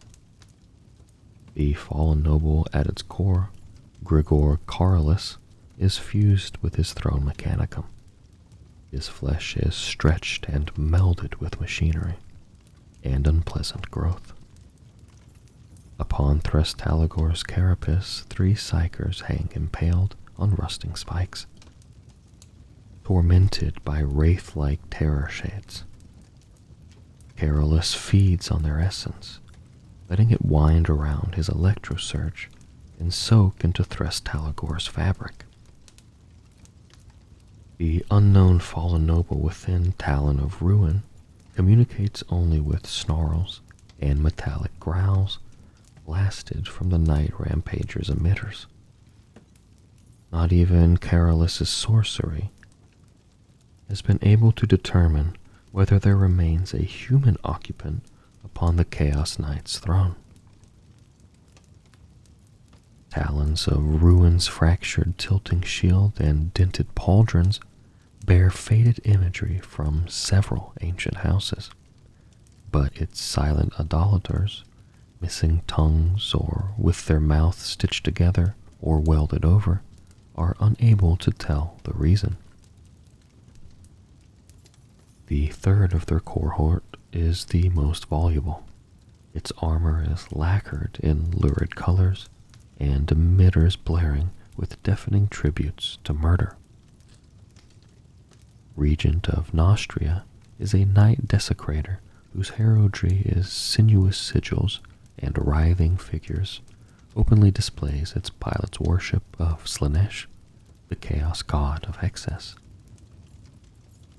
Nicodemus the Amrothian skillfully cripples enemy war engines with Regent's laser destructor. Left defenseless, the knight tears them apart, plucking screaming crew from within its massive barbed talons. Together, the triumvirate of torment have formed an unlikely alliance, each fueling the other's needs for destruction and reaping the rewards their wars provide. In their wake, the Chaos Knight's idolaters and enslaved thralls fall upon wounded foes, dragging them away to an eternity of servitude and worship of their titanic masters. Damas Goral and Woe Seeker. Once mistress of the Noctuluscent Ferd and thrall flare of Dinesh, Damas Goral abandoned the ranks of House Forost when she was declared a traitor for killing two of the king's heirs. That they had been worthless fops in her eyes was ignored. The Damas saw then that her murders had come too late. A rot of decadent inertia was eroding what had once been iron-willed warriors. Goril escaped her circling enemies, casually sacrificing many loyal bondsmen to take her lightning-blazoned knight despoiler, Woe Seeker, and forge a path of destruction worthy of its name. They have not rested in the dark years since. Goral and Woe Seeker have raised forge moons, ambushed Imperial landing sites, plundered millennia-old techno archives, and slaughtered Imperial and Xenos forces in their dozens, striking like a thunderclap. She despises inactivity, worthless posturing, and superfluous greed. Where Goral perceives even a suggestion of failure or caution, she ruthlessly stamps it out and moves on without pause. Woe Seeker's temporary pacts with the Black Legion warbands of Kolesh Gertz, the radiant disciples of Nonavoth, and traitors of the Deathland 223rd Pioneer Corps have become infamous for their brevity and their bloody conclusions. Woe Seeker tore through the Tzeentch worshippers of Nonavoth mid-battle when they paused in their assault to enact a sorcerous ritual, driving the terrified survivors before it to soak up Imperial firepower and clog the enemy's blades.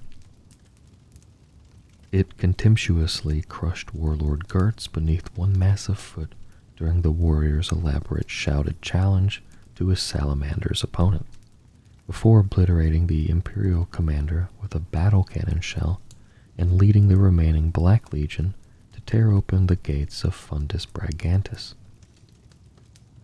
For the commandment of Deathland 223rd, issuing his strategy from the rear lines and safety of a command tank, Damas Goral offered him a more frontline role.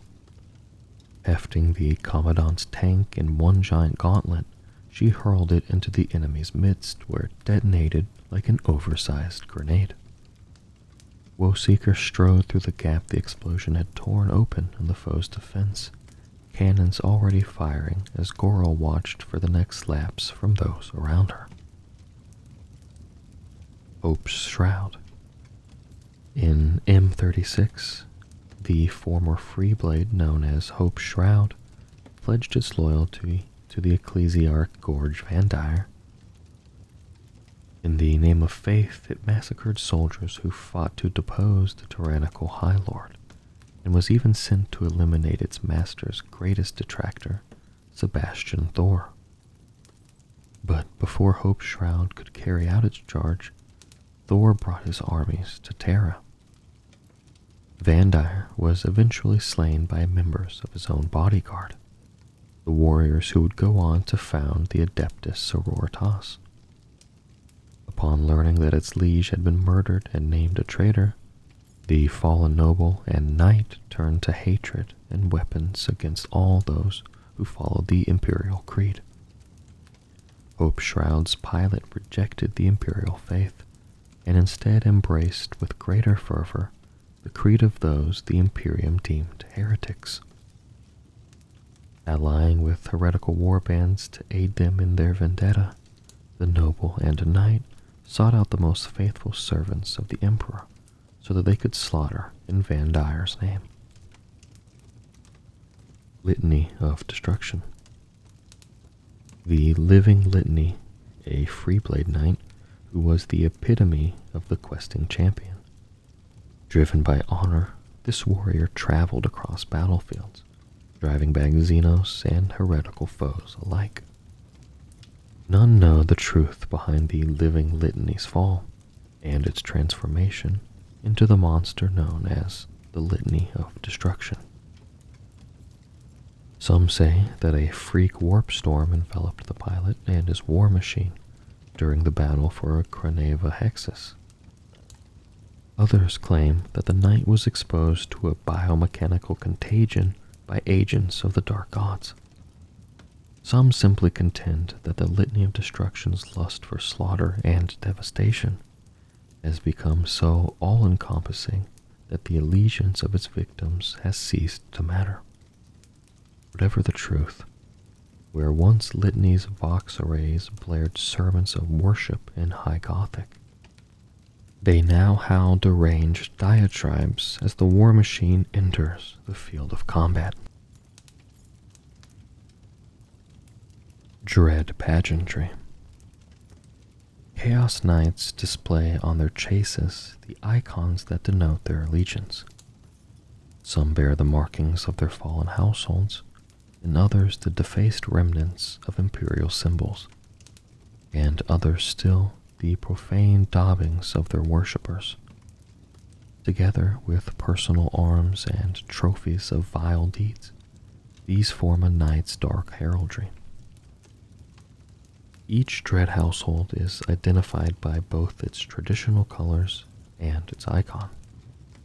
Chaos Knights that owe fealty may display those colors in different combinations and patterns. This forms the basis of the fallen noble's arms, marking them as individual warriors of dread renown. Such markings appear on the pennants and armored pauldrons of their knight suits, upon the banners that line their keeps, and even on the garb of their retainers. The pilots of some war dogs may bear heraldries that reflect or mirror those of the more powerful fallen noble they are bound to. Knights that have fallen into the service of the Chaos Gods also bear depraved symbols of their dark loyalty. The hateful eight-pointed star of chaos, or fell symbols of individual gods, is worked into their immense armor. Grisly, cadaverous chunks of the champions who dared face them are hung from black chains. Baleful runes that bind the power of the warp into their massive forms are inscribed by their idolaters, and some also bear the icons of powerful warlords they have fought with.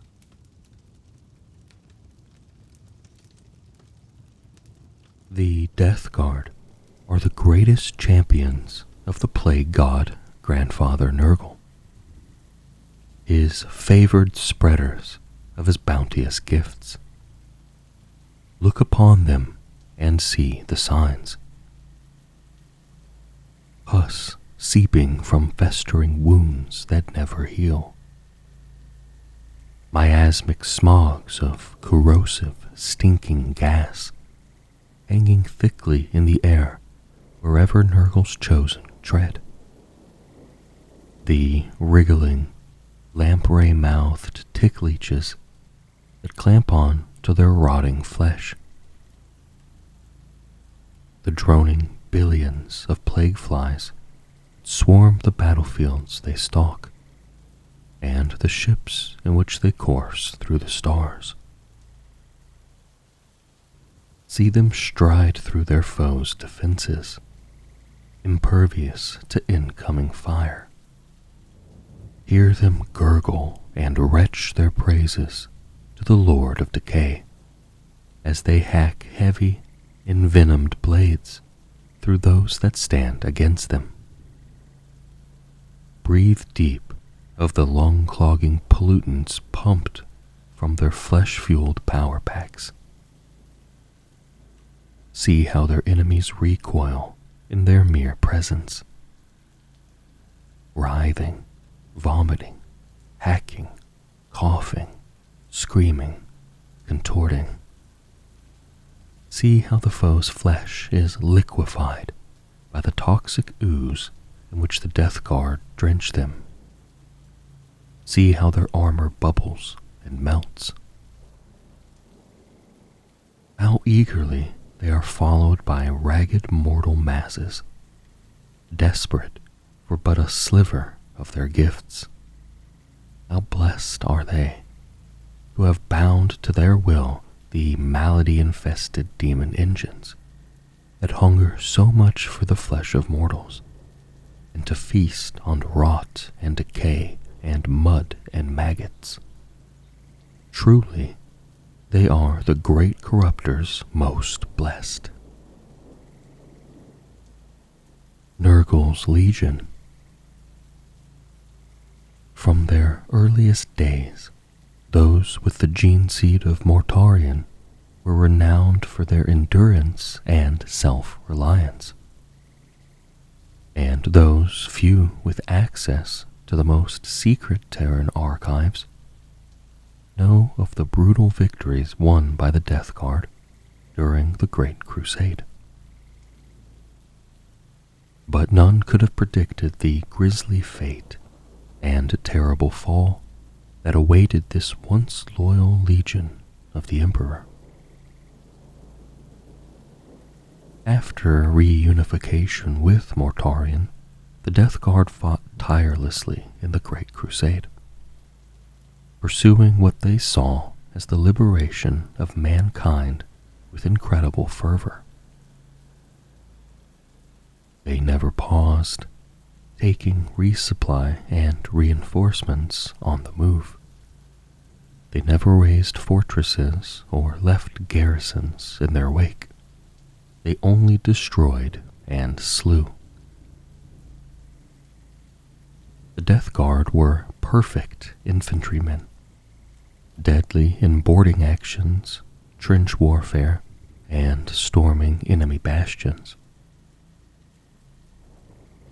The world on which Mortarion had grown from infancy, barbarous, had been ruled by despotic alien overlords. It was his deep hatred of these creatures that led him to have his legion hurl down tyrants wherever they found them. It was not just their tyrannical nature that Mortarion despised. It was also the psychic powers of these overlords, which they used to torment and torture his people. Mortarion was to ever after loathe psychers, and he brought that prejudice to his legion's ranks. Those of his gene sons with such powers were expected to suppress them on pain of disgrace, exile, or even death. The very existence of psychic power Mortarion rationalized through his obsession with arcane pseudosciences. Mortarion was among the first of the Primarchs to turn against the Emperor and side with Horus. Most of his legion's actions during that immense war are long forgotten, and those that remain within memory either exist only in the half-deranged minds of millennia-old Death Guard warriors, or locked deep within the most silent and secure of the Imperium's archives. They are out of sight, out of reach, and out of mind for almost all Imperial citizens, and even those with permission to read them do not know to look. Among those who have fought the Death Guard in the 41st millennia will have little idea the Horus Heresy ever happened, and to them even the idea of such a thing happening is heretical nonsense. Those who have some idea of what happened, perhaps of the Adeptus Custodes and Adeptus Astartes, harbor a deep hatred for all the traitor legions, as strong for the Death Guard as any other.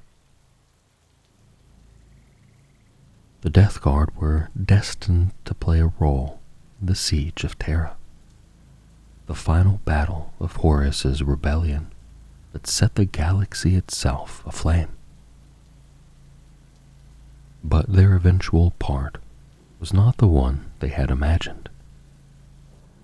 On the route to Terra, with the goal of being among the first to assault the Throne World's defenses, the Death Guard fleet was abruptly halted and trapped in a terrible warp storm. Mortarion's first captain, Callus Typhon, who was later to become Typhus, had the fleet's astropaths put to the sword. He had leaned on his Primarch's disdain for Psykers to have these vital individuals slaughtered, without whom Imperial ships could not navigate the Immaterium. He claimed he could lead the fleet through the warp in their stead. He lied. So was the Death Guard fleet becalmed, trapped in the warp. And when every soul aboard its mighty ships of war was helpless, the destroyer plague came. The Legion would never be the same. The Death Guard were a legion renowned for their peerless endurance and willingness to wage unremitting war in the most unforgiving conditions. They had won conflicts in zones drenched with radiation that would burn an unaugmented human alive. On worlds with atmospheres so thick with pollution that respirators issued to the massed Imperial soldiery would clog in seconds. And even on worlds where vile alien infections had slaughtered millions of Imperial citizens in months. But even the Death Guard were helpless before the Destroyer Plague. It churned their organs and distended their post-human forms. They were agonizingly transformed into pustule-riven grotesques.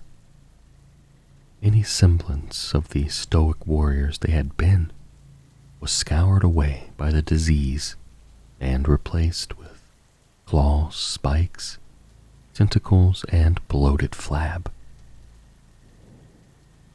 Scabs, boils, and growths sprung from their flesh.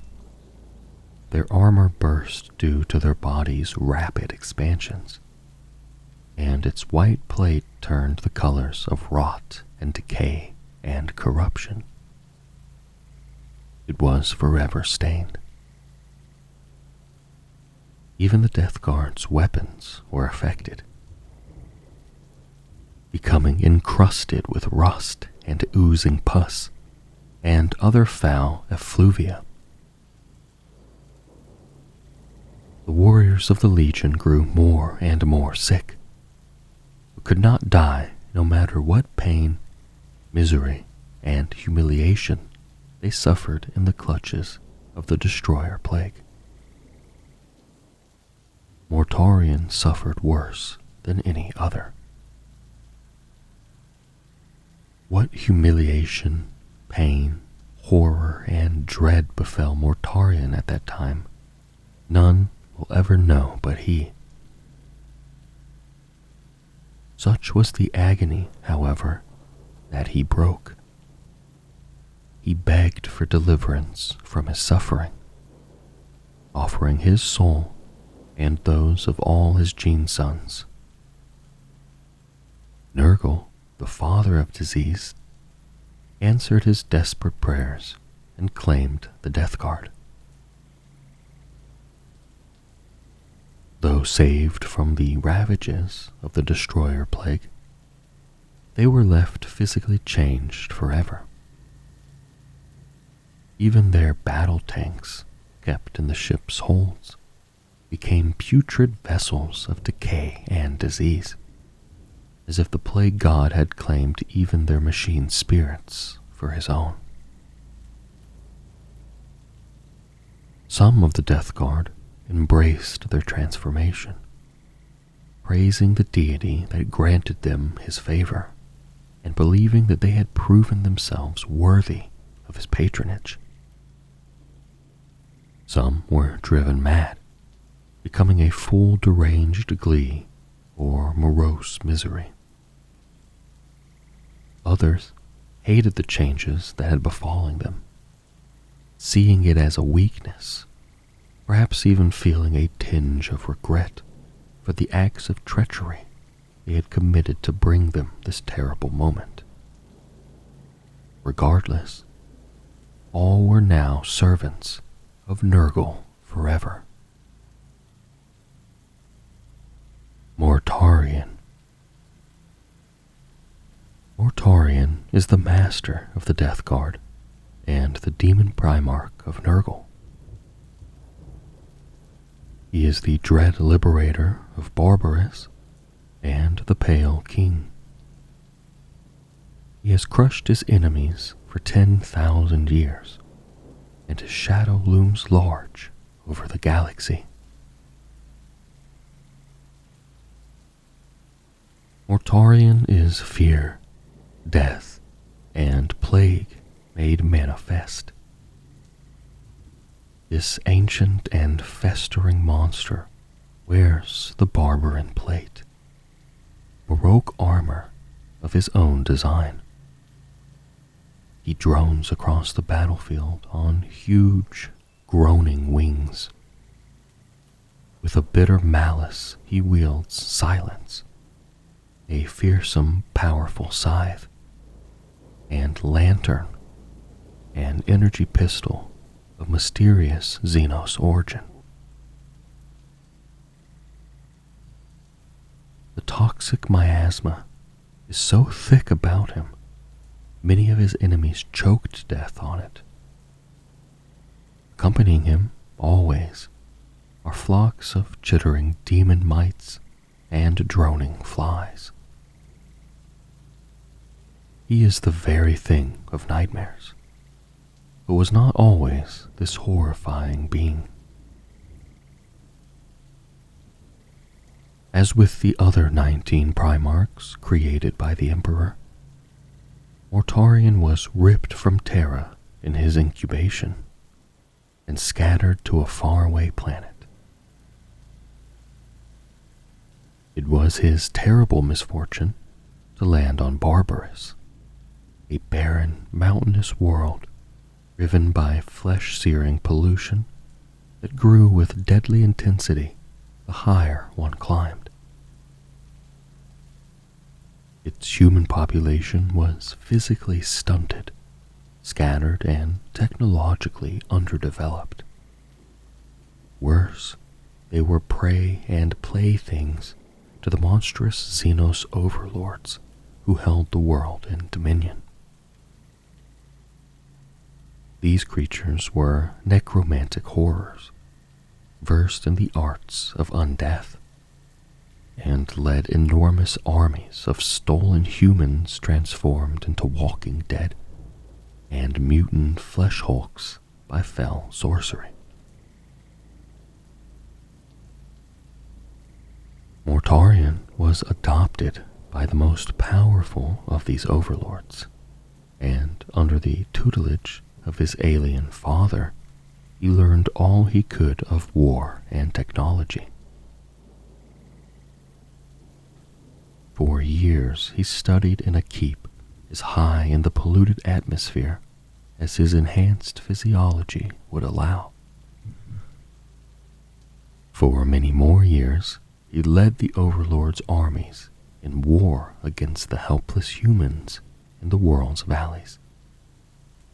Before he realized the terrible truth, the pathetic creatures were his own species. Few now live who know of the rebellion that Mortarion later instigated against Barbaros's overlords, and the records that document it have long been suppressed or destroyed. Through earlier victories, Mortarion earned the trust of the people, eventually raising an army. The finest of his soldiery he called his Death Guard. He clad them in heavy armor designed to shield them from the corrosive pollutions that hung thickest around the highest mountains.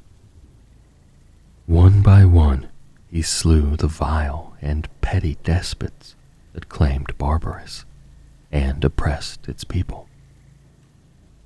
And his followers toppled the monster's keeps.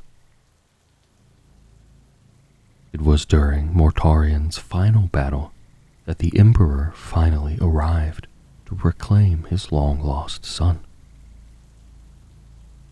The last stronghold to fall was that of Mortarion's adopted father. So high that even a Primarch could not survive long in the toxic atmosphere. The Emperor himself delivered the death blow to the tyrant, ensuring victory, but taking Mortarion's revenge. It was perhaps as early as this that the seed of rebellion was planted in Mortarion's heart, and bitterness and enmity began to fester within him. Mortarion has all the demigod-like power of a Primarch, imbued in him by the Emperor himself from the moment of his creation. His intellect is utterly formidable, enhanced by 10,000 years of studying Nurgle's ways and experience of constant war.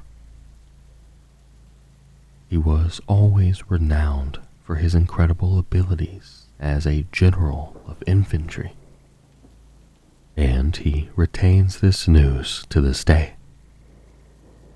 He oversees vast campaigns that span systems and finds the most direct route to the most crushing victory. He cares little for the losses his forces suffer, for the strong must always prove themselves, and the galaxy is full of the afflicted, desperate to be raised up and out of their misery. And these make for able replacements. Though his power on occasion leads him to underestimate some foes, few can challenge Mortarion's military might, or the overwhelming power of the inexorable armies at his command. Typhus, master of the Terminus Est, the Traveler, Herald of Nurgle, first captain of the Death Guard. Typhus is all of these and more. He is a master strategist, a deadly warrior, a powerful sorcerer, and the most feared of all of the Death Guard's Plague Fleet commanders. That he is favored especially by Nurgle is little doubted by his Legion brethren. His origins dating back to the time before the Horus Heresy, there are few in the Death Guard with Typhus's iron will, stamina, and rugged military skill. He outlasted all other candidates in the toxin trials and marathon endurance contest Legion aspirants were subjected to. Though he nurtured his own psychic potential before joining the Death Guard and aspired to become an upholstery of the Legion, he suppressed his natural talents in line with Mortarian's wishes when the Primarch disbanded the Death Guard's Librarius early in the Legion's history. When the Death Guard were trapped in the warp en route to Terra, and all were subject to the horrors of the Destroyer Plague, Typhus absorbed the full power of the disease. He is now a walking incubation chamber for one of Nurgle's most deadly viruses, and some believe his body has long since been consumed by it, his armor animated by some combination of Typhus's intractable will and the pestilence itself. Whatever the truth, the act of taking the disease within himself swelled Typhus's body enormously in size.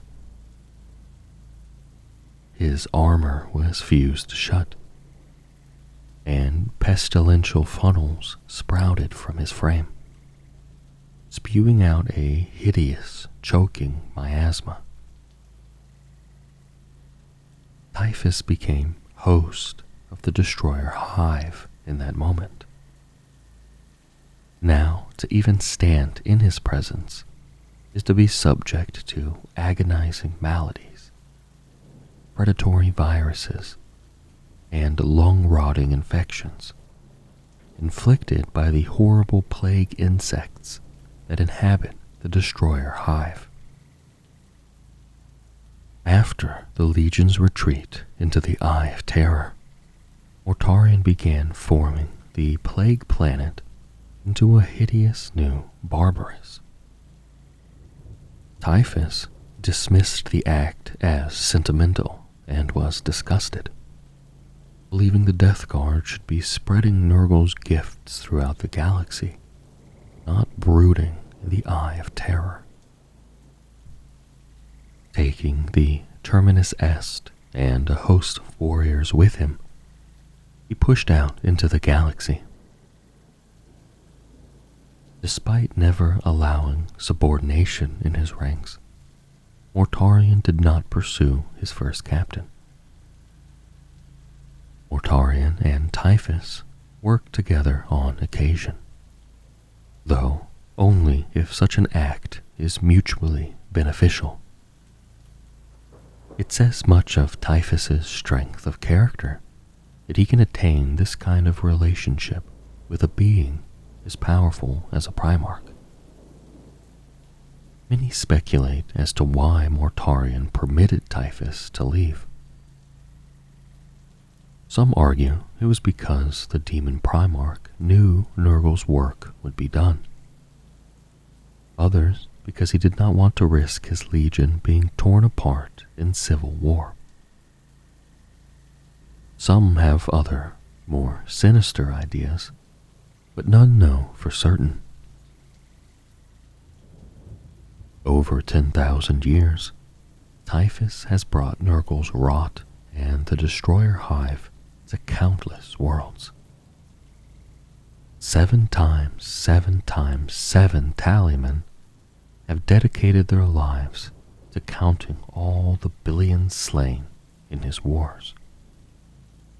Even with so many dedicated to the purpose, there are still 3,000 years of Typhus's conquest that are yet to be catalogued, with more needing to be tallied with each passing year. Though they might be listed as such, those slain by the Destroyer Hive do not stay dead. They rise, reanimated by the Chaos infection. These unfortunates become plague zombies, and their bites or even groans bring the infection to those around them.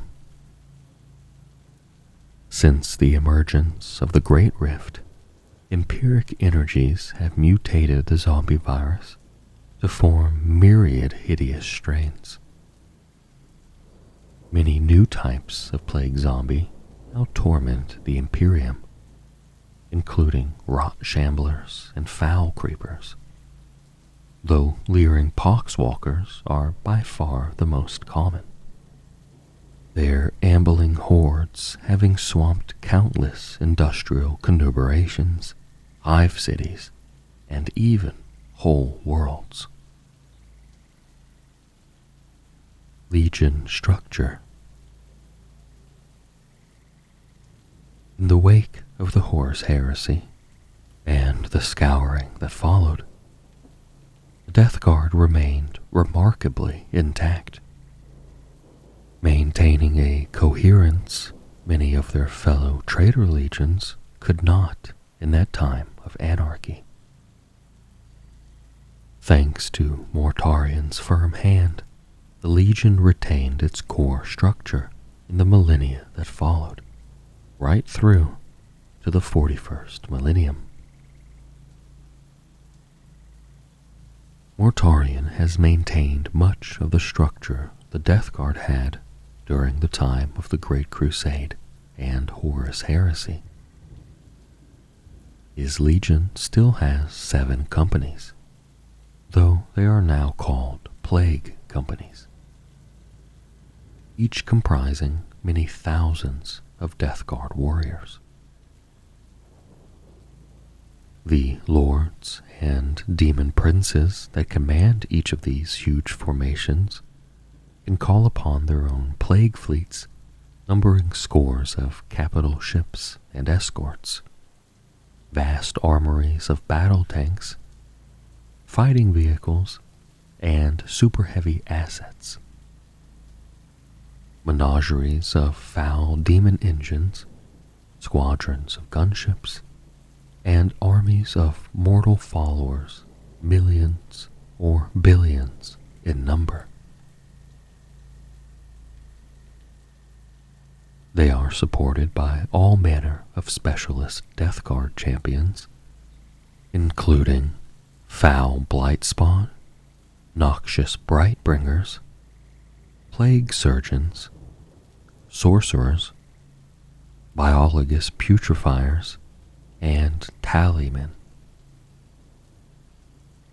It is not outside the skill set of some Death Guard lords or specialists to summon tally bands of demons of Nurgle out of the warp and into real space to fight alongside them. Mortarian and the mightiest of the Death Guard's lords have demon world domains, or even territories secured in real space that they rule with cruel and grubby fists. The Lord Commander of each plague company is the sacred host to one of Nurgle's vilest diseases, and the sepsis cohorts that serve him are its most favored vessels.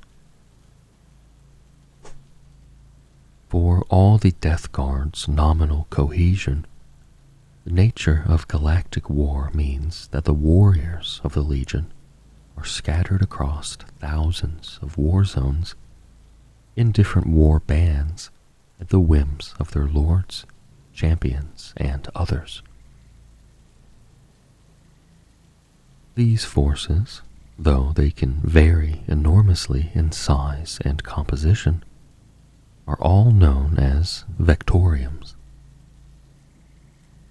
They are uniquely named by their leader and adopt, or even manifest, a unifying color scheme that incorporates all manner of hues. Many Vectoriums draw their number from the same plague company, though this is not always the case. Mortarion is fully aware of the potential for sedition that arises among a legion that is widely spread.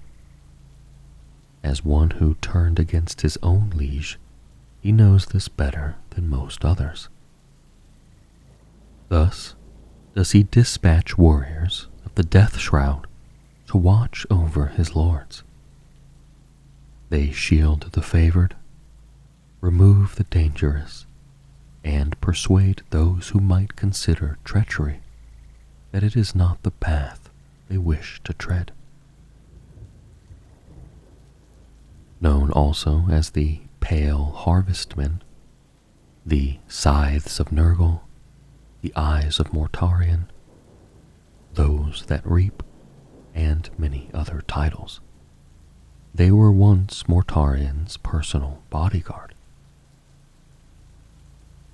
They are selected for their devotion, stubborn commitment to duty, and peerless warrior skill. And before Mortarion's ascension to demonhood, two were within 49 paces of him at all times. They are the most formidable warriors in the Legion, as unerringly loyal to Mortarion as they are immovable on the battlefield. The forces of the First Plague Company are Typhus's own. Their warriors are infused with Shamble Rot, the Groaning, and Biter's Pox, all hideous variations of the planet-dooming zombie plague.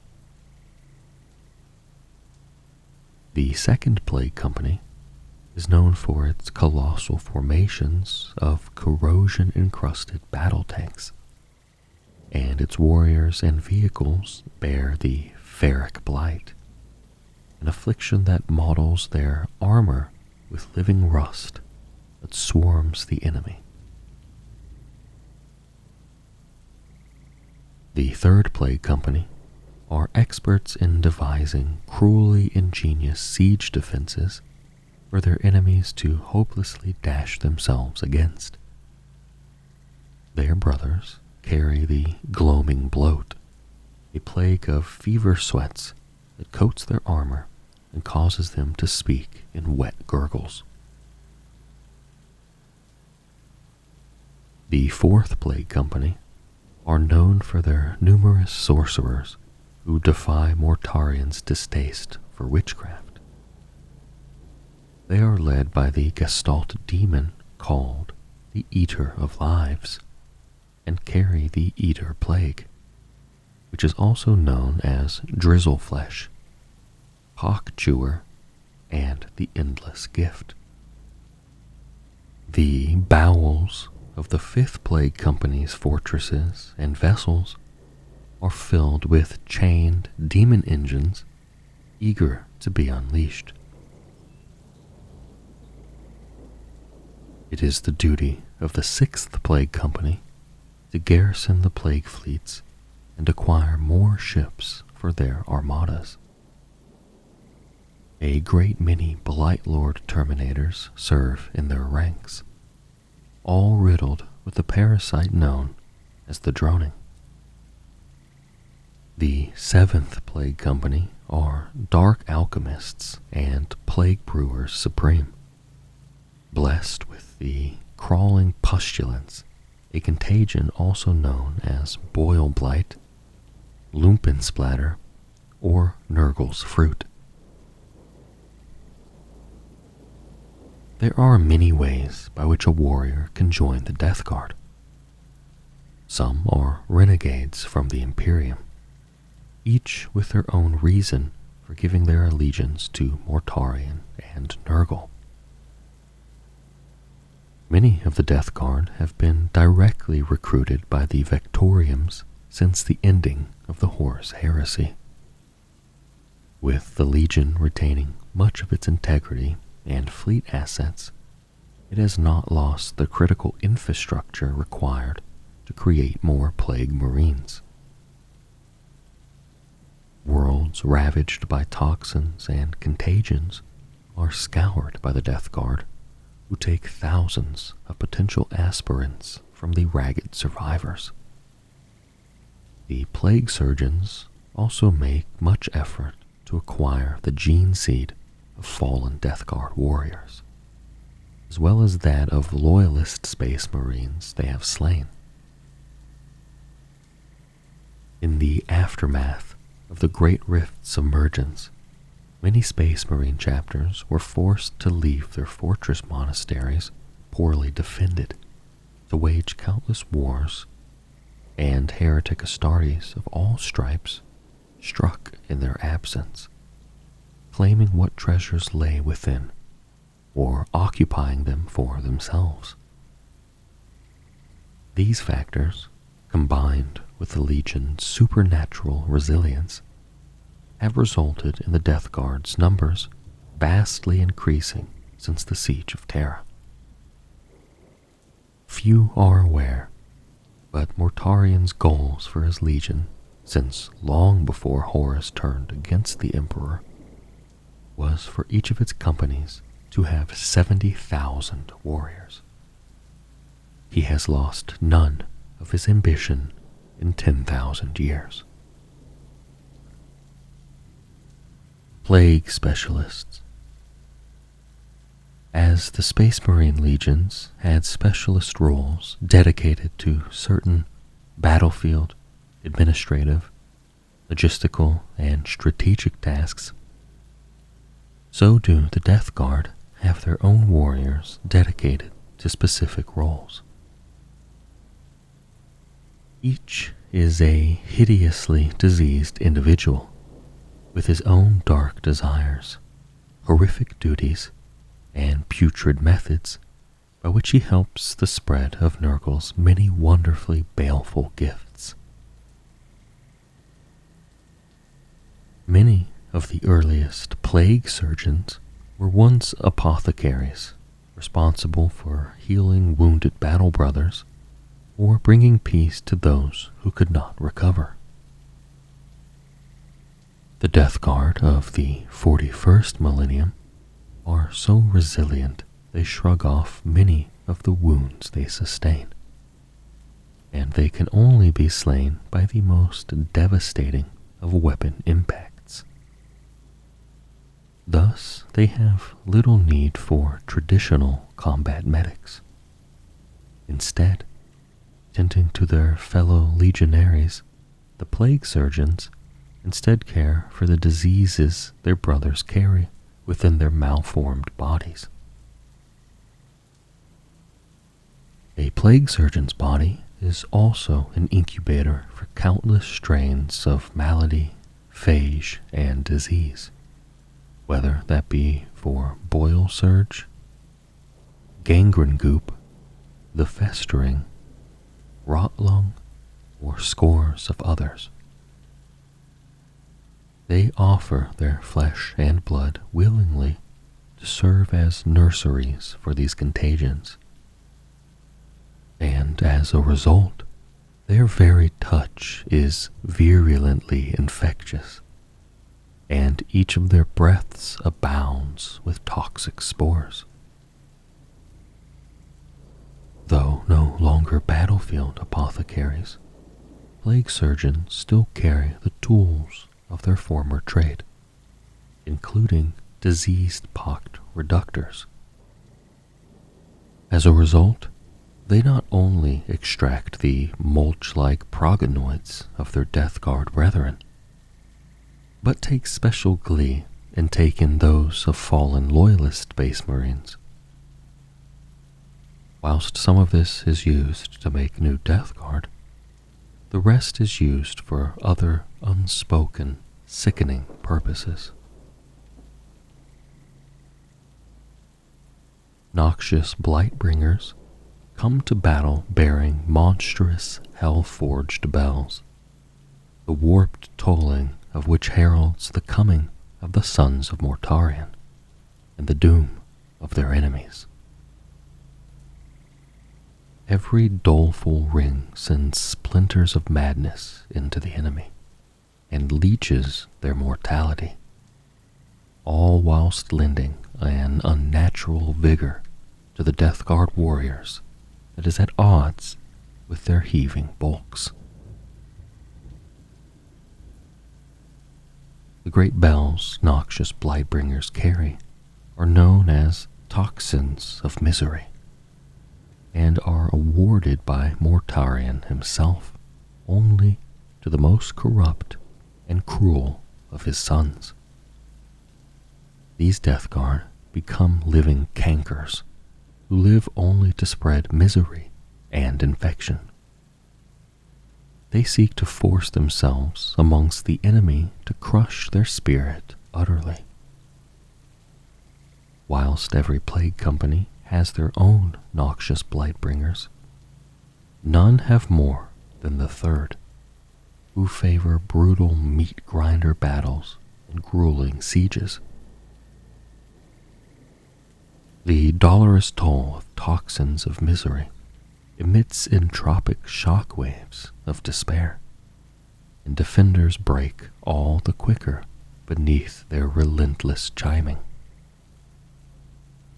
Lord Gothax the Morose ensures that he is accompanied by 7 Blightbringers at all times, and the Putrid Choir and Dolorous Gnaw war bands never take to the field without 2 or 3 of these callous bringers of despair.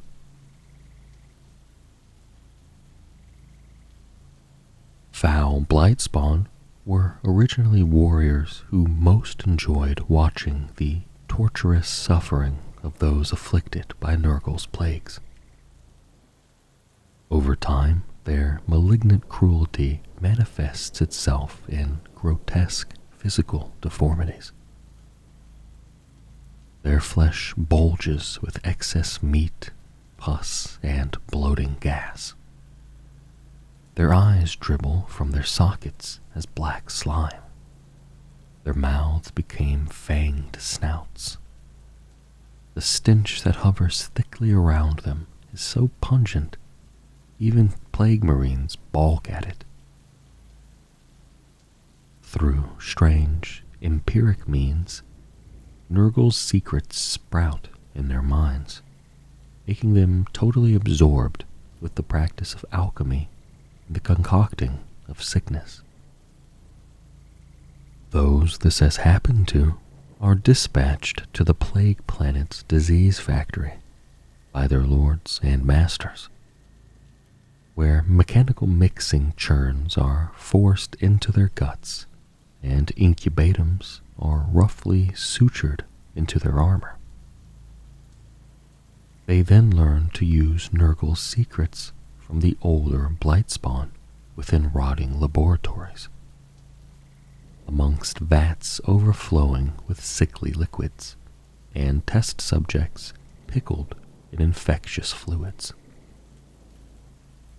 The very oldest of the Blightspawn masters have grown so bloated with Nurgle's blessings, they resemble sentient fungi, taking root in the disease factory walls and feeding on toxic waste. After a period of time honing the crafts of virus breeding, malady broiling, and contagion brewing, they return to their vectoriums with batches of their latest work. At this point, they are ready to unleash their hideous creations in real space, where the number of test subjects is incalculable.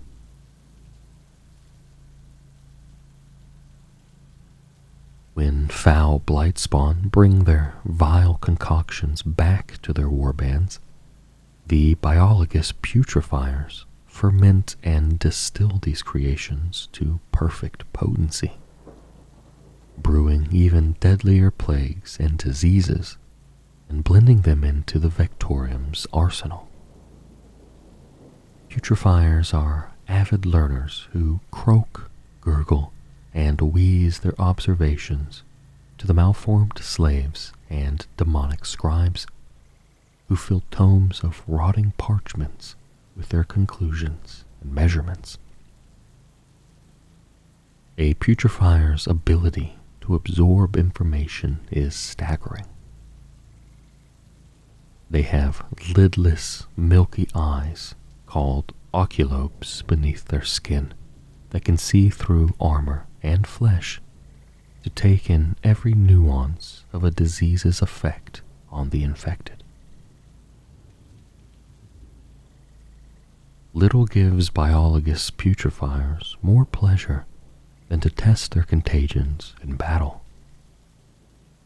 They rapidly identify all kinds of test subjects, whether they be weak, strong, brave, cowardly, resilient, feeble, fast, or slow. Using their injector pistols, they implant these targets of interest with their plagues. The results are extraordinary. Those afflicted will have warped maggots burst from beneath their skin all over their body, vomit swarms of demonic flies, witness their own flesh liquefy to putrid slime, or suffer any one of thousands of disgusting fates. Biologous putrefiers take samples from those who suffered the most fascinating deaths for future experiments.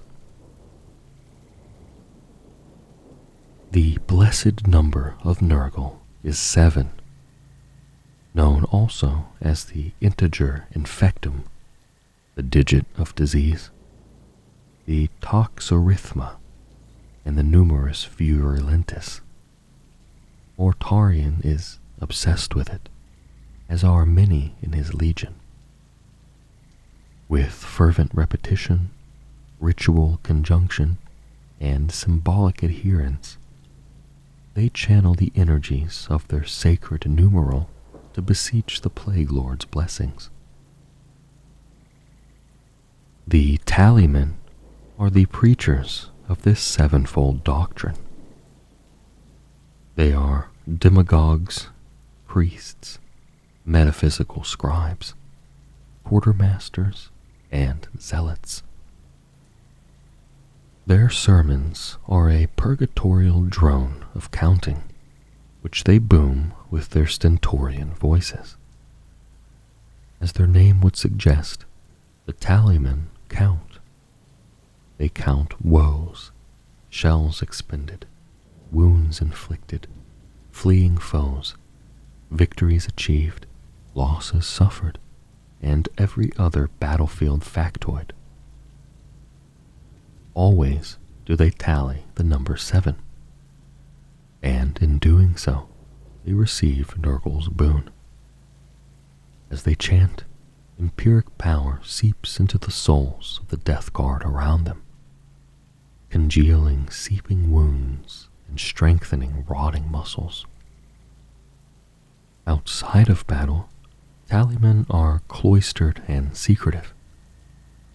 Mortarion has entrusted them with the numerological codes that unlock hidden vaults where the Death Guard keep their most dreadful, viral, chemical, and radiological weapons. The tallymen are responsible for winnow flesh bombs, coal gene canisters, Sarthex torpedoes, and Nepithex cluster mines, to name but a few. all former Imperial weapons made even more lethal by Nurgle's blessings. Implements of infection. To fight against the Death Guard is to fight warriors with the power of a bounteous god coursing through them.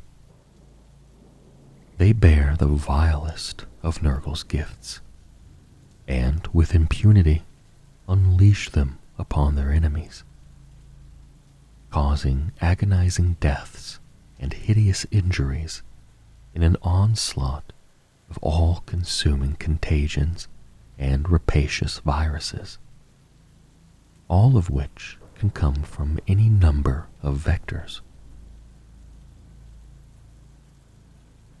The Death Guard have always been masters of biochemical warfare, and over the millennia they have combined their extensive stocks of chemical, biological, and radiological weapons within Nurgle's demonic gifts.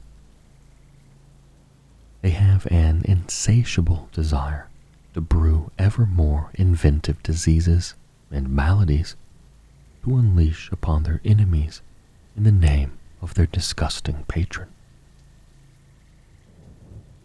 The vile liquids, toxic gases, and predatory infections they unleash are infused with empiric energy, making them all the more hideously potent. Inches-thick armor plating can melt to sludge on contact with these noxious weapons. Air filtration and ventilation systems corrode and break down in seconds. Or worse, filter suppurating smog into sealed zones they were designed to protect. Gas masks and other rudimentary equipment are useless before them. The warriors of the Death Guard stride through the roiling miasmas of filth and disease as if it were a summer breeze, their every step bringing the grating clank of rustling armor. No matter what terrain they march on, sickening squelches emanate from their armor and vox grills. Fumes pour forth from their power packs and flesh-fueled boilers, adding to the already dense smog of diseased pollution. Some Death Guard giggle in manic glee as they advance, groan praise to Nurgle, or utter glottal battle cries, creating an ugly disharmony of wet gurgles, rasping wheezes, and stomach-churning retches from their pus-clogged respirators. For all this, they remain highly disciplined infantry, tactically astute, and skilled in all forms of warfare. Their unholy resilience means they are well suited for short-ranged firefights, where their relentlessness makes them all but impossible to halt. Whilst many Death Guard warriors carry corroded versions of Imperial weapons, such as bolt guns or plasma guns, others carry war gear more fitting to them as followers of Nurgle. Sorcerous venoms drip from their heavy, brutal-looking blades. Blight grenades detonate in sprays of infectious shrapnel, rotting spores, and septic slime. Plague spewers are highly effective anti-infantry weapons that vomit toxic deluges of infectious slop. When faced with heavily armored opponents, the Death Guard ready their blight launchers. The shells these weapons fire penetrate deep before their brittle glass cores shatter and release corrosive iron blight into bodies and hulls.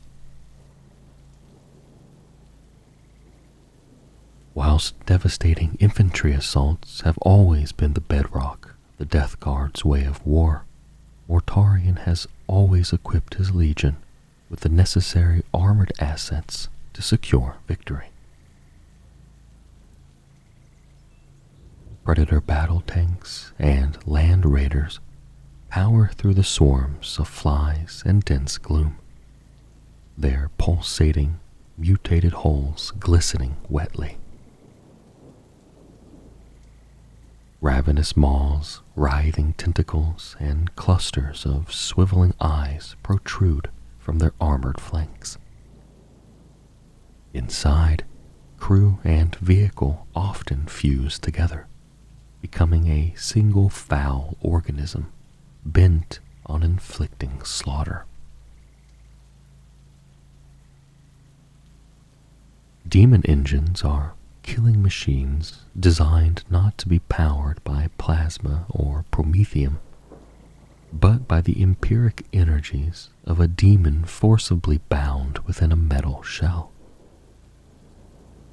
The Death Guard maintain many manufactorums, from the Black Manse to the Scourge Stars and beyond, where infernal war machines are churned out thanks to the summoning works of the Dark Mechanicum and the Warp Smiths. Since the opening of the Great Rift, the Death Guard have amassed huge packs with frightening ease.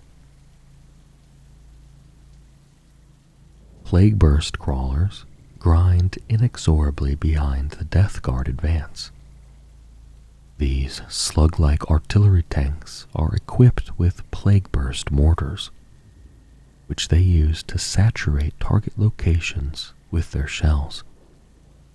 Explosives that spread clouds of lethal spores amidst shock waves of fire and shrapnel. Those areas struck by such weapons become virtually inhospitable. But even in these forsaken lands, the Death Guard still walk unscathed.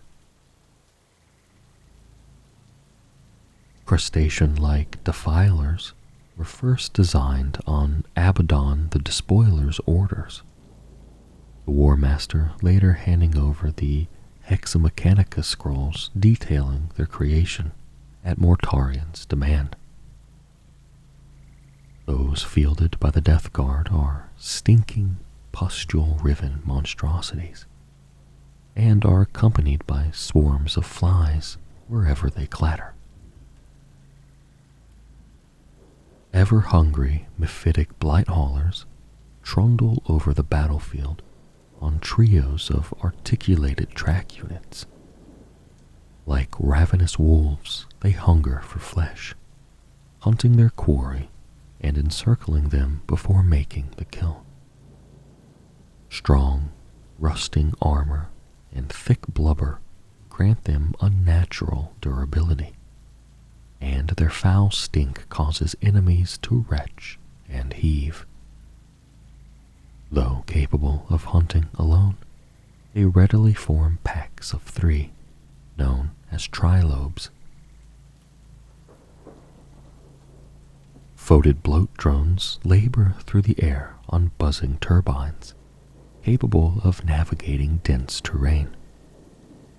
The demons that possess them are amongst the most aggressive, and some the Death Guard cannot trust with ranged weapons. These engines are equipped with frenetically whirring flesh mowers, which reduce their foes to puddles of lumpy slop. The cost and blood sacrifice to create these machines is immense, and the binding rituals are extremely hazardous. Yet they are ever popular with the Death Guard's lords. The Venom Mariners. Hailing from the 6th Plague Company, the Venom Mariners are vicious reavers, tearing across the void to plunder, make war, and spread Nurgle's blessings.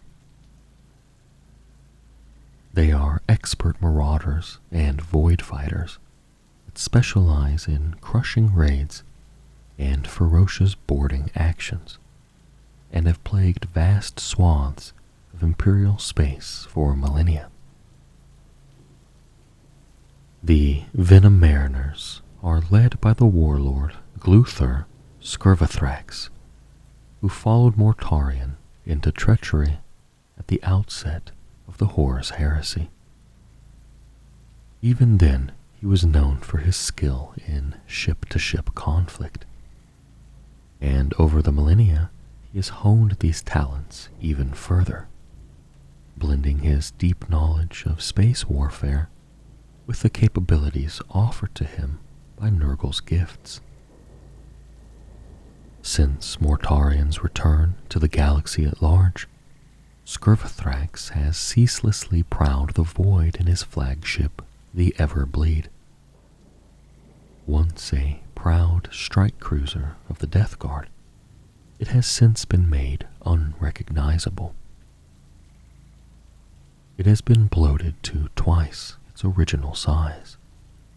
The plate of its hull is swollen by sticky growths that pulsate and throb. Spore towers belch clouds of fecund waste into the void that can reduce Imperial Navy battle plate to slop. Forests of writhing flagelloids sprout on its flanks and greedily absorb warp energy leaking from the Great Rift. In grotesque laboratories, foul blightspawn and biologous putrefiers conduct experiments using whatever has been collected to concoct ever deadlier chemical weapons for the Vectorium. On land, the Venom Mariners specialize in ferocious infantry-based raids, spearheaded by Plague Marines and Blightlord Terminators, mounted in rhinos and land raiders. They advance alongside numerous Lords of Virulence, who direct hails of pinpoint-accurate plague bursts mortar fire onto enemy emplacements on the move, ensuring that their advance is never slowed. They only strike where there is something they wish to take for themselves, or where they see Nurgle's blessings as being most needed. Once their goal is achieved, they withdraw as swiftly as they arrived. The Venom Mariners move from war zone to war zone, like a virus outpacing its victim's beleaguered immune system. For thousands of years, Skirvathrax has reaved unfettered, unleashed by Mortarion himself to seize hordes of weapons, ammunition, and fuel for the Legion's ongoing war effort. He enjoys the freedom such a war offers, and far from the accountability of his Legion's command structure, the vice of greed has festered deeply within him. It has not been uncommon for other Death Guard lords to view the Venom Mariners' marauding as lacking in the appropriate thoroughness. Their attacks are at odds with the Legion's attritional way of war, and even unworthy of Nurgle's notice. When he hears such criticism, Skirvathrax smiles through his 3 rows of black, razor-sharp teeth. He knows that he leaves no world he touches unscathed. It might be weeks or months before an attacked world realizes, but in their midst is an incubating infection. Only when the defenders have begun rebuilding their cities, reseeding their fields, and have become complacent do the first victims begin coughing up blood and the flies begin to drone. On many worlds, the Venom Mariners strike. They leave behind miasmic malignifiers. sutured to the planet's crust, far away from the eyes of the populace, to slowly infect the world. Corruption seeps into the ground from them even as they consume its nutrients, befouling it and pumping deluges of filth into the atmosphere. The chem mining world of Pandaros 7, the alkali ocean world of Kostos, and Adeptus Mechanicus xenobiologist enclaves on Therio have all been putrefied after their wealth has been plundered by the Venom Mariners. In Scribothrax's view, his way of war brings Nurgle's blessings to more worlds quicker, and if the size of his plague fleet and the number of his vile mutations are indicators of favor, then the grandfather is paying him close attention. The Venom-Mariners have spent long years fighting the Tyranids of Hive Fleet Scatalis in defense of the Nurgle-worshipping worlds known as the Vermidium. Here, the Vectorium maintains many of its bases, draws many of its slaves and recruits, as well as trades what it has taken during its raids.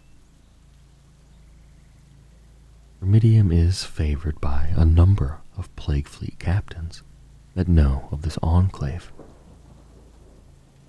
Since the opening of the Great Rift, the region has blossomed, becoming a thriving hub of disease generation and virus incubation.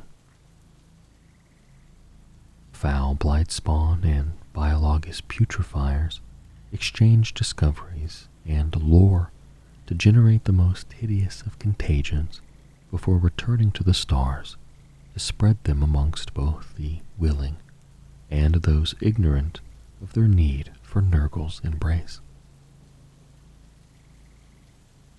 Conflict has broken out on occasion among the various Death Guard Vectoriums that use Vermidium and other renegade warbands attempting to gain a foothold. The Death Shroud have swiftly quashed such events on Mortarian's orders and made hideous examples of the leaders involved. With the Tyranid invasion, all this activity is at risk, and the Sixth Company in particular has taken great pains to hold back the Xenos tendrils. The war has become a vicious arms race as the Tyranids adapt to new viruses and diseases developed by the Death Guard to exterminate the ever-hungry aliens as swiftly as possible. For the Venom-Mariners, this time of war has made them immeasurably stronger, for despite their casualties, they have brewed countless maladies made from the liquefying of whole Tyranid armies and mixing the resultant zeological goop with their existing stock of world-corrupting weapons. Whilst Mortarian himself has ordered the Vectoriums to share any and all development to ensure the most efficient annihilation of the Tyranid invaders, Scribothrax has kept many of his followers' most potent creations for his own. What he has planned for these, only he knows, though it cannot bode well for any who do not follow Mortarian, nor indeed for some who do. The Weeping Legion. The clot and filth-covered warriors of the Weeping Legion belong to the Fifth Plague Company, a most hideous and terrifying Vectorium. They terrorize the galaxy with their grotesque forms, merciless attacks, and formidable packs of hungry and foul demon engines, such as the mephitic blight haulers known as the carnal putriad. The Weeping Legion enters battle caked in reeking effluvia that continuously leaks from their never-healing wounds. As layer after layer of putrid filth and drying blood encrusts their armor, they only grow more resilient to damage. This condition is known by many as the sanguose flux, though in some circles of the Death Guard, it is known as the Everbleed, or the viscided scab pox. Regardless of its name, those who bear it leave viscous, red-black trails behind them wherever they go. The Weeping Legion take immense pride in their disgusting resilience, so much so that they daub their numerous demon engines with the fluids that seep from their flesh. In doing so, they render these monstrosities even more durable, as well as marking out those particularly favored by them. Those that have served the Victorium the longest are coated in several inches of encrusted gore that has been carefully applied to them. Demon engines vary immensely in form, but all contain bound warp entities within their armored shells. The parasitic demons corrupt the vehicle's dark mechanisms and take full control of their functions. Many are so dangerous they must be chained up between battles, as they present a risk to any nearby. The Plague Marines and Terminators of the Weeping Legion have learned to work in tandem with their accompanying demon engines, and an unusually strong bond has formed between them. In battle, the Warband's infantry advance alongside hungering packs of mephitic blight haulers, giving the vicious beasts first pickings of the dead and wounded left over from the Warband's attacks. Like many other 5th Company Victoriums, the Weeping Legion also makes great use of foetid bloat drones. They take obscene delight in witnessing their enemies convulse and twist in the hyper-concentrated putrid sludge squirted all over them by these foul machine creatures' plague spitters. When flights of these spiteful demon engines hover over the battlefield, the warriors of the Weeping Legion gurgle wet cheers, knowing soon they will stride through fields of enemy dead reduced to rotted heaps of congealed, contagious matter. Such is their desire to acquire more and more demon engines. The Weeping Legion have forged alliances with numerous sects of Dark Mechanicum, including the trifold Blight Clog of the planet Rustmerk, and the Mechanicankers of the planet Ironclot, and the Putrimects of the planet Malverde. The Weeping Legion regularly ransacks Adeptus Mechanicus research stations, capture Mechanicus vessels, or even assault forge worlds directly to seize technologies to offer the foul tech magi of these realms in exchange for their blasphemous wares. The Weeping Legion were among the Victoriums of the 5th Company that forced their way into an ongoing war between the beleaguered Imperial defenders of the Lorfax subsector and the orcs of Wa Kraktuf. Orcs and humans alike were infected in the billions with the sanguous flux, and the Death Guard attack vectors caused a three-way war between the Astra Militarum, Greenskins, and their own forces.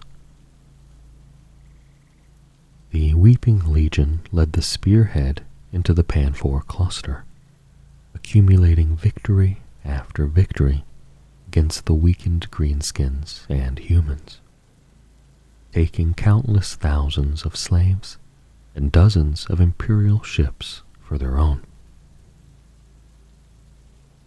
But their fortunes turned. The Lorfax subsector is but a relatively short distance from the area of space in which the Necrons formed a contra-empiric zone of soul-crushing warp silence that the Imperium have christened the Pariah Nexus. A number of xenospecies have fled that cursed region, and those Death Guard forces too close have found the toxins and contagions they carry rendered less effective by the area's enormously powerful null effect.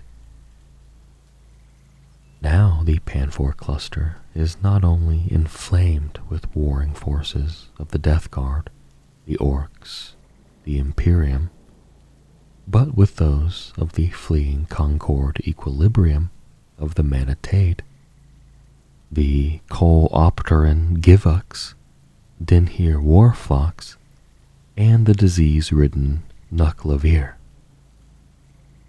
That there are now 7 military powers warring in the region has not eluded the tallyman of the Weeping Legion, who believe this is a sign from Nurgle that the Vectorium has been blessed.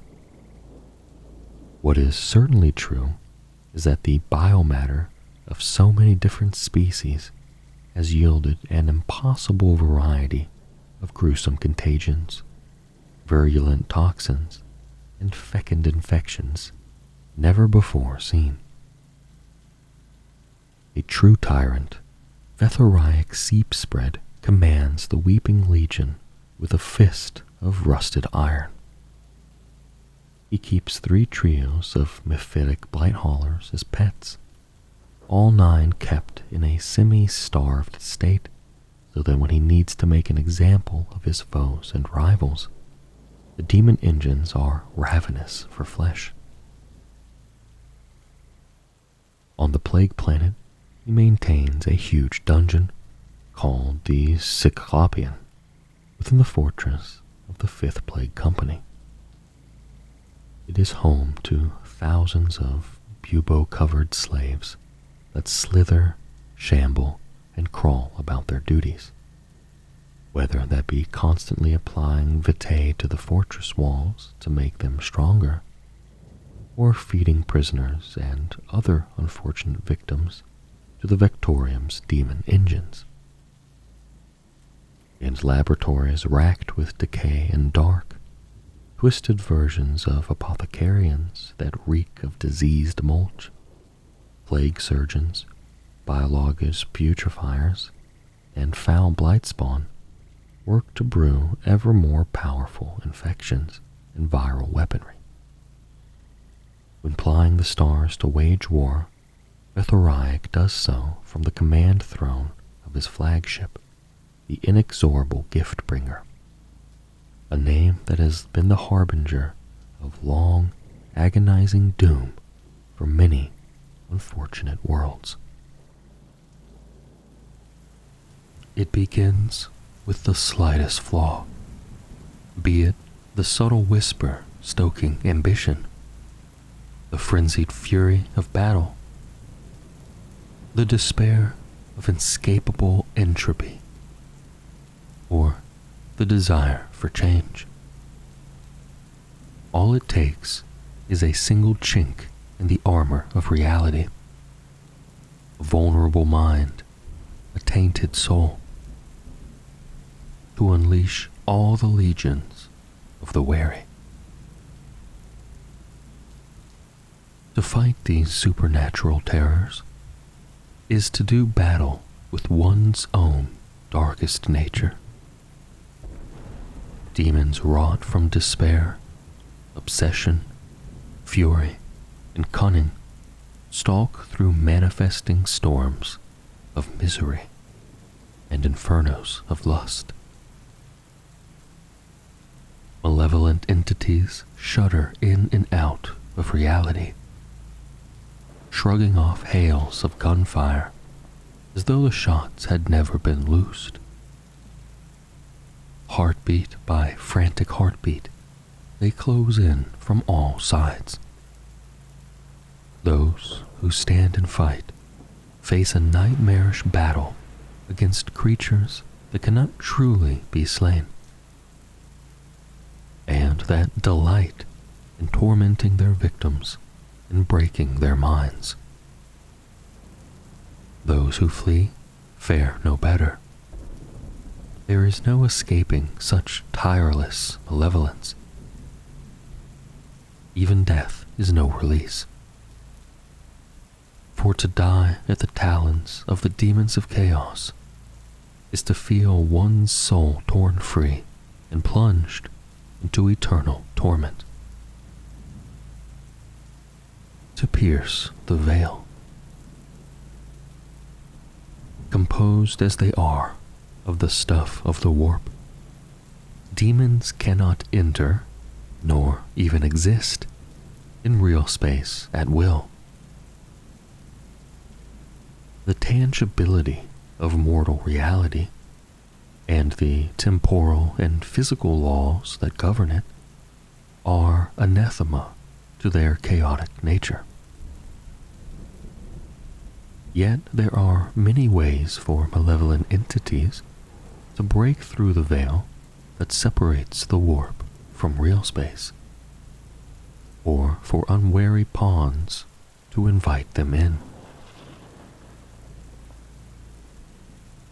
Mass demonic incursions are apocalyptic events, most often triggered by warp storm activity spilling into real space, or else by a rift opening between reality and the warp. In either case, it is the flood of empiric energy pouring from the beyond that sustains the demon legions. They use it to manifest and sustain physical forms so that they can interact with the stuff of reality, and to power their infernal sorceries and vile weapons of war. As a rule, once the warp storm activity peters out or the rift is sealed, often by the desperate sacrifices of those with the knowledge to do so, the incursion ends and the demons fade, wither, and are banished back to the warp. However, there are other paths by which demons may enter real space. Rather than descending on a world in mass, entities may slip through the veil by themselves to achieve subtler ends. Even a single demon is a jagged splinter lodged in the skin of real space. Over time, its corruption spreads until the weakened weave of the veil tears and another grand incursion begins. One common route by which a demon may gain access to real space is by possessing a mortal being. Unfortunately for the galaxy at large, there are many ways this can occur. Those with psychic abilities, either fully realized or nascent and as yet unguessed, are particularly vulnerable to possession.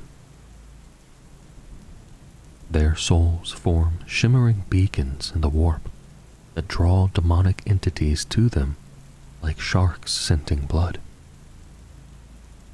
Each time a psyker accesses their power, they open a conduit between their mind and the immaterium. It takes but an instant of incaution or bad luck for a demon to force itself through that doorway and take possession of its victim's body and soul. Psykers are not alone and facing the danger of possession. Demons whisper into mortals' dreams. They play upon ambition, hatred, and desire. They trouble the tortured thoughts of the insane and the desperate,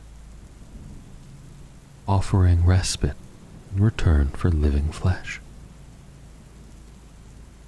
They haunt cursed places and wait for sentient prey to read the incantation, unlock the door, spill blood upon the altar, or whatever other ritual precondition permits them to pounce. Strangest of all, they are those mortals who willingly offer themselves up as hosts for demonic possession. They make such bargains in belief the grateful demon will grant them supernatural might. Yet, those who allow themselves to be possessed learn too late that this is not a relationship of symbiosis, but instead the worst sort of malign parasitism. Once a demon has seized a mortal shell, they assume absolute control. The victim's physical form becomes the demon's to mold at will. The host's personality is typically thrust into some small, dark corner of their own mind, imprisoned and forced to watch as the demon pursues whatever diabolical agenda it desires. Some possessor demons are subtle things who pick their victims with care, then exploit their position and influence to advance cunning schemes in real space. A priest, a politician, a military commander, or perhaps the tech priest who alone holds the activation runes for a city's plasma generatora. All such individuals can be immensely useful puppets. Other demons are savage and bestial, swiftly mutating their host's tortured flesh into nightmarish shapes, more pleasing to their grotesque sensibilities, before embarking upon murderous rampages. In either instance, the possessor demon can cause immense damage before it is banished back to the warp, usually through the destruction of its mortal host. Some of the worst and most inexplicable atrocities in galactic history have been perpetrated by demons who had claimed the bodies of mortal beings. Demons may also be summoned through complex and dangerous rituals or sorcery. Many are the forbidden tomes and grimoires that speculate upon the nature of such rites, about what it is that sustains demons summoned in this way, and why the utterance of words and the givings of offerings can bring them forth.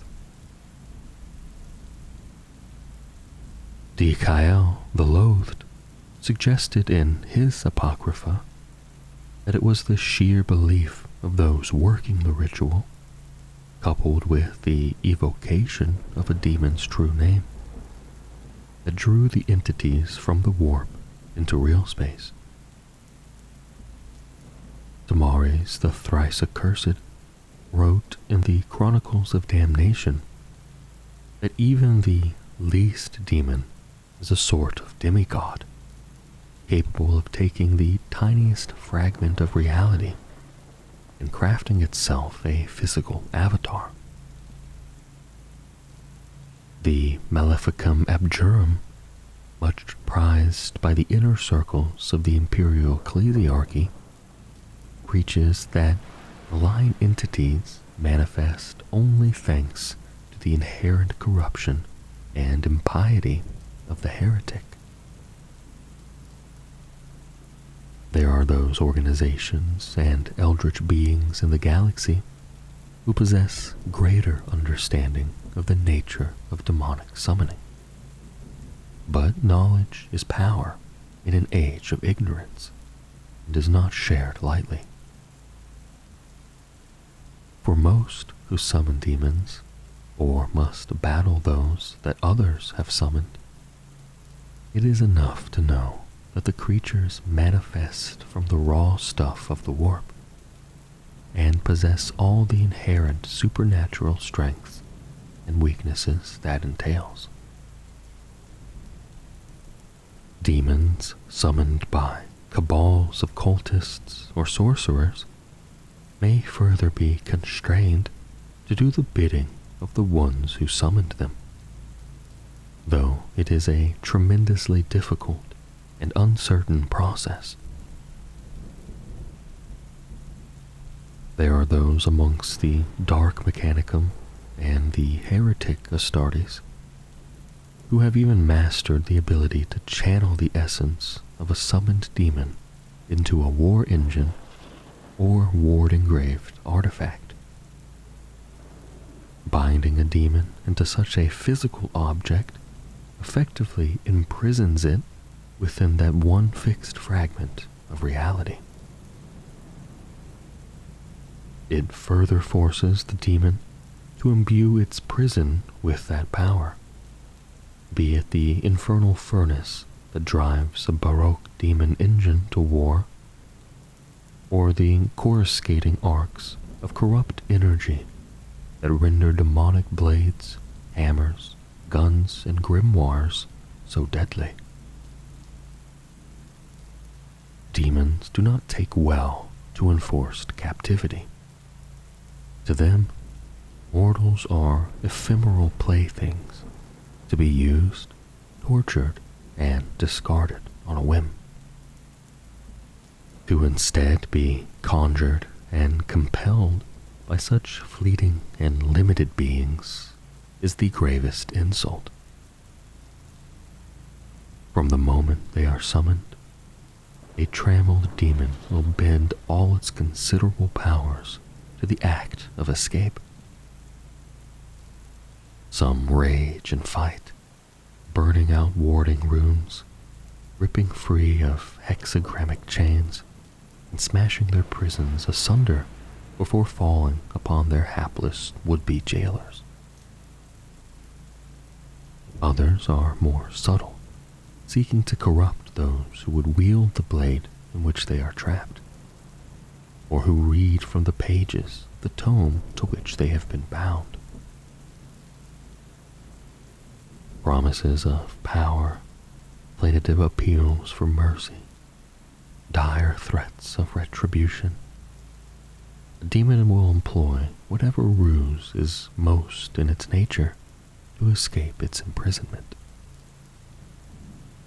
In many cases, it will go further, finding ways to manipulate mortal playthings even from within its prison, and eventually fooling them into not only granting it its freedom, but also extracting revenge upon its summoners or triggering a full-blown demonic incursion.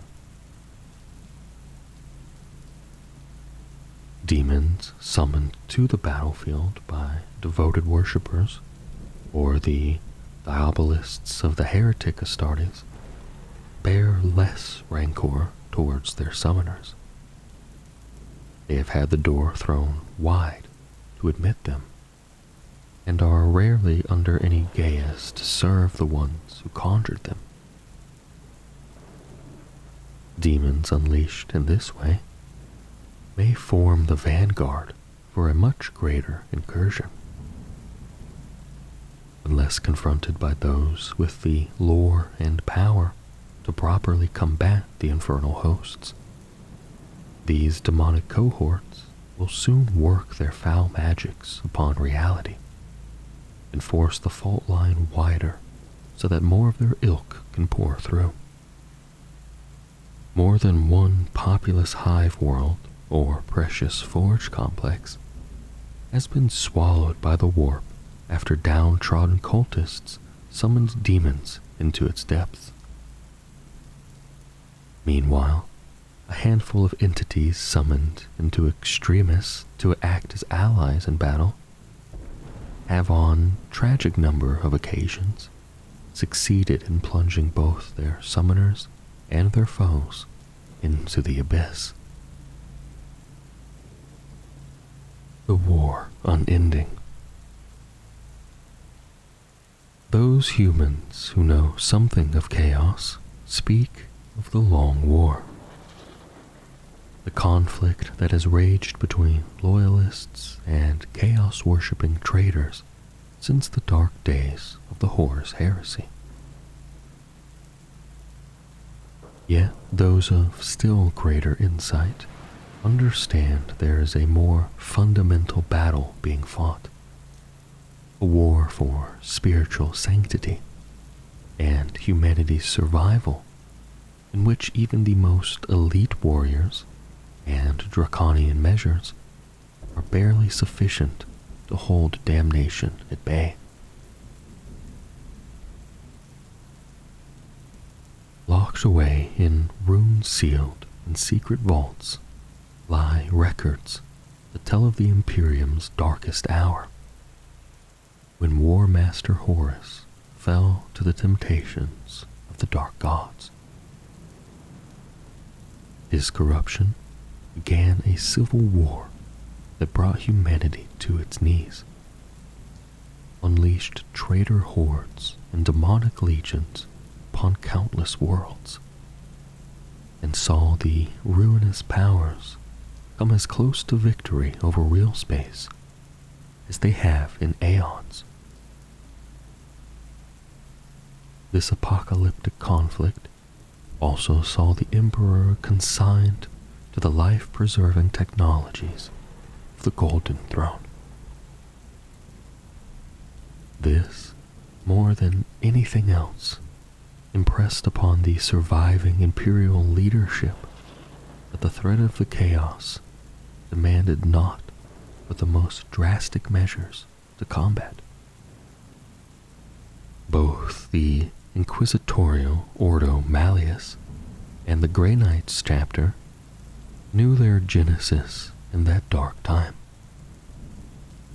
Since their inception, these organizations have fought the insidious influence of demons and striven to stave off the spiritual collapse of the Imperium.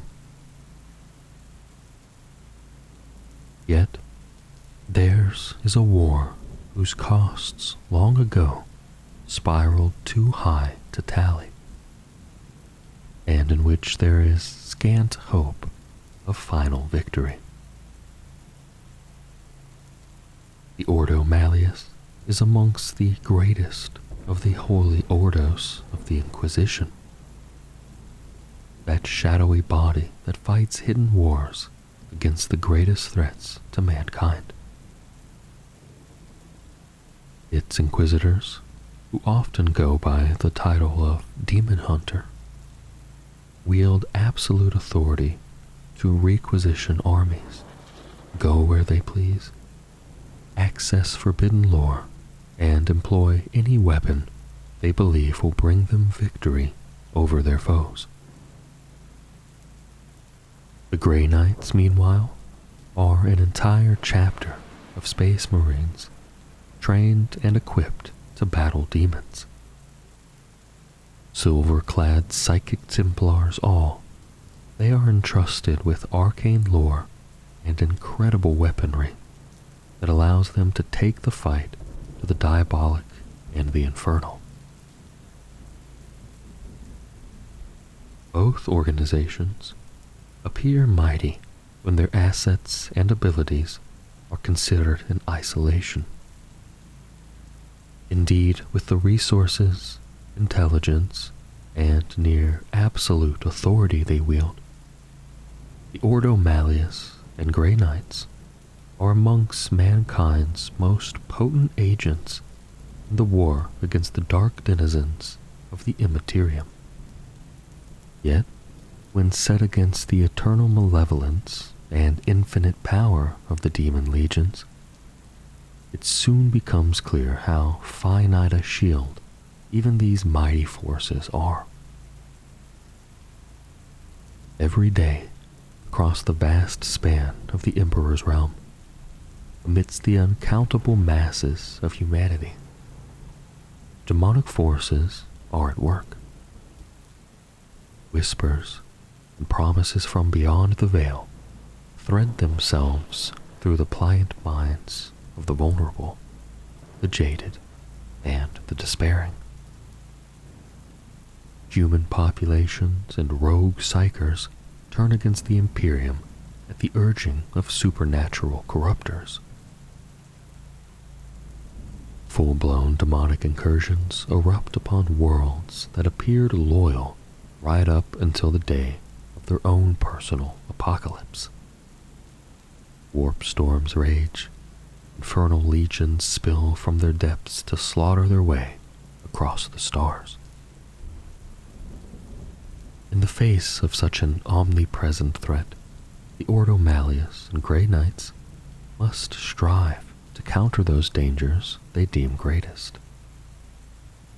They cannot possibly be everywhere at once. This is doubly true amidst the shadows of the Imperium Nihilus, where entire systems were as good as lost the moment they were severed from the guiding light of the Emperor's Astronomicon. Yet even such triage measures are not enough. Those who battle the demonic menace must also propagate ignorance to serve as their greatest ally and weapon both. Even the slightest inkling of the true threat posed by the warp is considered too perilous for Imperial citizens or soldiers to possess. Knowledge leads to questions, then to doubt and fear. Soon enough, it is claimed, panic and rebellion would follow, throwing wide the very gates that hold back the infernal tide. Rather than risk such wholesale corruption, many inquisitors would rather exterminate entire planetary populations and liquidate regiment after regiment of Astra Militarum soldiery after the slightest contact with demonic forces.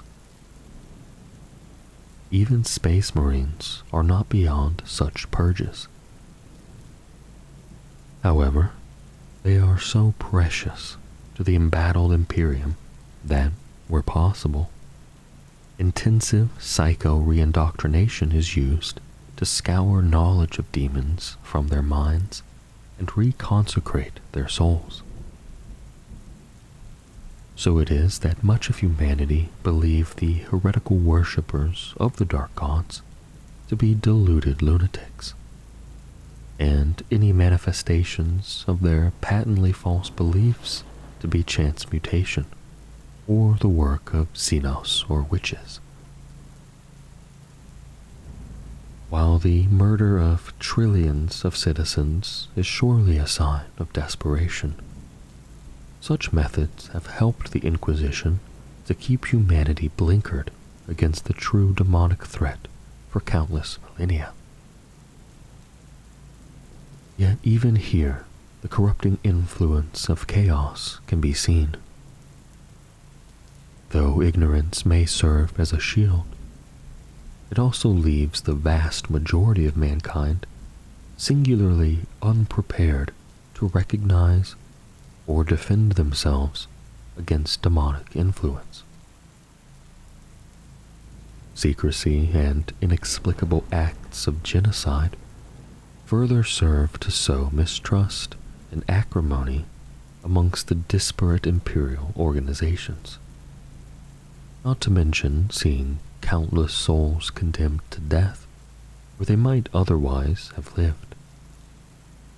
And now, as the great rift splits the heavens and the ghastly truth becomes even harder to conceal, so ever more frantic and bloody measures are required to maintain the Imperium's greatest lie. the Great Rift. In the closing years of M41, a colossal belt of warp storms erupted across the galaxy, bifurcating the Imperium from the darkest reaches of the Segmentum Obscurus to the most remote extremes of the Eastern Fringe. This Great Rift not only severed half of humanity from the Emperor's guiding light, but also ushered in a new era of witchery and demonic rampage.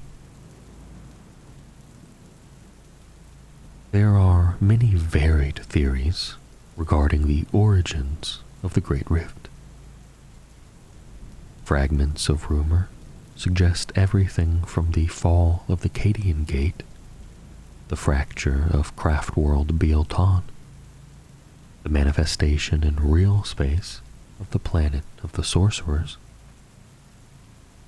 or even the shattering of the demon cage of Amathal. The likelihood is that all these events, and countless others besides, created the all-consuming cascade of unreality that ripped the galaxy so completely in two. In the wake of this catastrophic event, there were few mortals with the time or security to ponder such questions. The Great Rift was, in truth, not a unified phenomenon, but instead a roiling belt of warp storms stretching across the galactic plane from end to end. Even a single warp storm is a deadly threat to all mortal life. A raging tempest of empiric insanity that spills through from the immaterium and corrupts all it touches. Warp storms swell and recede without apparent cause, sometimes blanketing vast regions. They foul any attempt at warp travel or psychic communication, and bring madness and mutation to every world, ship, and being engulfed in their sprawl. Demons are able to inhabit such warp real space interstices, and entire planets may be transformed into nightmarish demon worlds at their whims. Moreover, demonic legions often spill out of these regions to attack the tracts of real space beyond, given power and substance by the immaterial energies flooding out from the warp storm at their backs. The Great Rift comprises dozens of such immense metaphysical tempests, some of which have set to roaming the galaxy with an almost sentient malice, engulfing fresh star systems with every passing cycle. The rift's impact upon vast swaths of real space, and the beings inhabiting them, was nothing short of cataclysmic.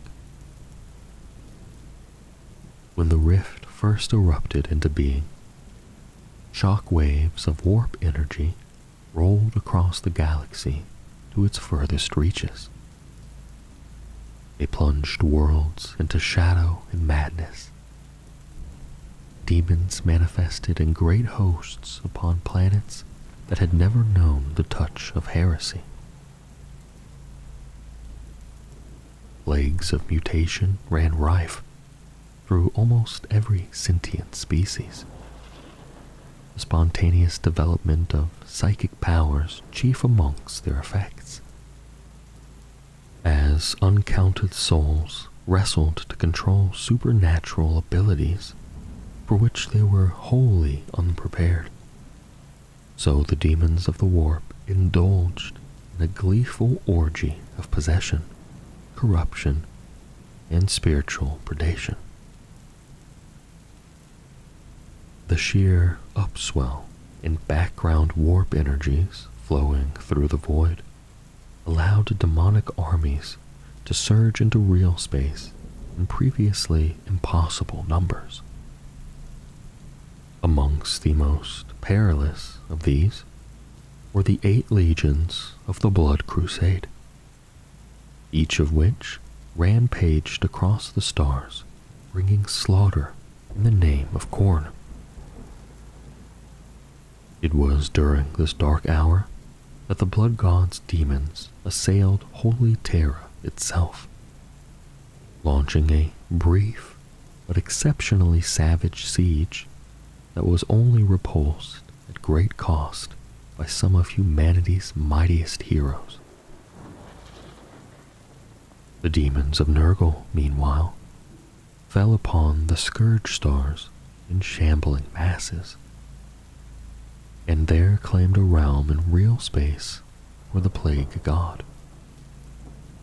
A trilobe of star systems became extensions of the suppurating garden of Nurgle. They would soon go on to threaten the stellar realm of Ultramar with their fecund hosts. For their part, the demon legions of Tzeentch turned their gaze upon the Stygius sector, where they too sought to establish a foothold in real space for their master's realm. Worlds were transformed into prismatic ruinscapes of ever-changing madness. Armies of the Imperium, the Eldari, the Necrons, and the Orcs, and many other alien races, all did battle with the scintillating legions that bedeviled them. Slaanesh's legions of excess, meanwhile, cavorted at whim across real space and invaded any world, void station, or nomadic fleet that took their fancy. They brought blissful agonies to every army that opposed them, while bestowing twisted crowns of excess on behalf of the Dark Prince to those mortals whose hedonistic extremes most amused them. Such invasions and diabolical crusades were but a fraction of the demonic incursions that struck the galaxy in the wake of the Great Rift's appearance. They have continued since, and might even have overwhelmed the defenses of many mortal races, but for one crucial fact. Just as the dark gods of chaos are said to wage their great game against one another through the infinite realms of the warp, so now their contest is also fought out across real space. Even as the dark gods' greatest champions do battle in the immaterium, so their legions, both demonic and mortal, fall upon each other across star systems already ravaged by war. Though it was scant respite for the races of real space, this has been enough for plans to be drawn, barricades to be shored up, and in humanity's case, the Inquisition to once more draw a tattered veil of secrecy over the nightmare that threatens the Emperor's realm. Be'lakor. Countless mortals compete for the favor of the dark gods. Most fall, slain in battle, or physically and mentally destroyed by the mutating gifts bestowed by their patron deities. Those who endure earn the reward of immortality and become demon princes in service to the chaos god they worship. Be'lakor was the first such transcendent entity. Be'lakor is also known to those unfortunate few who know of him at all as the Dark Master. Heretical myth tells that he was the first demon prince ever elevated by the dark gods. Unlike those who have come after him, this mighty demonic champion achieved apotheosis at the hands of all the great chaos gods acting as one. Nothing more is known of Be'lakor's origins, however. None will ever know why the chaos gods set aside their rivalries to fashion such a being, nor what manner of mortal creature Be'lakor was before his ascension. In part, this is because these events are lost to uttermost antiquity. Yet more than this, the Dark Master has taken great pains to obfuscate his origins, erasing his taloned footprints through the dust of past millennia. Be'lakor is to a demon prince as most demon princes are to the mortal beings they once were. Functionally, he has become a demigod of the warp. Not so great as Khorne, Slaanesh, Nurgle, or Tzeentch, but certainly possessed of both the metaphysical might and the mortal worshippers to qualify him as a power in his own right. Civilization after civilization has believed Be'lakor to be a god, and praised and feared him as such. Though he has taken pains to shroud his past, clues remain of entire planetary, even star-spanning empires that have worshipped Be'lakor as their manifest deity. Crumbling friezes and vine-shrouded statues survive amidst overgrown ruins or upon the desolate surfaces of life-scoured worlds, hinting at veneration of the Dark Master.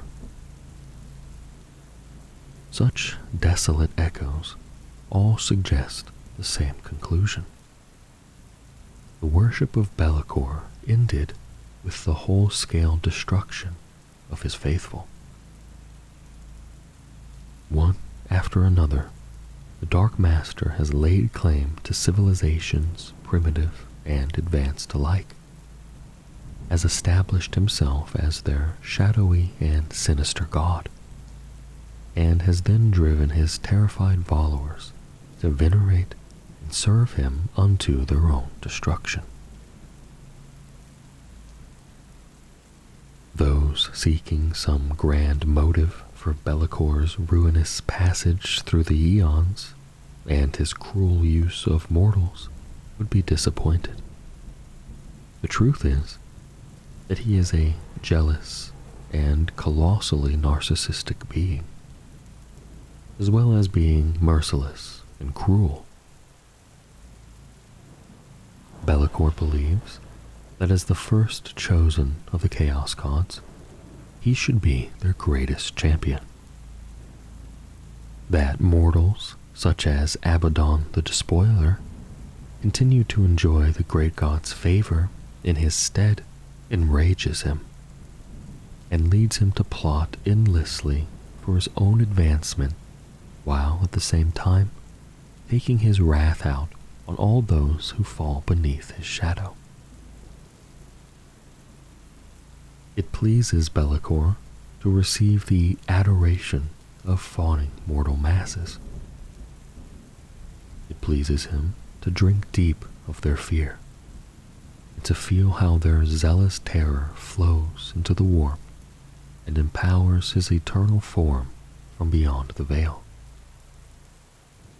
It pleases him to unleash them as his wild-eyed warriors, alongside demonic legions he has tricked or tempted into his service.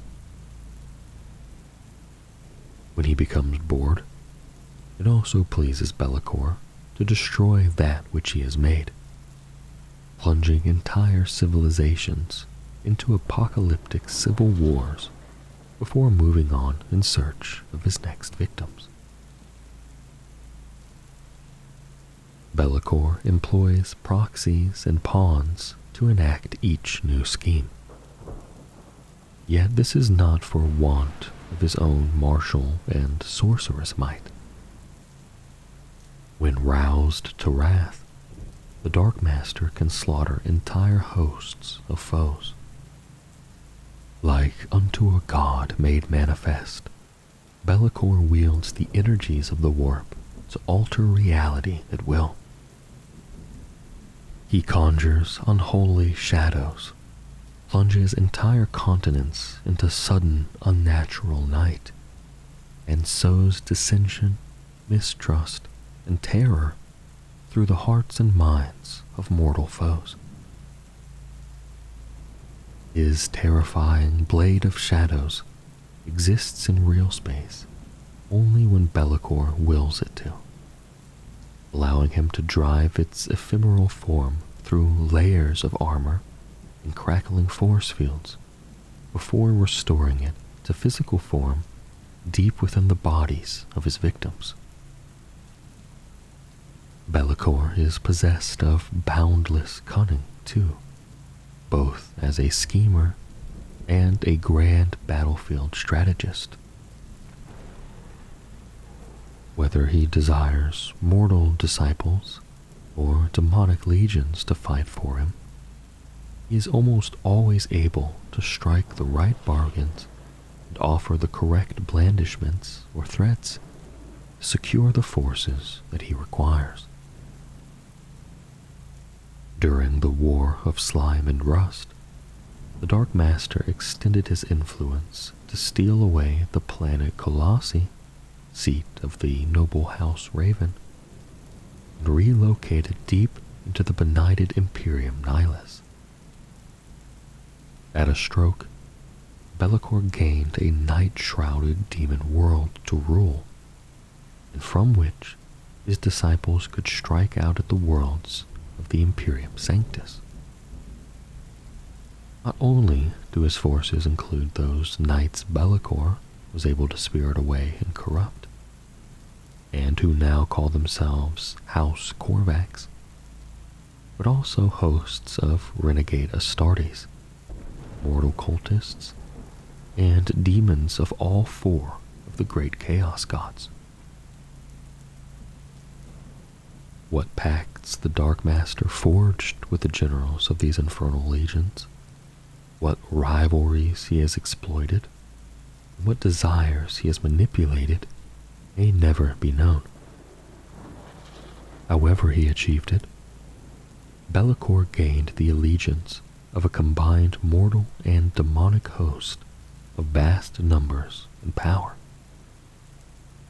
Precisely what evils he planned to work with this gathering of might were unclear, for as always, Be'lakor's plans remained shrouded in shadow. Moreover, with a being so cunning and whose plans stretch over vast spans of time, it might be many years until his true intentions became clear. By then, it would be far too late for many luckless souls. The Eye of Terror. The greatest and most nightmarish of all warp real space interstices is known as the Eye of Terror. This colossal zone of immaterial overlap dominates the segmentum obscurus, and, before the coming of the Great Rift, represented the single largest and most corrosive region of warp corruption in the known galaxy. Within the Eye of Terror, space itself is corrupted by the warping touch of chaos. Stars have become colossal runes blazing with eldritch fire, or staring eyes whose inescapable regard drives mortals slowly mad. Planets have mutated into raging ruinscapes, becoming nomadic and predatory entities, or have slid outside the flow of time, trapping all on their surface like insects in amber.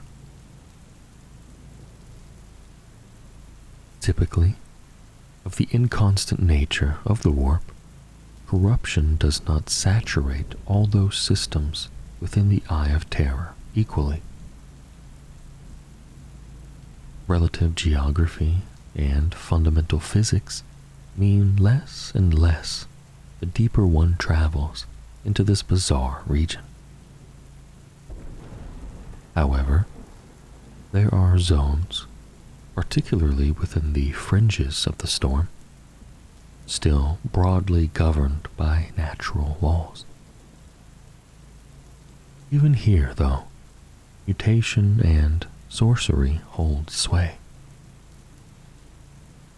Worlds turn beneath distorted skies ravaged by storms of coruscating flames, or haunted by fleeting and grotesque faces.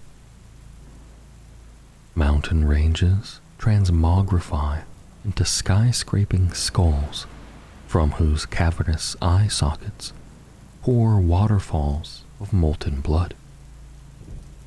Oceans clot into seething morasses of diseased filth, through which foul leviathans hunt and sport.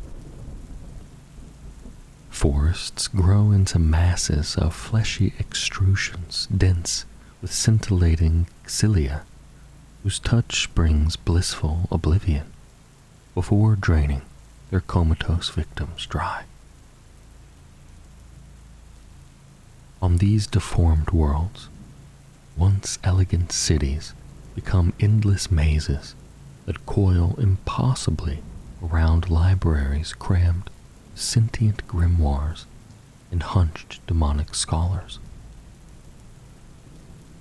Land masses migrate or do battle with one another, or drift away into the skies while trailing stinging tendrils across the land below.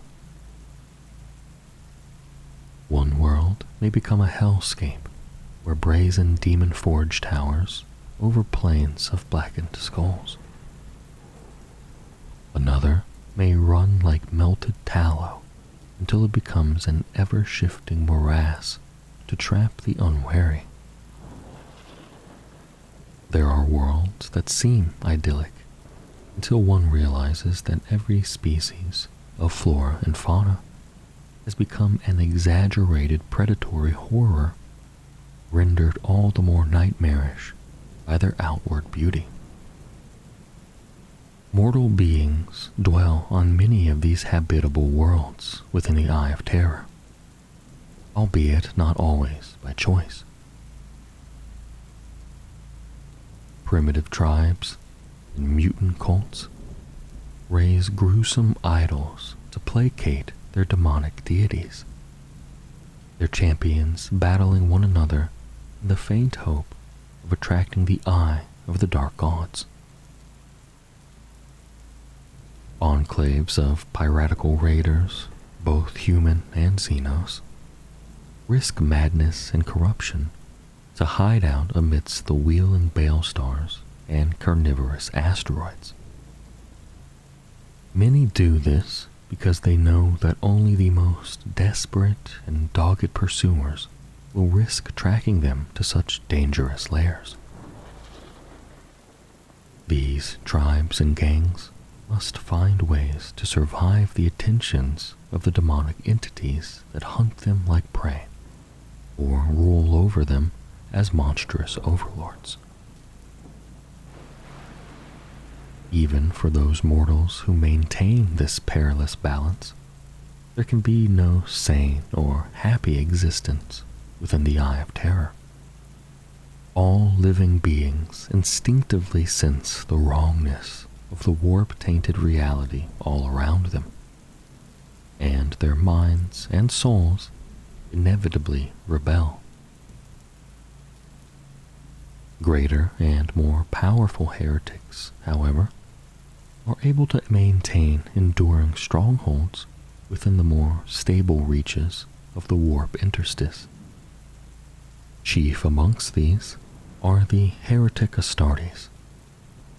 Some warbands of these post-human traders rule hideouts little larger or more imposing than the pirate enclaves.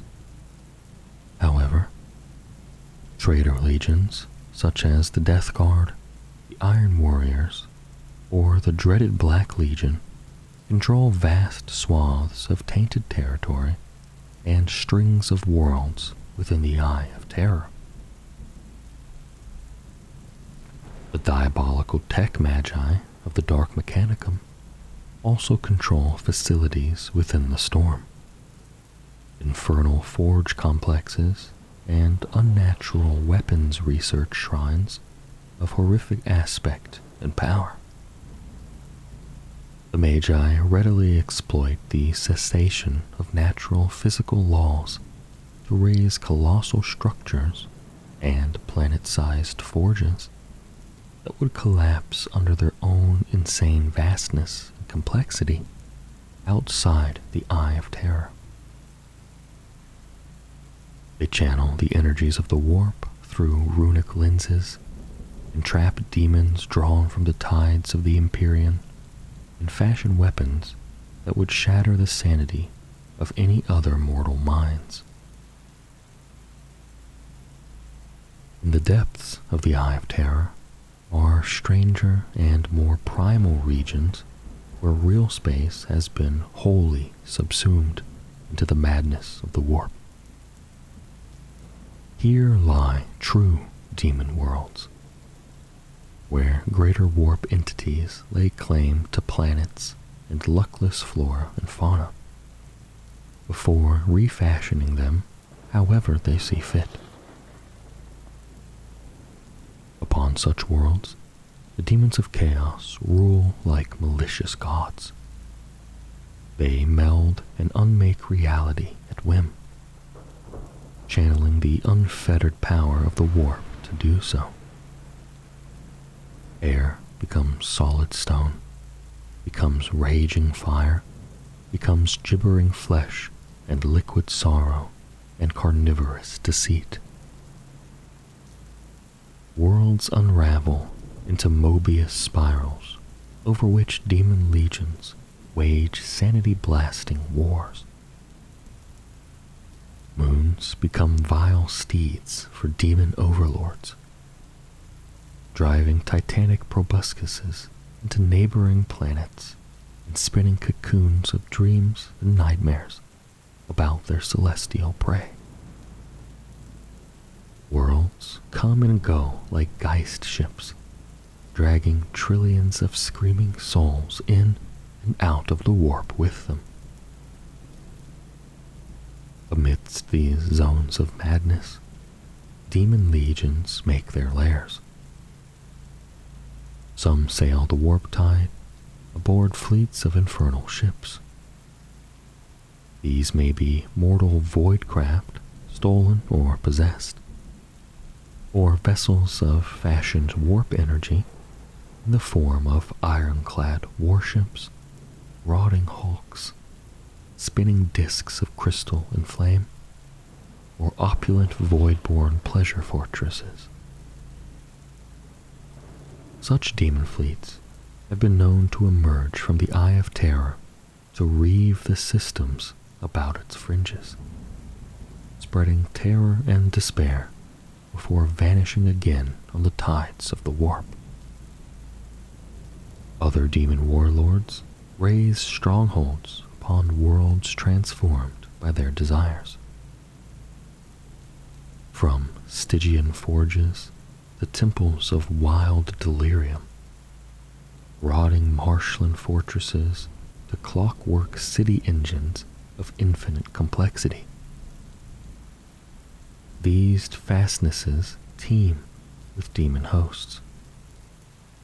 They form not only staging posts for the ongoing wars of the Great Game, but also mustering grounds from which demon legions launch crusades of slaughter across real space. The nightmare truth is that, should the demonic legions prevail, the bedlam that reigns within the Eye of Terror would be the fate of the entire galaxy. Though each might pursue their master's unique agendas with single-minded tenacity, the ultimate aim of most demons is to manifest within real space and corrupt it entirely with the energies of the warp, until it too collapses into formless madness. Should enough of real space be subsumed, matters will reach a tipping point where that which conforms to sanity and natural law becomes a series of shrinking islands amidst an endless ocean of rapacious madness. Such a fate will bring complete damnation to all mortal beings. Those who understand the danger still fight against this impending doom. Yet, as the storms of the Great Rift rage, and the demon legions spill out to overrun one world after another, the last days of reality draw ever closer.